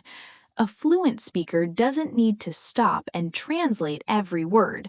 You can be fluent and still speak at a medium speed. The key is it flows. Example, my goal is English fluency. Beautiful, right? Yes, and that's my goal too. Fluency, not just speed. That's the spirit. Quiz time. Fizu and viewers at home, 3 questions. Let's see how much you remember. Question number 1. At the barber shop, how do you politely say you want a small haircut, not too much? I want small cut, please. Good try. Let's make it more natural. The phrase we learned is, I'd like a trim, please. Or, not too short, just a little trim. Remember trim, small and neat. Say it, I'd like a trim, please. I'd like a trim, please. Yes, I remember now. There you go. Check. Question number 2. When the tour guide says something and you don't understand, what's the polite and natural thing to say? Please say again? Not quite. That's understandable, but a little too direct. The more natural sentence is, I'm sorry, I didn't quite catch that. Could you explain it again? This sounds confident and polite. Say it. I'm sorry, I didn't quite catch that. Could you explain it again? Excellent. That's exactly it. Check. Question number 3, and the big one. What does shadowing mean in English learning? Oh, this one I know. Shadowing means you listen to a sentence and then repeat it immediately, like a shadow that follows the sound. Perfect. 100% correct. You defined it beautifully. Check. All right. 3 golden speaking tips for today. These are practical, simple, and powerful. Tip number 1. Shadow out loud always. When you shadow, don't do it in your head. Say it out loud. Your mouth needs practice, not just your brain. Even if you're alone at home, speak the sentences aloud. The more your mouth moves, the more fluent you become. This is science. Muscle memory is real. Yes, when I said the sentences today out loud, they started to feel automatic by the end. My mouth learned. Exactly. Your mouth is learning. Trust the process. Tip number 2. Record yourself. This is a powerful tip that many learners skip but shouldn't. Record yourself speaking in English, even just 30 seconds on your phone. Then listen back. You'll hear your progress. You'll notice what sounds great and what you want to improve. It's one of the fastest ways to grow. And it's free. I was scared to do this before, but I tried it last week and wow, I actually sounded better than I thought I did. See? We're often harder on ourselves than we need to be. Record, listen, improve. It's that simple. Tip number 3. Use 1 new sentence every day. You learned 99 sentences today. Don't try to use all 99 tomorrow. Just pick one sentence. Use it in a real situation, or just practice it 10 times before bed. 1 sentence a day, every day, is 365 sentences in a year. That is fluency, built 1 sentence at a time. My sentence for today is going to be, I'm so proud of how much I've improved, because that's how I feel right now. And you should feel proud, Fizu. You genuinely should. Everyone watching, choose your 1 sentence from today and make it yours. Let's wrap it all up. Day 18, everyone. We did it. 99 sentences, 2 real-life situations, vocabulary, a quiz, speaking tips. You showed up today, and that matters more than you know. To everyone watching, whether this is your first episode of SpeakUp Sessions English Podcast or you've been here since day 1, I want you to know something. You are doing something that takes real courage and real commitment. Learning a new language as an adult is not easy, but you keep showing up, and that is what makes the difference. Your English is getting better. Even if you can't fully feel it yet, it is. Every sentence you repeat, every word you learn, every video you watch, it's building inside you. Trust the process. Remember, mistakes are not failures. Mistakes are progress in action. Every time you say something wrong and then say it right, that's growth. That's real learning. Be proud of that. Hey everyone, from one English learner to another, keep going. Day 19 is coming and I'll be right here practicing with you. We're in this together. Don't stop now. You're almost there. Here's your homework for today. It's simple. Check. Subscribe to SpeakUp Sessions English Podcast so you never miss an episode. Check. Rewatch today's video and shadow all 99 sentences one more time. Check. Pick one sentence from today and say it out loud 10 times before you sleep tonight. Check. Leave a comment below. Tell us which sentence was your favorite from today, or tell us what real-life situation do you want to practice next. We read every single comment. And share this episode with a friend who is also learning English, because learning together is always more fun. Thank you so much for being here today. I'll see you on day 19, and until then, keep speaking, keep practicing, and keep believing in yourself. You are doing so much better than you think. I promise. Take care, everyone. Bye everyone. See you tomorrow. Keep going. You've got this. You are on day 19 of your English journey, and something amazing is about to happen today. What if I told you that after today's practice, you will feel more confident, more natural, and more ready to speak English in real life? Stay right here, because today we have 99 sentences, real-life conversations, fun role play, and everything you need to take your English to the next level. This is SpeakUp Sessions English Podcast, and day 19 is going to be your best practice day yet.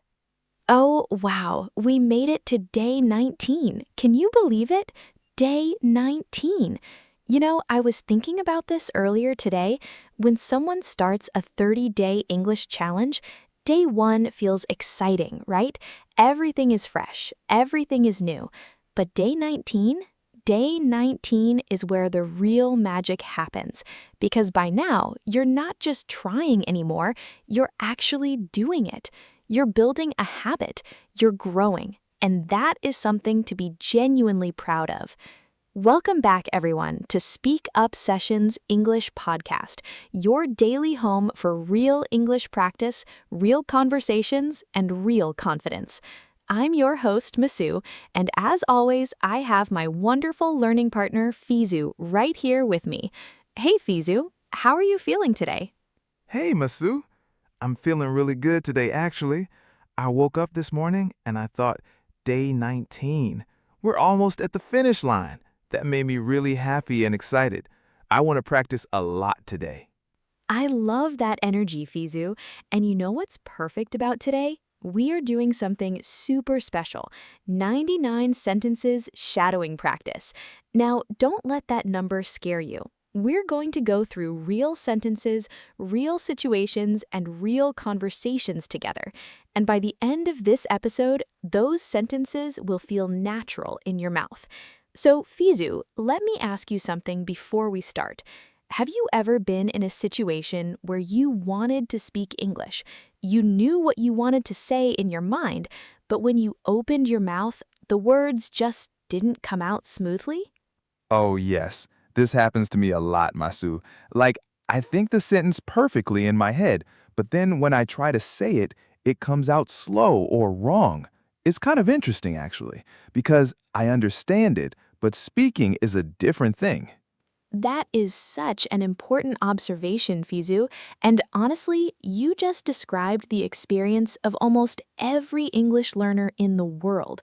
Understanding is one thing, speaking is another, and that's exactly why shadowing practice is so powerful.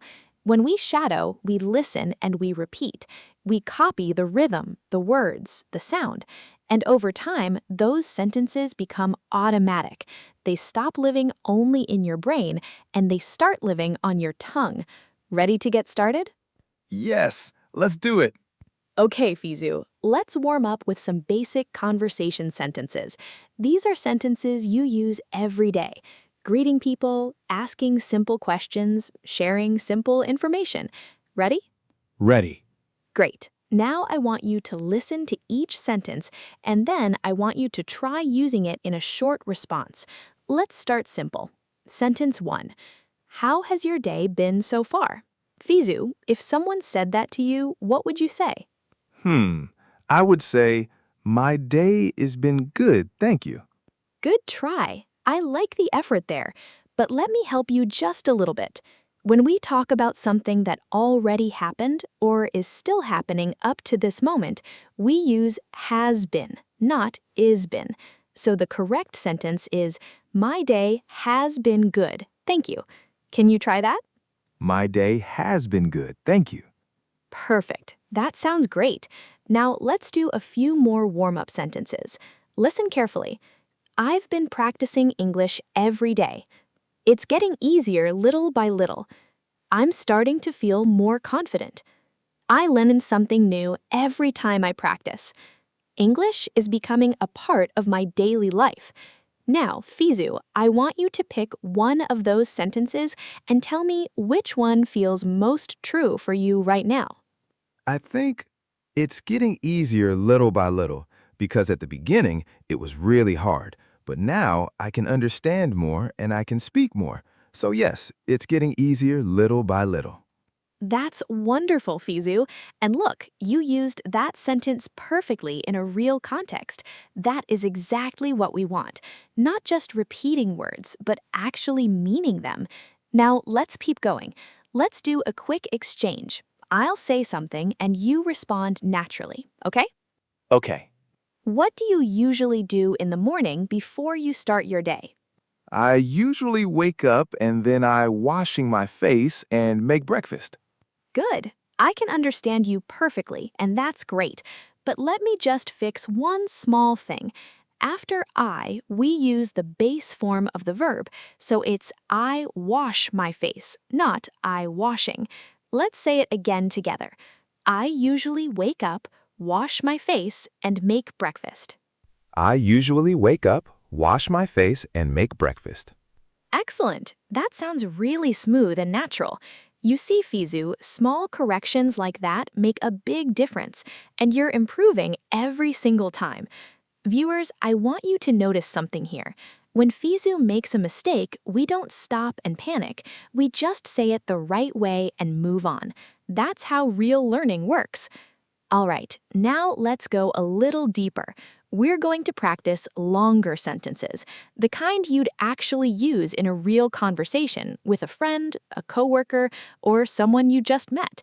These are from our 99 sentences for today. Let me read some groups to you, and Fizu, I want you to repeat after me, okay? Okay, I'm ready. Let's go.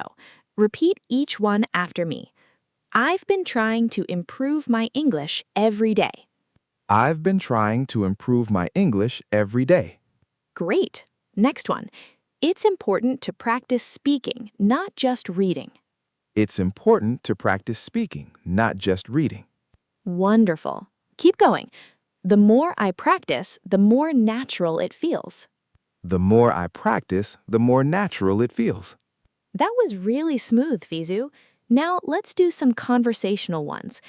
Could you say that again, please? I want to make sure I understand. Could you say that again, please? I want to make sure I understand. Beautiful. Now this next one is a bit longer. Listen carefully. I know I make mistakes sometimes, but I believe that's how I get better. I know I make mistakes sometimes, but I believe that's how I get better. Wow, Fizu, that was excellent. Viewers, did you hear that? He said it perfectly. And you know what's amazing? That sentence is not just English practice. It's actually true. Mistakes are exactly how we get better. Okay, Fizu, now I want to test you a little bit. I'm going to describe a situation, and I want you to choose the right sentence. Ready? Ready. Okay. Someone is speaking English to you very fast, and you didn't understand. What do you say? I say, please speak more fast? Not quite, but good effort. Actually, we say more slowly, not more fast. So the correct sentence would be, could you please speak more slowly? That sounds polite and natural. Can you say that? Could you please speak more slowly? That's it. Perfect. And here's another useful one for the same situation. I'm sorry, could you repeat that? Or, I didn't quite catch that. Could you say it again? These are all very natural and polite ways to ask someone to repeat something. Oh, I didn't quite catch that. That sounds very natural, like something a real English speaker would say. Exactly. And you know what? Now you are a real English speaker, Fizu, because you just said it. That's the mindset shift we want every learner to have. You don't need to be perfect. You just need to communicate. And you're doing that brilliantly. All right, everyone, we're now at the most exciting part of today's episode, the real-life situation role play. And today, we have two really fun and unique situations for you. Fizu, are you excited? So excited. What's the first one? Okay, situation 1. You have just joined a cooking class for the first time. You're a student, and there's a cooking instructor. You want to ask questions, follow instructions, and communicate with your instructor and classmates. This is a really practical situation because cooking classes are popular all over the world, and even if you're not in a physical class, so many people watch cooking videos online and need this language. Ready to do the role play? Yes. Can I be the student? Of course, you're always the student, and I'll be the instructor. Let's go. Good afternoon, everyone. Welcome to today's cooking class. My name is Chef Masu, and today we're going to learn how to make a simple pasta dish. Before we start, has everyone found their station? Do you have your apron on? Yes, I have my apron. But, Chef Masu, I have a question. What is the first things we do? Good start, Fizu. Just one small thing. It's what is the first thing, not things. When we use first, we usually mean one specific thing, so we use the singular. Can you say it correctly? All right. What is the first thing we do? Perfect. Okay, back to role play. Great question. The first thing we do is prepare our ingredients. Can everyone see the list on the board? We need pasta, olive oil, garlic, tomatoes, and fresh basil. Excuse me, Chef. I don't see the basil here. Can I ask, where can I find it? Oh, wonderful question. The basil is in the green basket at the front of the room. Just go ahead and take a handful. And while you're there, grab the garlic too if you haven't already. Thank you. And Chef, how much olive oil should I use? About 2 tablespoons.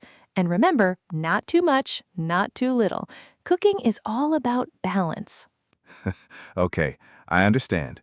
2 tablespoons. I will try my best. That's the spirit. Now, let's start by heating the pan. Can everyone put their pan on the stove and turn it to medium heat? Sorry, Chef. What does medium heat mean exactly? Oh, Fizu, I love that question. A learner who asks questions is a learner who truly wants to understand. Now, medium heat means not too hot and not too low. It's right in the middle. In cooking, we often say medium heat to avoid burning the food. Good question. Ah, I see. So medium heat is the middle level. Got it. Exactly right. Now, once your pan is warm, add the garlic first and listen for that sizzle. That sound means it's working. Oh, I can hear it. Is it supposed to smell like that? Yes, that beautiful smell is the garlic cooking. That means you're doing it right. Well done. This is so fun. I feel like a real cook. You are a real cook right now, my friend. Every great chef started exactly where you are. And scene. Great work, Fizu. You did so well in that role play. How did that feel? It felt really natural. I was actually thinking about cooking while we were doing it, and I learned so many new phrases. Exactly. And that's the power of practice. You're not just learning words, you're building real communication skills. Now, let me highlight the 5 must-know phrases from the cooking situation. What is the first thing we do? Asking for instructions politely. Where can I find it? Asking for location of something. How much should I use? Asking about quantity. What does word mean exactly? Asking for clarification. I'll try my best. Showing a positive attitude and willingness. These 5 sentences alone can carry you through an entire learning situation. Class, workplace, online meeting, all of these phrases work beautifully. Okay, Fizu, ready for situation 2? Ready. What is it this time? This one is really exciting and maybe a little bit challenging in a fun way. You are at a networking event. This is a social gathering where people meet new professionals, exchange ideas, and build connections. Think of it like a professional party where people talk about their work, their goals, and their interests. This is so important for English learners because networking is everywhere. Job fairs, community events, business conferences. You need to know how to introduce yourself, keep a conversation going, and leave a good impression. Okay? Okay, this one sounds really useful. I sometimes feel unsure about what to say when I meet someone professional for the first time. And that's perfectly normal. That's exactly why we're practicing this today. Let's do the role play. I'll be someone you just met at the event. You walk up to me. Go. Taking a breath. Hello, my name is Fizu. Nice to meet you. Hello, Fizu. Great to meet you too. I'm Alex. So what brings you to the event today? I am here to meet new peoples and learn about different works. Good effort, Fizu. 2 small things. First, to meet new people, not new peoples. The word people is already plural, so we don't add an S.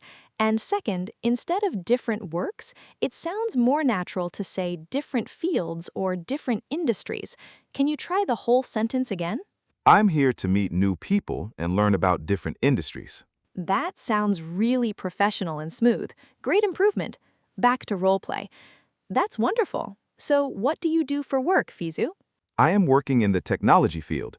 I help companies to manage their systems. Oh, that's really interesting. How long have you been in that field? I am in this field for about 3 years. Great content, Fizu. Your idea is perfect, but let's polish the grammar a tiny bit. When we talk about how long we've been doing something that started in the past and is still going now, we use I have been in this field, or more naturally, I've been in this field for about 3 years. Try it. I've been in this field for about 3 years. Excellent. That sounds completely natural. Back to role play. 3 years, that's solid experience. Do you enjoy it? Yes, I really enjoy it. Every day is different, and I always learning new things. So close, just one small fix. I'm always learning new things. We need the verb to be before learning. Can you say it? I'm always learning new things. Perfect. Okay, keep going. Back to role play. I love that attitude. It's so important to keep growing. So, Fizu, are you looking to make any specific connections today? Actually, yes. I am hoping to connect with people who are working in marketing or business development. I think collaboration between technology and business is very important. Wow, that's a really smart perspective. You know, I actually work in business development. Maybe we could exchange contact information? Oh, that would be great. I'd love that. Do you have a business card? I actually don't carry cards anymore, but I can connect with you on LinkedIn. Does that work? Yes, absolutely. That works perfectly. Let me find you on LinkedIn right now. Wonderful. It was really great talking with you, Fizu. I hope we can work together sometime. Thank you so much, Alex. It was great meeting you too. I hope so as well. And that's a wrap on situation 2. Fizu, how did that feel? That felt amazing. At first, I thought networking events sounded scary, but now I feel like I can do it. I have the sentences now. Exactly. And that's the power of practice. You're not just learning words, you're building real communication skills. Now, let me highlight the 5 must-know phrases from the networking situation. What brings you to the event today? Natural conversation opener. I've been in this field for about time, talking about your experience. I'm always learning new things, expressing a growth mindset professionally. I'm hoping to connect with people who, expressing your networking goal. It was really great talking with you, ending a conversation warmly and professionally. These 5 sentences alone can carry you through an entire networking event. Keep them in your memory. All right, everyone. Now it's time for our favorite part of every episode.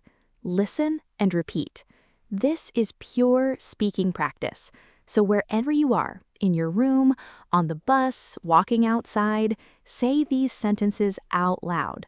Don't just listen, speak, okay? I'm going to say them too. Let's go. Repeat after me, slowly and clearly. Phrase 1. I would like to join your cooking class. I would like to join your cooking class. Lovely. Again, a little more confidence. I would like to join your cooking class. That's it. Beautiful. Phrase 2. Could you please explain that one more time? Could you please explain that one more time? Excellent. Very natural and polite. Phrase 3. It was a pleasure meeting you today. It was a pleasure meeting you today. Wait, Fizu, let me ask. How do you pronounce the word pleasure? Say it slowly. Pleasure? Pleasure. Good try. It's pronounced pleasure. The first sound is like ple and then jure, almost like the sound in measure or treasure. Try it again. Pleasure. Pleasure. Yes, that's it. Well done. Full sentence. It was a pleasure meeting you today. Perfect. You nailed it. Phrase 5. I'm always looking for ways to improve myself. I'm always looking for ways to improve myself. Strong. And that sentence is also true, right, Fizu? Yes, very true. Phrase 5. Let me make sure I understand correctly. Let me make sure I understand correctly. Beautiful. That's a very intelligent-sounding sentence, and it's so useful in both casual and professional settings. Phrase 6. I've been working hard, and I can see the progress. I've been working hard, and I can see the progress. Wonderful. And viewers, say that one again for yourself, because it's true. You've been working hard, and the progress is real. Say it again, everyone. I've been working hard, and I can see the progress. Okay, Fizu, vocabulary time. Today, we have 6 important words and phrases connected to our episode. Ready? Ready. Our first word is ingredient. ingredient. Fizu, what do you think this word means? Is it like a step in a recipe, like the instructions? Good guess, but not quite. An ingredient is actually the item or food that you use to make something, not the instruction. For example, in pasta, the ingredients are pasta, garlic, tomatoes, and olive oil. The recipe tells you what to do with the ingredients. Does that make sense? Oh, so the ingredients are the things, the food items, and the recipe is the guide. Got it. Exactly. Example sentence. Can you check if we have all the ingredients for tonight's dinner? Next word, collaborate. Collaborate. Fizu, any idea? I think it means to talk to someone. Close. Collaborate means to work together with someone towards a common goal. It's stronger than just talking. It means actually joining efforts, sharing ideas, and producing something together. Example, our team decided to collaborate with the marketing department on the new project. Oh, I like that word, collaborate. It sounds very professional. It really does, and it's a great word to use at networking events and in work conversations. Third word, clarify. Clarify. What do you think, Fizu? Does it mean to clean something? Like to make it clear, like water? Oh, I love the logic there, and you're actually not far off. Clarify does come from the idea of making something clear, but it means to make something easier to understand or to explain something more clearly. For example, could you clarify what you mean by that? Or, let me clarify, I meant the cooking class on Thursday, not Friday. Oh, so it's about making information clearer. That's very useful. Very useful indeed. Use this word and people will think you're a very thoughtful communicator. Next, impression. impression. Fizu. I think I know this one. Is it like the feeling someone gets about you when they first meet you? Yes, absolutely right. An impression is the opinion or feeling someone forms about you, often when they first meet you. And we have a famous English phrase, make a good first impression. Example, I want to make a good first impression at the networking event. Yes, I remember Masu used this word in our role play today. Great memory, Fizu. See, you're already connecting the vocabulary to real situations. That's the sign of a great learner. Now, medium. medium. This is a simple one, but very practical. What do you think it means, Fizu? Medium means the middle, right? Like not too big, not too small? Perfect. Medium means exactly that, in the middle, not extreme in either direction. In cooking, cook on medium heat. In clothing, I wear a medium size. In general, the meeting was a medium length one, not too short, not too long. Simple, but super useful. Yes, and we used it today in the cooking class role play. Exactly. And that's the power of learning vocabulary in context. And our final word, networking. networking. Fizu, what comes to mind? I think networking is when you meet people for work purposes, right? Like making professional connections. Brilliant. Networking means building professional relationships with people who may help you grow in your career or business. It's about meeting the right people, sharing ideas, and creating opportunities together. Example, she found her new job through networking at a business conference. That makes a lot of sense now. And we practiced it today in Situation 2. We did. Great connection, Fizu. You are really locking these words in today. Quiz time. Fizu, are you ready? Okay, yes, I'm ready. I'll try my best. Perfect attitude. Here we go. 3 questions.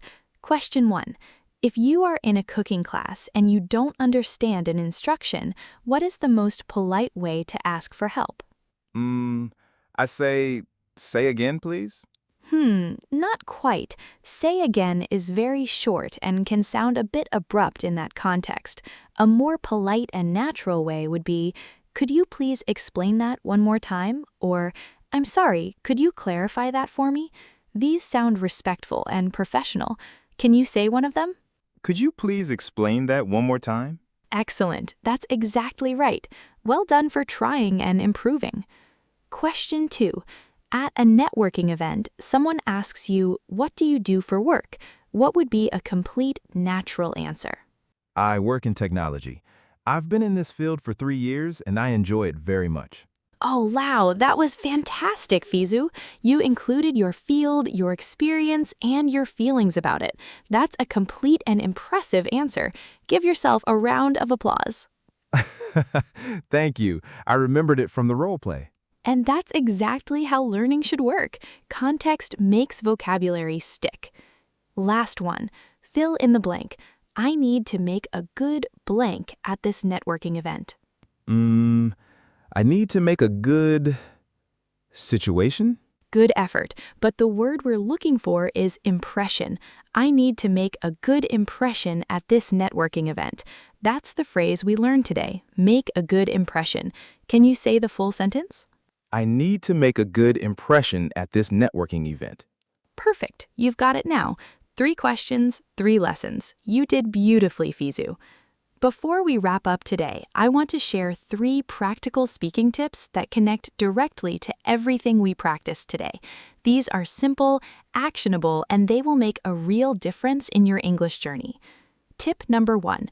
Practice speaking in real-world contexts, not just exercises. Today, we practiced cooking class language and networking language, not just random sentences. When you learn English in a real situation, your brain connects the words to actual experiences. So instead of memorizing vocabulary from a list, try to imagine yourself in the situation. Maybe watch a cooking video and pause it and say the words out loud. Or practice introducing yourself out loud in the mirror as if you're at a networking event. The more real the context, the more your brain remembers. That's a great tip. And when we were doing the role play, I was actually imagining I was in a real cooking class, and that made the words stay in my mind much better. Exactly, and that's the secret. Make it real in your imagination, and it becomes real in your speaking. Tip number 2, don't just repeat, feel the sentence.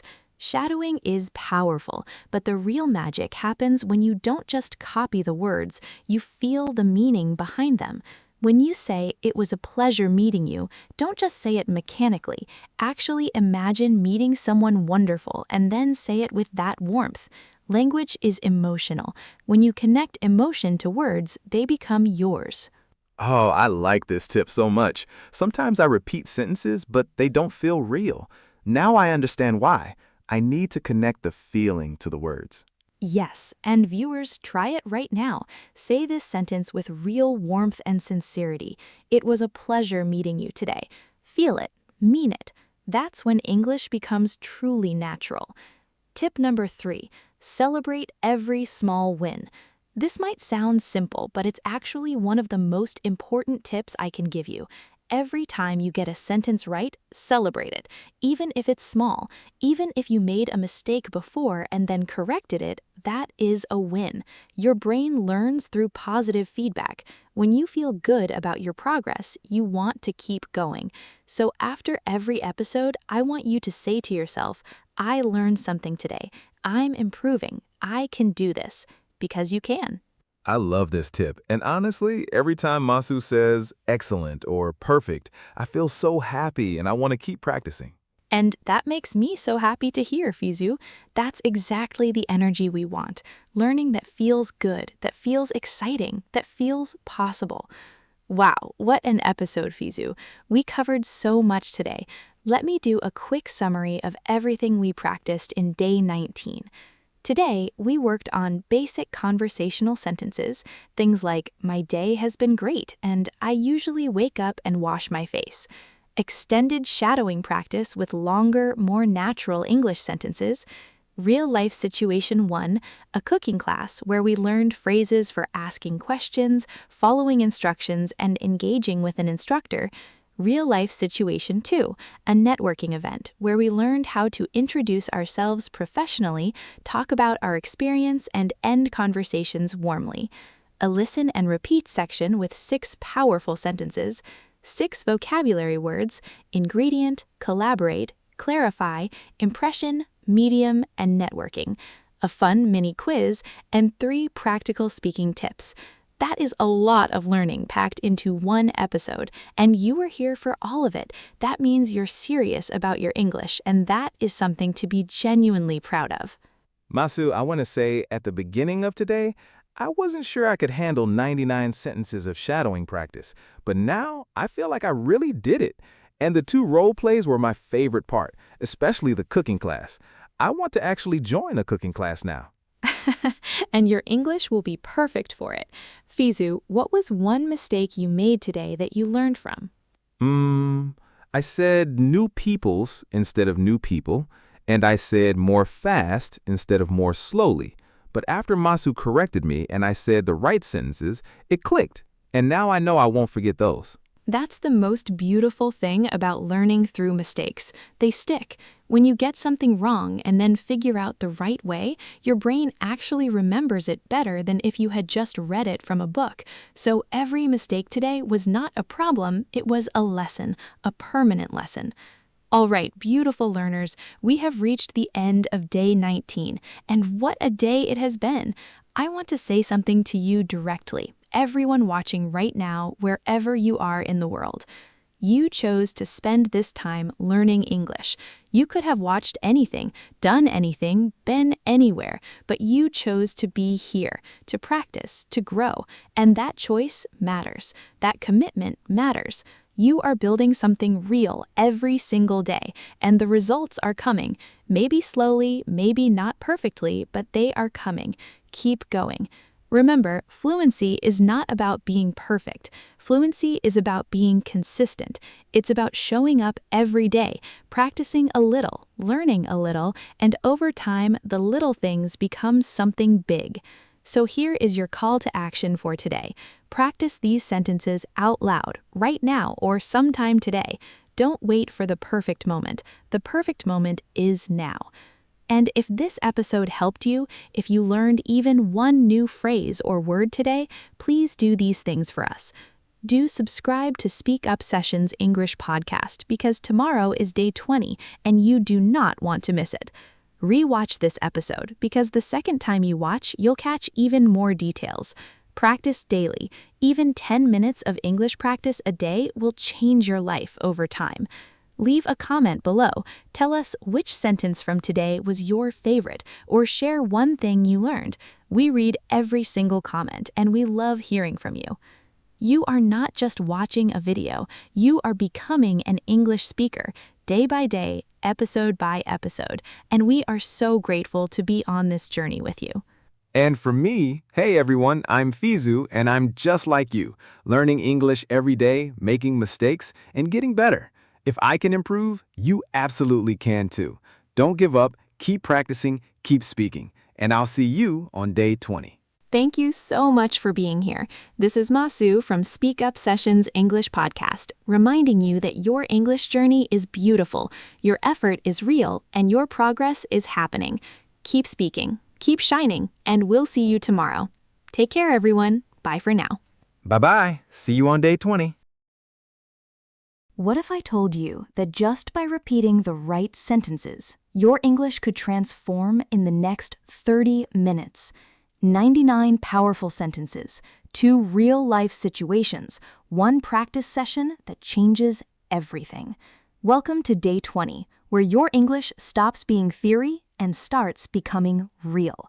Let's speak together. What's up, amazing learners? Welcome to SpeakUp Sessions English Podcast. You know what I realized this morning? We are officially 2/3 through our 30-day journey together. 20 days down, 10 to go. And I've got to tell you something. If you've been showing up even for just 15 minutes a day, you are not the same English speaker you were 3 weeks ago. I promise you that.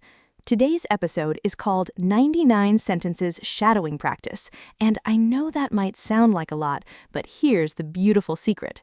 We're not going to count them. We're going to live them. We're going to speak them in real situations, real conversations, and by the end of this episode, you'll realize, wow, I just practiced almost 100 sentences and it felt natural. And speaking of natural, Fizu, my learning partner, my friend, my fellow English explorer. Fizu, be honest with me. When you first heard 99 sentences, what was your first thought? Honestly, Masu, my first thought was, oh no, that is too many. I cannot do this. But then I remembered we always do more than I think I can do, and I always survive. So now I'm excited. A little nervous? Maybe, but mostly excited. I love that honesty, Fizu, and you're absolutely right. You've done things in the past 19 days that probably scared you at first, and look at you now, showing up on day 20 ready for more. That is the spirit of a real learner. So here's what we're doing today. We have 2 incredible real-life situations lined up. First, we're going shopping for clothes, because let's be real, everyone needs to know how to ask, do you have this in a different size? And second, we're going to the gym. Yes, the gym, because fitness and English both require consistency. Now, let me ask you something, Fizu. Do you ever practice English conversations in your head before you go somewhere? Sometimes. Like, if I know I need to go to the bank, I think about what I will say. But usually I forget everything when I actually get there. That's so normal, Fizu. Your brain goes into survival mode, and suddenly all your practice disappears, right? But here's the good news. The more you practice out loud, the more automatic it becomes. And that's exactly what we're doing today. We're going to role play these situations so many times that when you're actually in a clothing store or a gym, the words will just flow. I hope so. I really want to feel more confident when I speak English in public. You will, Fizu. Trust the process. Now, are you ready to go shopping? Let's go shopping. So, Fizu, I'm curious. When was the last time you went shopping for clothes? Actually, it was maybe 2 weeks ago. I needed to buy new jeans because my old jeans became too small for me. I think I'm eating too much. Hey, that just means you're enjoying good food. But okay, so you went to buy jeans. What happened? Did you find what you wanted? Well, kind of. I found jeans that I liked, but I had a problem. I picked up one pair and I tried it, but it was too tight, so I needed to ask for a bigger size. But I didn't know how to say it properly, so I just showed the jeans to the salesperson and I made hand gestures like this and said, "Bigger, please." Okay. First of all, you communicated. You used gestures, you used the word bigger, and the person understood you, right? Yes, they understood. They brought me a bigger size. Perfect. So, mission accomplished. But, and this is important, you don't want to rely on gestures forever, right? You want to feel confident using the actual words. Yes, exactly. I want to speak the right way, not just point at things. Love that goal. Okay, so here's what you could have said, and it's super simple. Excuse me, do you have this in a larger size? Or you could say, do you have this in size 34? Or whatever size you need. Try saying that. Excuse me, do you have this in a larger size? Excuse me, do you have this in a larger size? Perfect. Natural, polite, clear. Now, here's another useful one.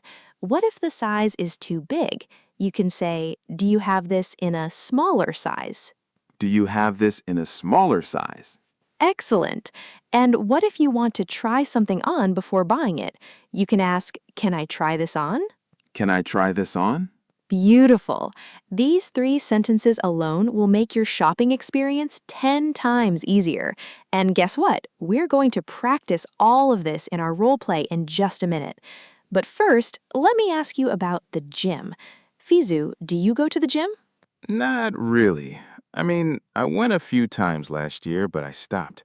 To be honest, I find gyms a little bit scary. Scary how? Like the equipment, the people? Maybe both? I don't know. I don't know how to use the machines, and everyone there looks like they know exactly what they're doing. And also, I don't know how to ask for help in English. Ah, now we're getting to the real issue. It's not that you don't want to exercise, it's that you don't feel confident communicating at the gym, right? Yes, that is exactly it. Okay, then today is going to be a game changer for you, because after we finish our gym role play, you'll know exactly what to say when you walk into a gym, whether you're signing up, asking for a tour, asking how to use a machine, or asking where the locker room is, you'll have the words. That would be amazing. Maybe I will actually go back to the gym after this. I'm holding you to that, Fizu. All right, let's dive into our first situation. Time to go shopping. All right, Fizu, here's the scene. You walk into a clothing store. Maybe it's a casual store, maybe it's a bit fancier, doesn't matter. You're looking for a new shirt for a friend's birthday party this weekend. A salesperson approaches you and says, "Hi, can I help you find anything today?" What do you say? I say, yes, I need a shirt. Good start, but let's make it sound a bit more natural. Instead of, I need a shirt, you could say, yes, I'm looking for a shirt. It sounds more conversational. Try it. Yes, I'm looking for a shirt. Perfect. Okay, now let's do the full role play. I'll be the salesperson and you're the customer. Let's start. Hi there, welcome. Is there anything I can help you find today? Yes, I'm looking for a shirt. Great. What kind of shirt are you looking for? Something casual or more formal? Casual. For a party. Nice. We have a lot of options. What's your size? I think I am size medium. Perfect. And do you have a color in mind? Maybe blue or black? I've got both. Let me show you a few options. Follow me.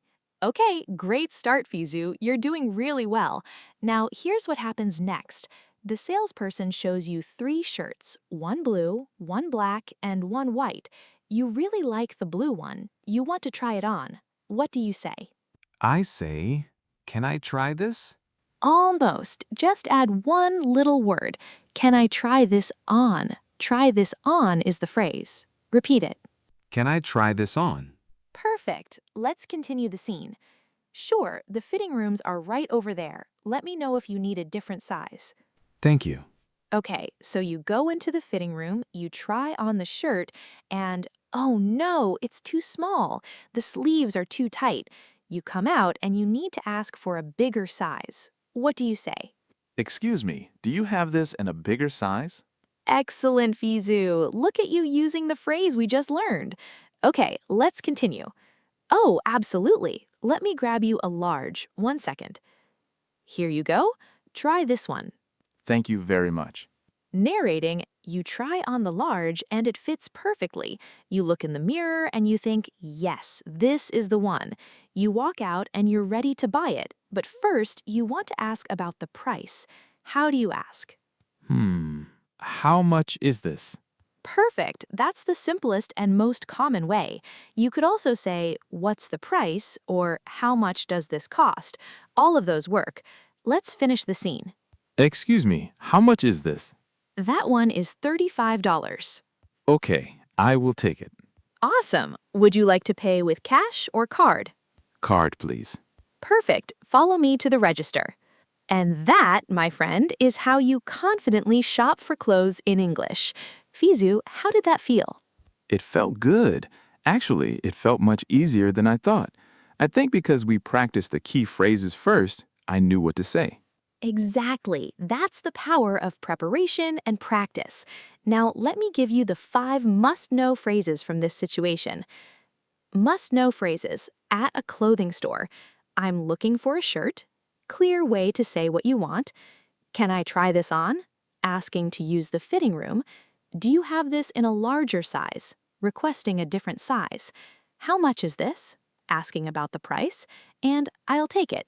Saying you want to buy it. These are so useful. I'm going to practice them before my next shopping trip. Please do. And remember, even if you forget one, you can always ask the salesperson to repeat or help you. They're there to help. All right, Fizu, ready for situation number 2? Yes, the gym situation. I am a little nervous because I never really talked much at the gym before. That's okay. Today you're going to learn everything you need. Here's the scenario. You want to join a new gym. You walk in and the person at the front desk greets you. They say, "Hey, welcome to Fit Life Gym. Is this your first time here?" What do you say? I say, yes, this is my first time. Perfect. That's exactly right. Now let's do the full role play. I'll be the gym receptionist and you're the person who wants to join. Ready? Ready. Hey, welcome to Fit Life Gym. Is this your first time here? Yes, this is my first time. Awesome. Are you interested in getting a membership or are you just looking around? I am interested in membership. Good, just a tiny grammar fix. I'm interested in a membership or I'm interested in getting a membership. Try that. I am interested in getting a membership. Perfect. Much more natural. Let's continue. Great. We have a few different membership options. Would you like me to explain them? Yes, please. Sure. We have a monthly membership for $50, which gives you access to the gym anytime.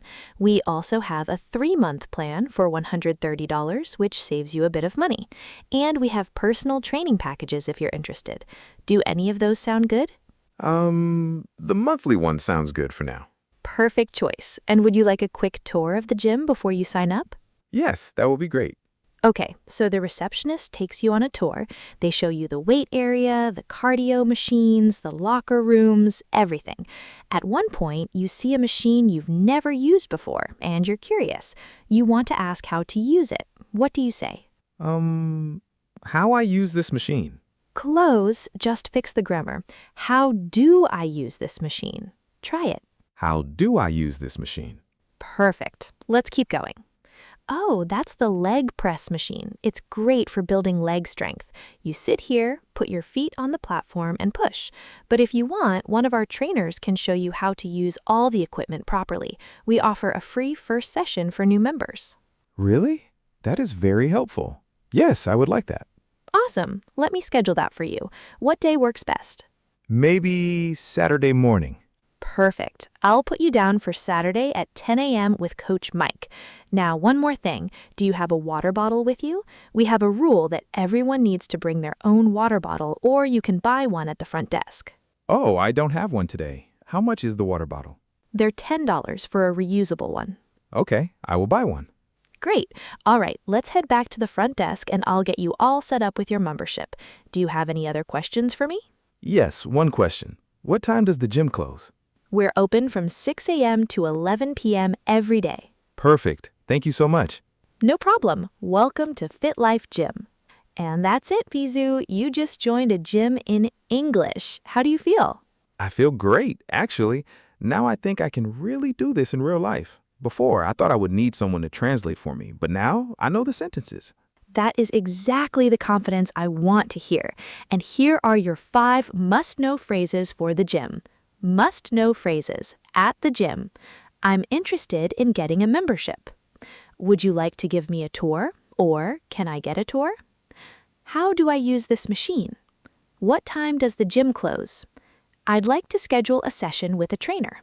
These are perfect. I feel like I have a complete toolkit now. You absolutely do. And remember, gyms are usually very welcoming. The staff wants to help you, so don't be afraid to ask questions. All right, everyone, Fizu, and all our viewers at home, now it's time for the listen and repeat section. This is where you shadow my voice, match my rhythm, and make these sentences your own. Are you ready? Ready. Let's go. First one. I'm looking for a new pair of shoes. I'm looking for a new pair of shoes. Great. Again, with a bit more speed. I'm looking for a new pair of shoes. I'm looking for a new pair of shoes. Excellent. Next one. Can I try this on before I buy it? Can I try this on before I buy it? Perfect. You got the rhythm. One more. Can I try this on before I buy it? Beautiful. Next. Do you have this in a different color? Do you have this in a different color? Yes, natural. Again. Do you have this in a different color? Love it. Next phrase. I'd like to sign up for a membership, please. I'd like to sign up for a membership, please. Great. Feel the flow. Again, I'd like to sign up for a membership, please. I'd like to sign up for a membership, please. Fantastic. One more. Could you show me how to use this equipment? Could you show me how to use this equipment? Good try. Equipment. Equipment. Say it slowly with me. Equipment. Equipment. Perfect. Now the full sentence. Could you show me how to use this equipment? Could you show me how to use this equipment? Yes, that was perfect. Last one. Thank you so much for your help today. Thank you so much for your help today. Excellent. Again, with feeling. Thank you so much for your help today. Beautiful, Fizu. And everyone at home, if you repeated those sentences with us, give yourself a big round of applause. You just did some serious shadowing practice. Okay, now let's break down some key vocabulary from today's lesson. These are words you'll use again and again in real life. Ready, Fizu? Yes, I love vocabulary time. Word 1. Fitting room. Fizu, what do you think a fitting room is? Is it the place where you fit clothes, like you try them? Yes, exactly.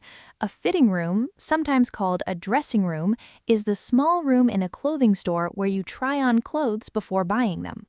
Example sentence. Excuse me, where is the fitting room? Oh, so that is the correct name. I always just said changing room, but I wasn't sure if that was right. Actually, changing room works too. Both are fine. Great instinct. Word 2. Register. What about register? In a store context, what is the register? Is it the place where you pay? Exactly right. The register, or cash register, is where you pay for your items. Sometimes people also call it the checkout or the counter. Example sentence. I'll meet you at the register. Okay, so many words for the same thing. Welcome to English. But don't worry, they all mean the same thing, so you can use any of them. Word 3, membership. How about membership? What does that mean? Membership is when you join something, right? And you pay to be a member. Perfect.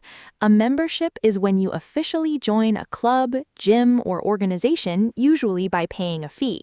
It gives you access to their services or facilities. Example sentence. I just got a gym membership yesterday. This is very useful. I hear this word a lot. Word 4, equipment.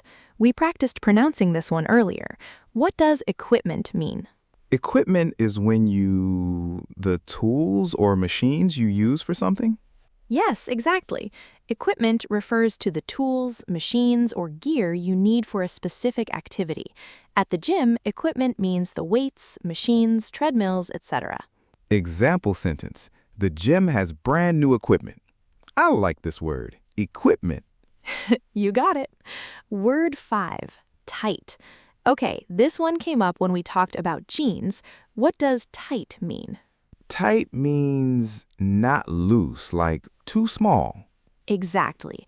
If clothing is tight, it means it's too small or fits very closely to your body, maybe uncomfortably. Example sentence. These jeans are too tight. I need a bigger size. Yes, this happened to me. Word 6, tour. Last word, what's a tour? A tour is when someone shows you around a place, right? Perfect. A tour is when someone guides you through a place and shows you the different areas or features. Example sentence. Can I get a tour of the gym before I sign up? This is very useful for new places. Absolutely. Whether it's a gym, a school, a hotel, you can always ask for a tour. Quiz time, Fizu. Let's see how much you remember from today. Ready for 3 questions? Ready. Let's do this. Okay. Question 1. If you want to try on a shirt before buying it, what do you ask? You ask, can I wear this? Not quite. We don't say wear in this situation. We say try on. So the correct question is, can I try this on? Can you say that? Can I try this on? Perfect. You got it. Question 2. If clothing is too small for you, what word do we use to describe it? Tight. Yes, excellent. You remembered that from our vocabulary section. Okay, last question. What is the name of the room in a store where you try on clothes? The changing room? Good. That's one correct answer. We also call it a fitting room or dressing room. All 3 are correct. Great job, Fizu. 3 out of 3. Well, almost. But I got there. That's what matters. You learned and you corrected yourself. That's real progress. All right, let's finish with 3 powerful speaking tips that will help you in all kinds of English situations, not just shopping or the gym. Tip 1. Use simple sentences when you're not sure. You don't need to create complicated sentences to communicate well. Sometimes simple is better. Instead of trying to say, I was wondering if perhaps you might have this available in an alternative size, just say, do you have this in another size? Simple, clear, effective. Oh, this makes me feel so much better. I always think I need to sound fancy. No, clear is always better than fancy. Trust me. Tip 2. Listen for the key words, not every single word. When someone is speaking to you, especially if they're speaking fast, don't try to understand every single word. Listen for the key words. For example, if a salesperson says, we've got this shirt in blue, black, red, and also white if you're interested, the key words are shirt, blue, black, red, white. You don't need to catch every little word to understand the message. That is so helpful. Sometimes I get stressed trying to understand everything and I miss the whole sentence. Exactly. Focus on the important words and the meaning will come through. Tip 3. Practice saying, I'm not sure. It's okay not to know something. A lot of learners feel embarrassed when they don't know something or don't understand. But here's a powerful phrase, I'm not sure. You can say, I'm not sure I understand. I'm not sure what size I need. I'm not sure how to use this. It's honest, it's polite, and it invites the other person to help you. There's no shame in it. I love this. It feels like permission to not be perfect. Exactly. You don't have to be perfect. You just have to be willing to communicate. Okay, let's wrap this up. What an incredible day 20 we've had together. Today we practiced English in two very practical, very common situations: shopping for clothes and joining a gym. We learned how to ask for different sizes, how to try things on, how to ask about prices, how to ask for a gym tour, and how to use gym equipment safely. We practiced 6 key phrases in our listen and repeat section. We learned 6 important vocabulary words: fitting room, register, membership, equipment, tight, and tour. We did a fun quiz, and we covered 3 game-changing speaking tips. Fizu, what was your biggest lesson today? My biggest lesson was that it is okay to keep things simple. I always thought I needed to say long, complicated sentences, but today I learned that short and clear is much better. And also, I feel ready to actually go shopping and maybe even join a gym now. I am so happy to hear that. And you know what? You made mistakes today, like, can I wear this instead of can I try this on? But you didn't give up. You listened, you corrected yourself, and you got it right. That is what real learning looks like. Thank you, Masu. I feel proud of myself today. You should. And everyone watching, if you practiced with us today, you should feel proud too. All right, beautiful learners, that's a wrap on day 20 of Speak English in 30 days. Can I just say, wow, 20 days. If you've been here since day 1, or even if you just joined us recently, I want you to know you are doing something that most people only think about doing. You are actually showing up. You are actually practicing. You are actually improving. And here's the truth. English fluency is not about being perfect. It's about being consistent. It's about showing up, making mistakes, learning from them, and showing up again the next day. That is the formula. And you're doing it. So before we say goodbye, here's what I want you to do.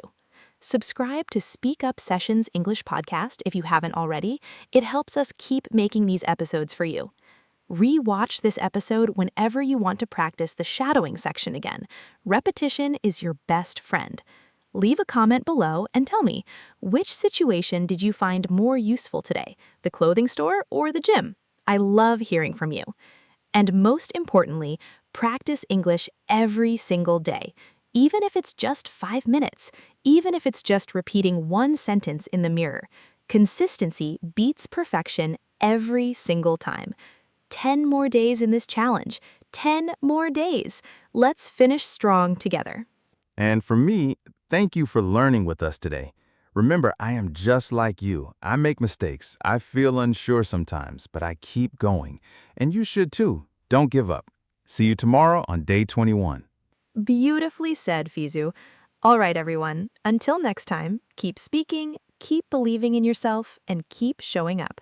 Take care and see you on day 21. Bye for now. Bye-bye, everyone. Keep practicing.